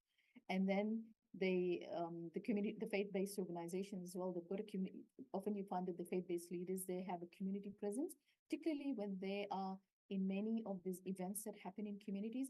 They are seen as someone that is trusted, someone that is addressing challenging issues. So what it does is it fosters further trust and accessibility towards those faith-based leaders. And we understand that there are some faith leaders that don't want to address domestic and family violence, and that is fair enough because they may not have the knowledge base or the skills to do so. However, This is where I'm going to talk about training a bit later on, but their knowledge of faith is absolutely crucial in assisting a lot of the victim survivors. And I'm going to talk about research a bit later on as well, that we looked at these elements. One of the other things they also do is the faith-based communities, faith-based leaders, and by extension, faith-based organization, is they provide a confidential support system where it offers opportunities for disclosure of victimization, especially in ways that are trauma responsive and they're non-judgmental. And that's really, really important elements when victim survivors that are in a domestic violence crisis situation, really looking towards, they're looking for someone who will validate the experience. And so that confidential support is absolutely essential. Just moving on. So if we're looking now at this thing about the faith-based leaders and what they are able to do, some of the things that they have a crucial role to play is in educating community. So they can be offering, when we're talking about how they can fulfill that role, we talk about workshops and training that can be offered to the imams, faith-based leaders and community leaders, as well as at the same time the community. I'm going to talk in a moment. I'm going to talk about some of the training that I do. So what these faith-based leaders can do is they can help the lay community, to understand some of the signs of domestic violence in various settings. For example, the family setting, the workplace, community settings, cyberspace, and so on and so forth. And some of the things that we do, that I do as part of the signature program that I deliver, is that I do this upskilling for faith-based leaders and community leaders on the dynamics, how to be trauma-informed, how to be trauma-responsive, how to have appropriate support techniques, how to recognize, respond, and refer. Because often what we find is sometimes, faith-based leaders take on things that is beyond their capacity. And so sometimes when they go through these trainings that I provide, very intensive training, we find that, and I've been doing it in Brisbane, Melbourne, and in Adelaide, we find, and I've been doing it since 2018 now, every year I do this. And what we find is that people feel, the faith-based leaders feel more empowered to be able to address domestic and family violence. And so then as a result, they're able to raise awareness. And so through the awareness campaigns and stuff, where it's through Friday sermons, for example, they might be able to do it through community events. They might do some fundraisers that are specific for domestic violence to be able to, say, fund a shelter and so on. And then they can also do things through their own media outlets. So if they're on social media, for example, and in platforms, they can be spreading those kind of awareness. Like I've had, for example, some of the imams who have reached out to me during when they were preparing the Friday khutbah, and they asked me to look at the Friday khutbah. And so then I kind of help them with a bit of the language around that, on how it can be more victim supportive, and to be able to be strength-based as well at the same time, because I'm an advocate for strength-based language. And so, so some of the things that we have done in the past is just those workshops where we've brought people together, and we've found that the imams and community leaders have really been able to exchange a lot of information. We've also had within those workshop settings an opportunity for people to discuss some of those verses of the Quran that is problematic in terms of understanding. So particularly verse 434, so that's something that we give them an opportunity to discuss that. So the training that I provide is very, very much very activity based and very role plays activities. We do a lot of table discussions and so on and so forth in terms of the delivery. And we really minimize the amount of like talking to, rather we do a lot of activity-based, individual paired, etc., to be able to gain as much learnings as possible. And so faith-based leaders can then, some of the things that they can do to empower themselves to be able to assist victim survivors is also to collaborate with domestic violence advocacy services.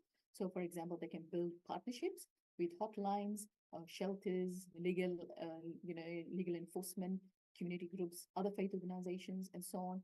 Because the idea is to really provide a wraparound service around the victim survivor. Because one of the things that I always think about is like, as Muslim community, we really should be providing that safety environment for the victim survivor to feel safe. It shouldn't be the other way around, where the victim survivor has to find their own safety. It really should be the community providing those kind of safe kind of networks for the person. So this thing about providing a comprehensive support is really, really crucial during times of crisis. For example, housing, particularly because a lot of victims leave the house. So how can they have safe housing? How can they have economic independency? How can they be able to, have ways that they can be supporting their children and so on and so forth. So that local community wraparound services, I can't stress it enough on how important that is for the domestic violence victim survivor as well as their families. And then one of the other things that faith-based organizations or leaders can be doing is providing referral systems. So having this clear referral pathways, because often what you find is domestic violence victim survivors don't know where to go. Like I was helping someone out in terms of getting some of that, she was presenting at court and I was just trying to help her in terms of finding kind of like a balance for her. And one of the things that victim survivors really get overwhelmed with is the court proceeding way and what do they do in court and so on and so forth. So having the clear pathways is really, really important. It's really important to have specialized, standardized like services that faith-based communities are connected to and that are culturally informed, they're sensitive and they're responsive in terms of culture. Because often when it's not that way, it makes it really difficult for victim survivors to continue accessing those services. So faith-based organizations and leaders have a huge role that they can be playing in that. And that's some of the things that those faith-based organizations I've been working with have been actually trying to put into place. And some of the other things they can also do is they can collaborate for the purposes of victim support skill building. So they could be helping victim survivors in terms of having workshops on financial literacy for them, so budgeting. They can be doing things like helping them with job readiness. And so these are the pathways that I'm talking about, where they can refer people to that. And they can also be doing safety and resilience for recovery kind of workshops with them. And so that, particularly in the safety planning aspects of stuff, they don't do the whole thing, but at least they can be working in the early intervention space and then refer them on to people who've got more specialized skills in that area. And then also some of the other things that faith leaders and organizations can be doing is they can be engaging men and boys in the response towards domestic and family violence. Particularly, they can create opportunities for men to have a role in supporting domestic and family violence victims. They can be ambassadors and they can challenge those harmful behaviors and the stereotypes that exist in this area. Particularly bystander programs are really, really crucial. Like I've worked in the space of developing a Muslim tailored bystander program. We haven't finished it yet, but inshallah we will do that. And also and I know that there's an organization in Queensland, for example, Muslim organization, that have worked with schools, Islamic schools, for example, to deliver community programs on healthy relationships or respectful relationships, as they call them.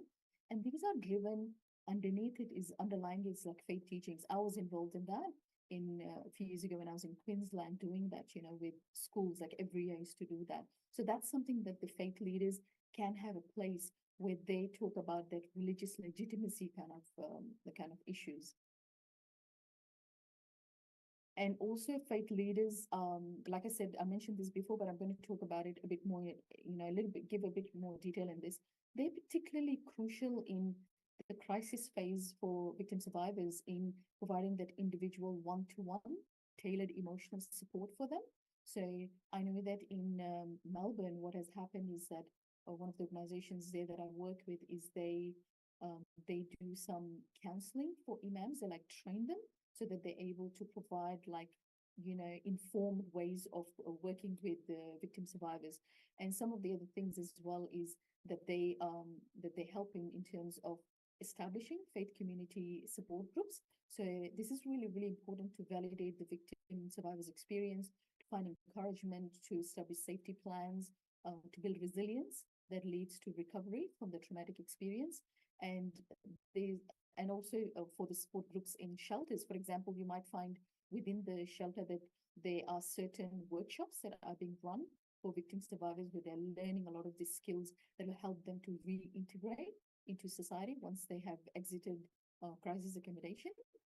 And these collaborations with faith leaders can actually guide some of those learnings about faith-based strengths. Because in Islam, we've got so much faith-based strengths that we can draw upon, and faith leaders are a really good position to be able to do so. I just wanted to share with you about about some of the things related to some research that I was involved in. This is in terms of like how faith leaders can support for, provide support for growth from domestic and family violence. Like, Professor Bilal was saying before about, this thing about post-traumatic growth. I had one of my PhD students who she did her research in the area of looking at how spirituality can be used as a tool for people to grow from family and domestic violence. One of the things that Carol Maru found was that there's this really interesting concept that instead of from a post-traumatic growth, from an Islamic point of view or Muslim world view, it's really you're thriving with the trauma. And this goes back to the verse of the Quran, for innamal usri yusra, innamal usri yusra. So this idea that you're not growing after the trauma, you're actually growing with it. So that was something that was really exciting in terms of, providing that space.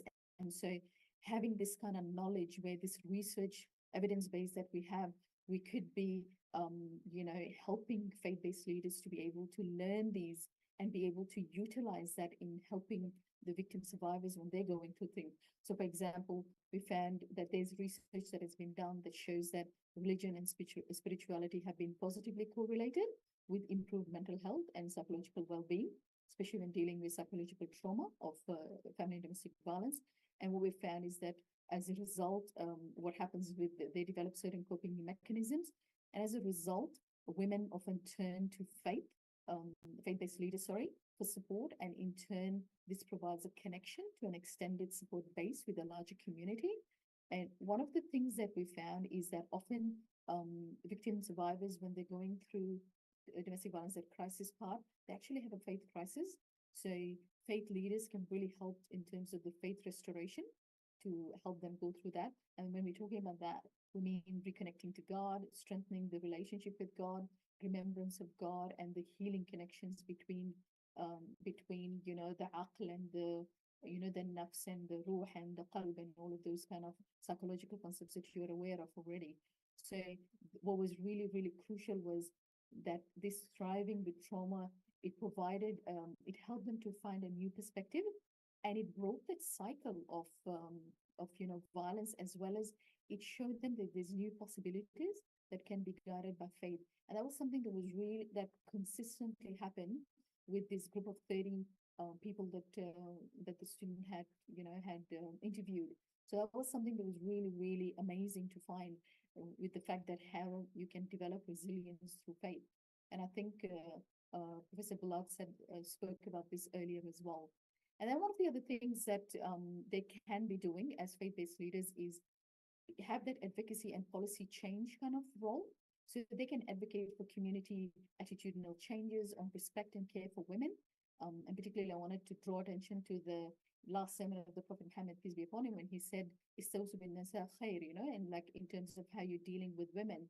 And he has left that as a legacy. So faith leaders have a huge role that they can play in that. They can also be instrumental in having policies and procedures in faith organizations that provide good practices for domestic violence, family violence response. So, for example, let me just give you one thing that I can has come in my mind. So, for instance, if there's a faith-based organization that deals with domestic and family violence, and then there's a woman that walks in and say they had, because I know this happened in one of the organizations that I was working with, they had like a like a guest, those visitor sign-in forms, a sign-in book, sorry. And so imagine if the victim is coming to see the faith leader and she signs in, and then say the perpetrator walks in, say 15 or 20 minutes later and sees her name there, it actually puts her at increased risk. So it's really, really important that the way that the intake way and so the procedures and so on are conducive towards the safety of the victim survivor. And so these were some of the things that we worked in terms of like saying it, like, helping them to be able to put those kind of policies and procedures in place.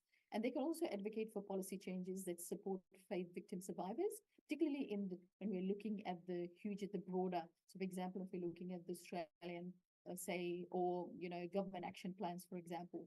And they can also be responding to calls for like written submissions for when there is a policy change that needs to happen. So they can be, submitting responses to that and go, this is what our community thinks, or this is what our faith-based community or local community thinks about this. And so when they submit that, their voices are then being heard because they're representing the community. And they can also participate in discussions on public safety and legislation, domestic violence legislation, particularly about safety of victims in crisis situations while holding perpetrators accountable, but also helping them at the same time. Because you want to help them to move out of that situation of the cycle of continuous perpetration. So that's something that's really, really important. And some of the challenges, and I only have a couple of slides to do before I finish. Some of the challenges and considerations that faith-based leaders need to keep in mind is this thing about overcoming stigma. Because like I said before, stigma is a really big thing when it comes to victim survivors in terms of how they are able to report or access help or services or whatever it may be. So sometimes that stigma is so massive that it causes a lot of underreporting. Like people will not report because of the fact that they don't want to jeopardize the community's standing, particularly when we're looking at this context of living here in Australia. So there is, and because of that, they don't end up getting the services that they desperately need. So when the faith-based leaders are able to overcome the stigma, they're able to then encourage that help seeking. They're able to be seen as someone that is supportive and someone that the victim survivors can turn towards.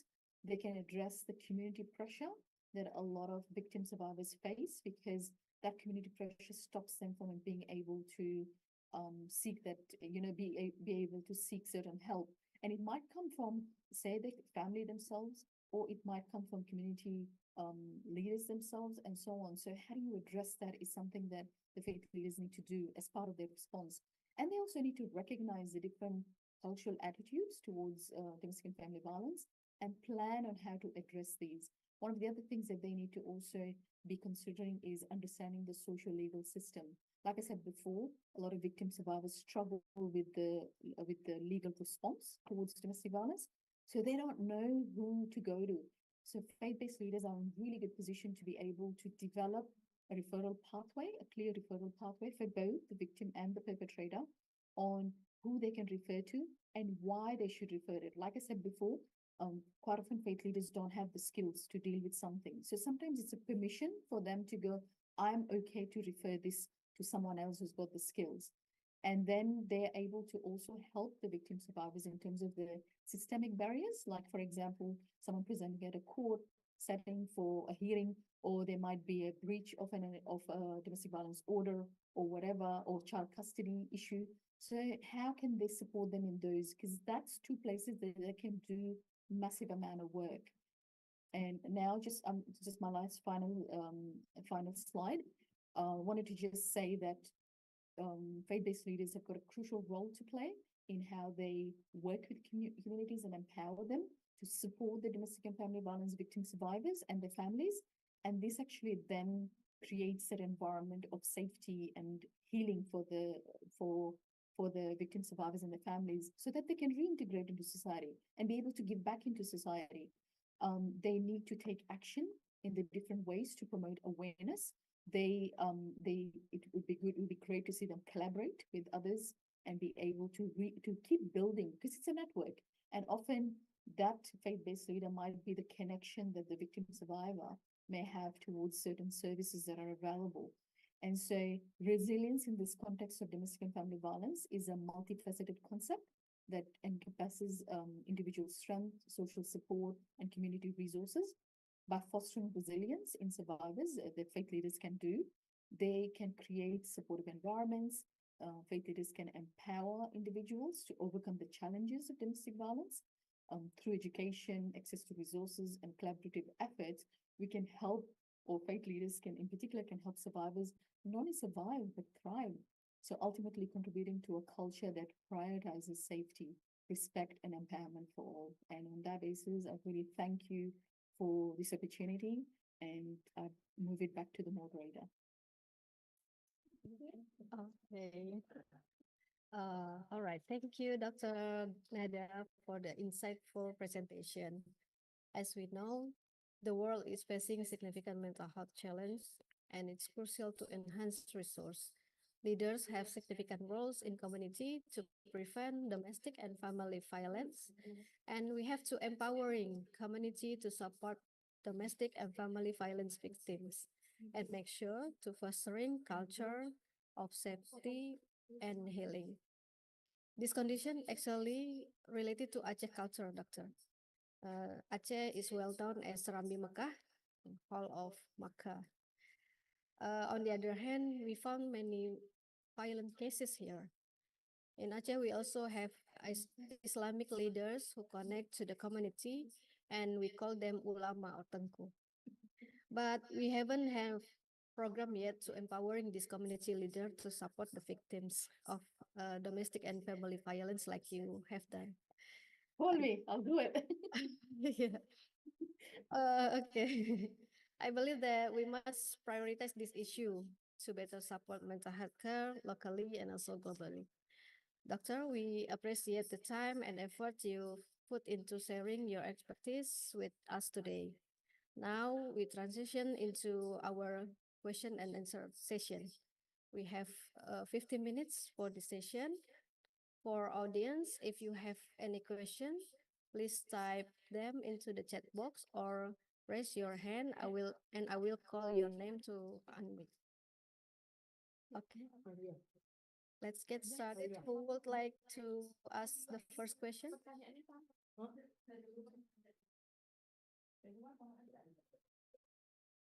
All right, we have four person who raised their hand. The first is Alia Salsabila. Please, Alia, ask your question. Assalamualaikum warahmatullahi wabarakatuh. Thank you so much, Doctor, for the opportunities. So, Doctor, I want to ask about in many faith-based communities, domestic violence victims may face additional pressure, such economic dependency or social stigma. So, Doctor, how a person address these real-life challenges and provide practicable solution that align with both religious teaching and modern social needs? That's a really good question. I wanted to share with you another signature program that I do with victim survivors, and this program is a 13 weeks program, and we do it like half a day per week. And the reason we do that is so that there's learnings that happen, and part of that program is we work with the victim survivors in terms of first looking at what are the things that has caused the crisis in their life, so identifying those things with them. So there's a number of activities that we do as part of the process, and then we have phases where we're teaching them new skills.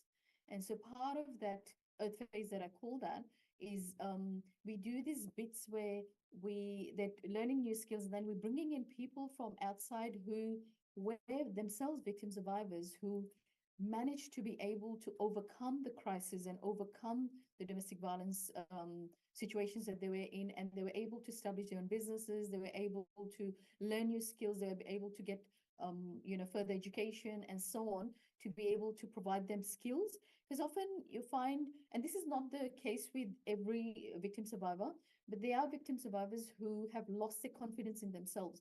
So sometimes it's this thing about trying to reestablish for them that confidence that they need, and to be able, and the program that we deliver is always based on, the foundation is always on Islamic principles. Like everything that we do is based on that. So everything we draw upon, because we work with the motto that the foundation has to be Islamic. It cannot be like, let's adapt something to suit, like something that's out there and make it Islamic. We don't do that. We actually put the principles first, and then we build on that. And so this thing about the economic independency in particular, I don't know about what happens in Indonesia, but I know that here in Australia they have these there's opportunities where there's certain kind of help or resources that is available for victim survivors, in terms of this, like say for example, one of the banks, for example, provides this funding that is available for crisis time, just to help that individual to get out of those crises. So it may help, they may provide like things like a phone or things like that, things that are like a safety bag for those individuals. So those kind of things, and connecting people to, you see, one of the most important things is to reintegrate people. So part of that program that we deliver, the 13 weeks program, it's to make sure that those victim survivors can go back to community. So we connect them back to services that are out there, whether they be housing or they are on, looking for jobs or adding a skill in their life or whatever it may be, or looking after the, like childcare or whatever. So we try to connect them to those services in a way that is real, so that they then have a list of going, this is how I'm able to, get hold of, I'm able to access services post my crisis. Because, ideally, a victim survivor goes through 3 phases. There is that awareness raising, but then they have, when they go into crisis point, there's things that are functional that they needs to be addressed, like housing and money and all that kind of stuff. But once they finish that, they also need a point of time to recover from that experience that they've had. So one of the things that in fact, just yesterday I had a conversation with a community organization from Queensland that has got a safe house. So we were talking about how we can bring this program into the safe house to be able to empower these people within the 3-month span that they're there, so that when they exit, they're able to go back into community in a way that is functional, so that they're not dependent on someone else for their financial needs or, service needs or whatever it may be. Does that kind of answer what you were asking?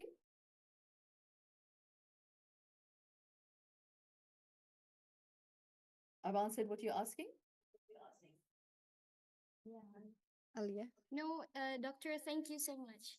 Thank you. Thank you for the answer, Dr. Nada. And we move to the next question. We have Zahratul Huba here. Please, Zahratul Huba. Okay, Bismillahirrahmanirrahim. Thank you, Doctor, for discussing such an insightful topic. Me, as a Muslimah and as a psychology student, I find this subject highly relevant and engaging. So, if you would kindly permit me, I have a question I would like to ask.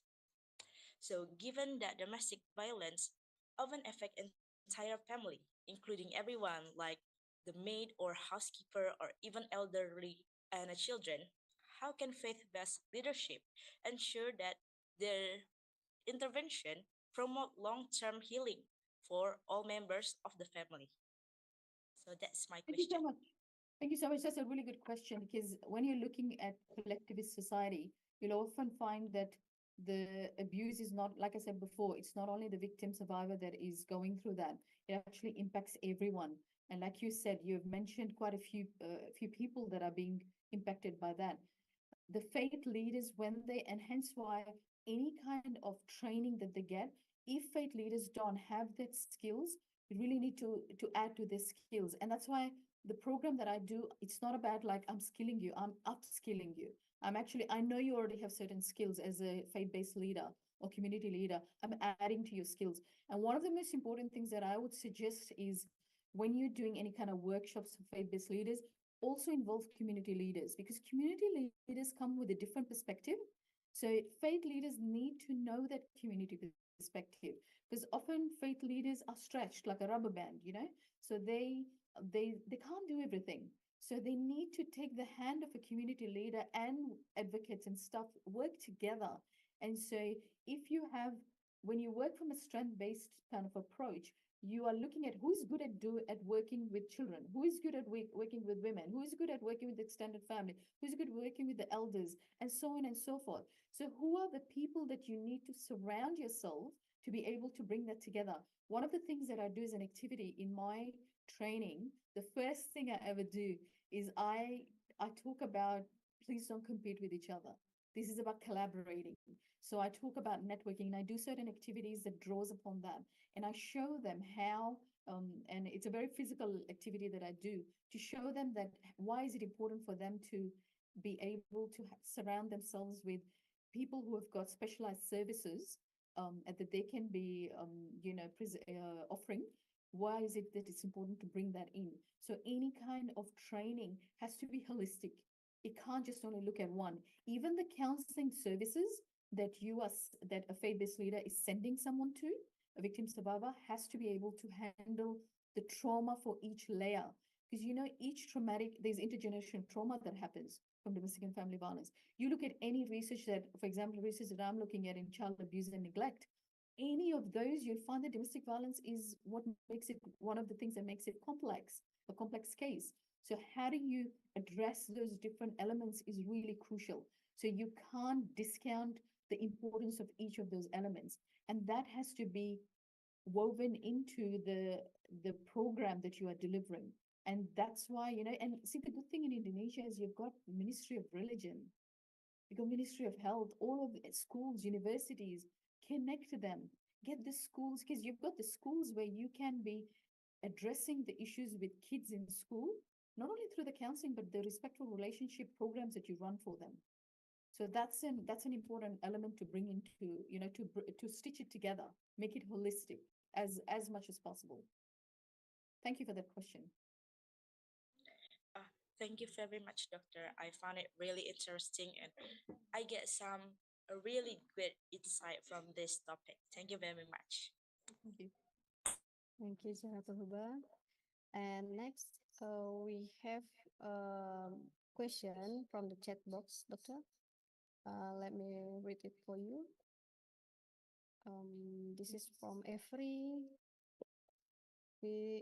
Wistianta Tarigan. Excuse me, Doctor.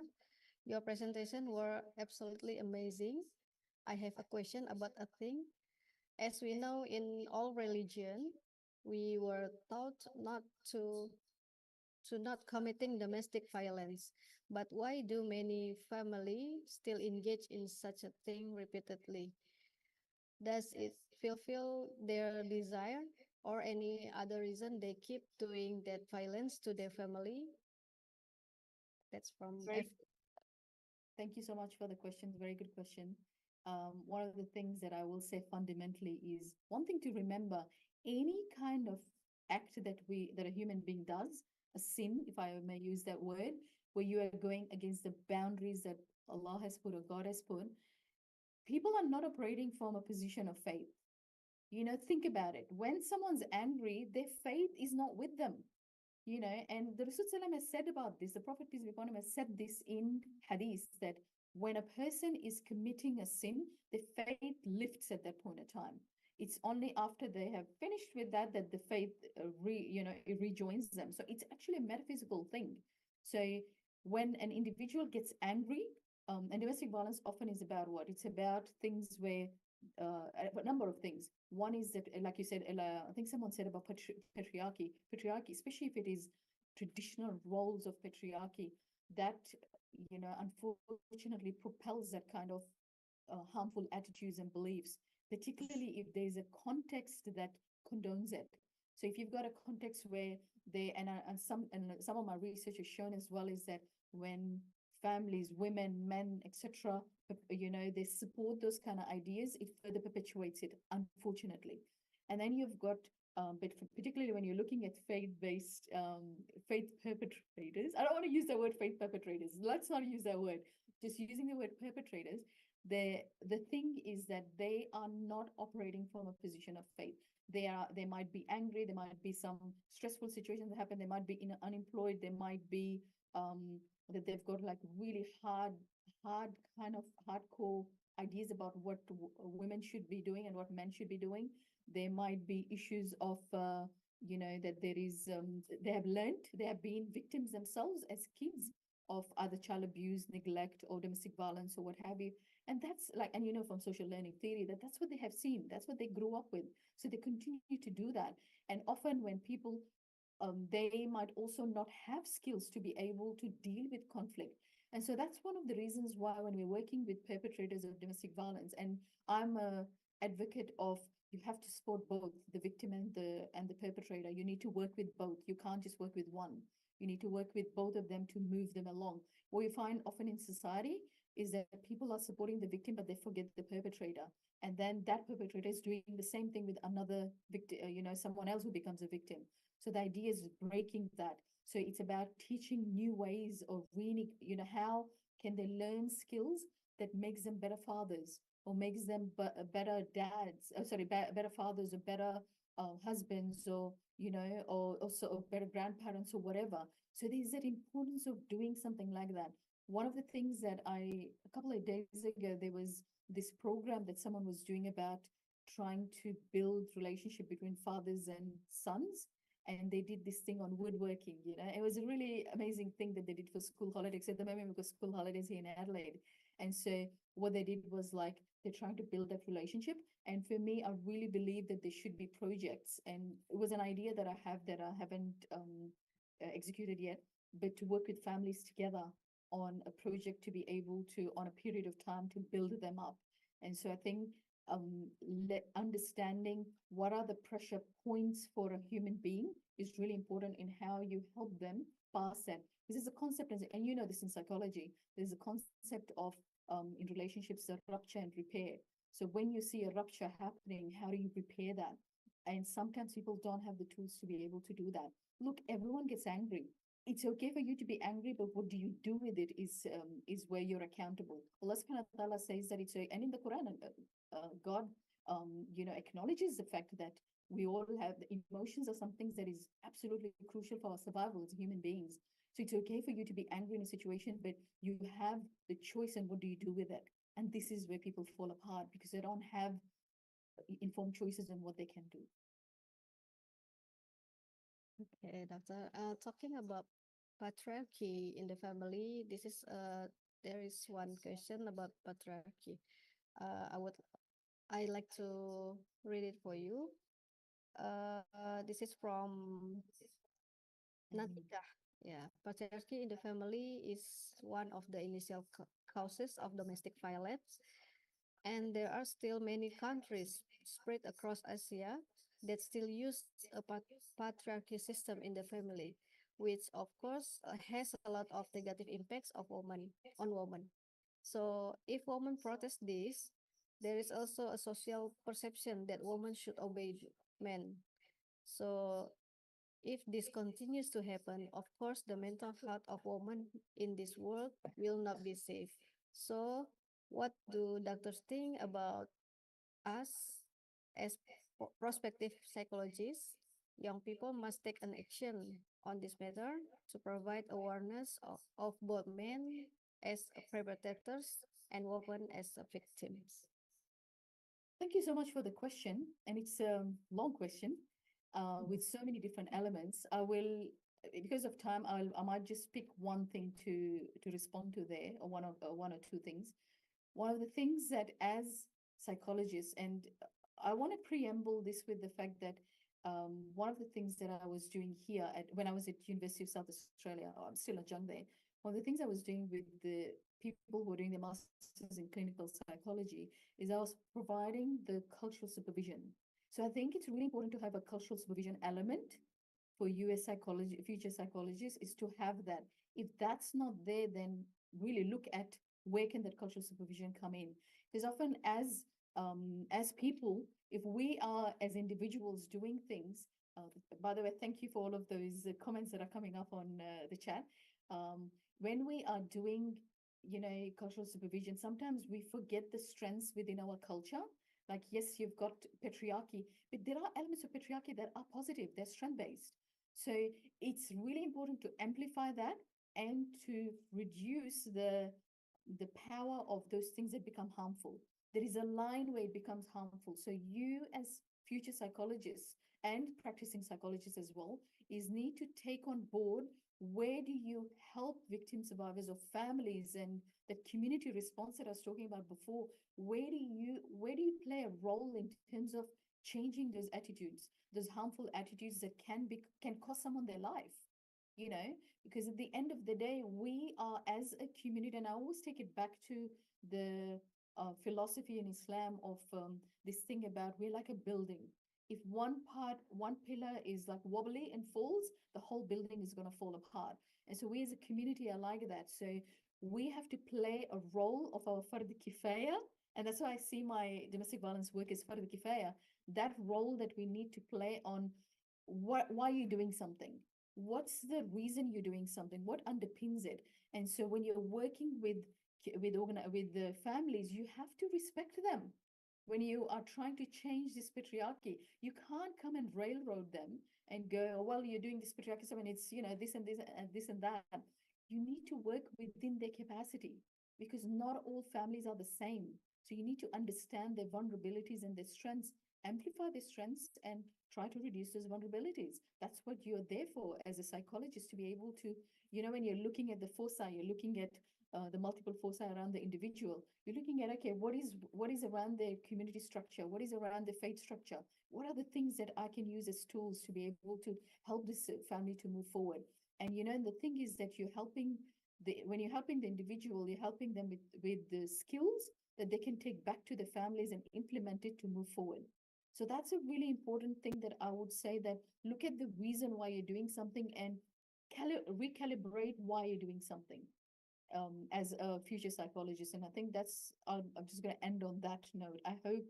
I know that there was so much things that I would have liked to say, but I'm just going to end on that. And I hope that at least you can take some things away from there. And evidence, always bring in evidence. Evidence is so crucial. So work from an evidence strength-based approach. That's what I would say is underlying everything. Okay. Okay, Dr. Nada, thank you very much for your answer. Because the time is finished, so I'm very sorry for the participant who excited to ask the question. I'm sorry, I cannot give time anymore. Okay, before we close this presentation, let me summarize the topic. Creating the safe environment for domestic violence is really needed to strengthen individual inner resilience. Collaboration with advocacy service such as building partnership through hotline shelters, legal community groups, as well as clear referral pathway will help individuals to get support and strengthen them. Victim support skill building will help the victim to survive and help for resilient for recovery. And the most important of faith leaders should be help to increase the resilience of victim to create the community support. All right, this is the end of the session. Thank you very much, Doctor, for joining us and sharing your knowledge at this conference. My university greatly appreciate for your contribution, and we hope to see you again soon. And to all participants, thank you for being such wonderful attendees during this session. Thank you very much, Doctor. I will give back to the MC. Assalamualaikum warahmatullahi wabarakatuh.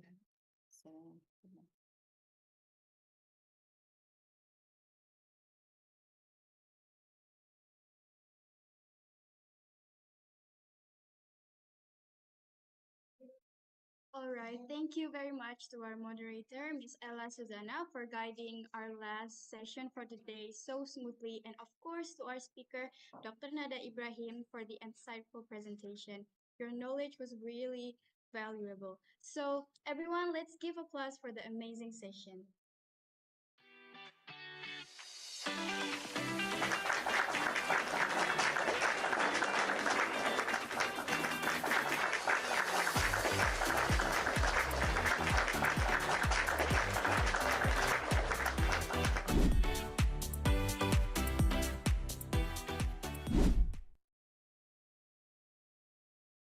All right, everyone, I would like to inform you to don't forget to fill in the attendance form that we have shared on the chat box because your participation for today was really important. And we're also sorry for the extension of time for today. And as we come to the end of the first day of Micopsy 2024, I would like to make a few announcements. There will be another sharing sessions with our amazing keynotes tomorrow, and there is also panel session presentation in the morning, which all the presenter will present their amazing paper. And in the afternoon, we will hold the announcements for winners of the best presenters. So don't forget to join us for tomorrow's session.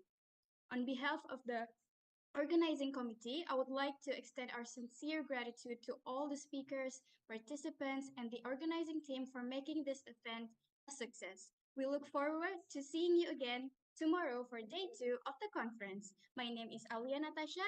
I will excuse myself. Have a great evening and see you tomorrow. Assalamualaikum warahmatullahi wabarakatuh. Waalaikumsalam.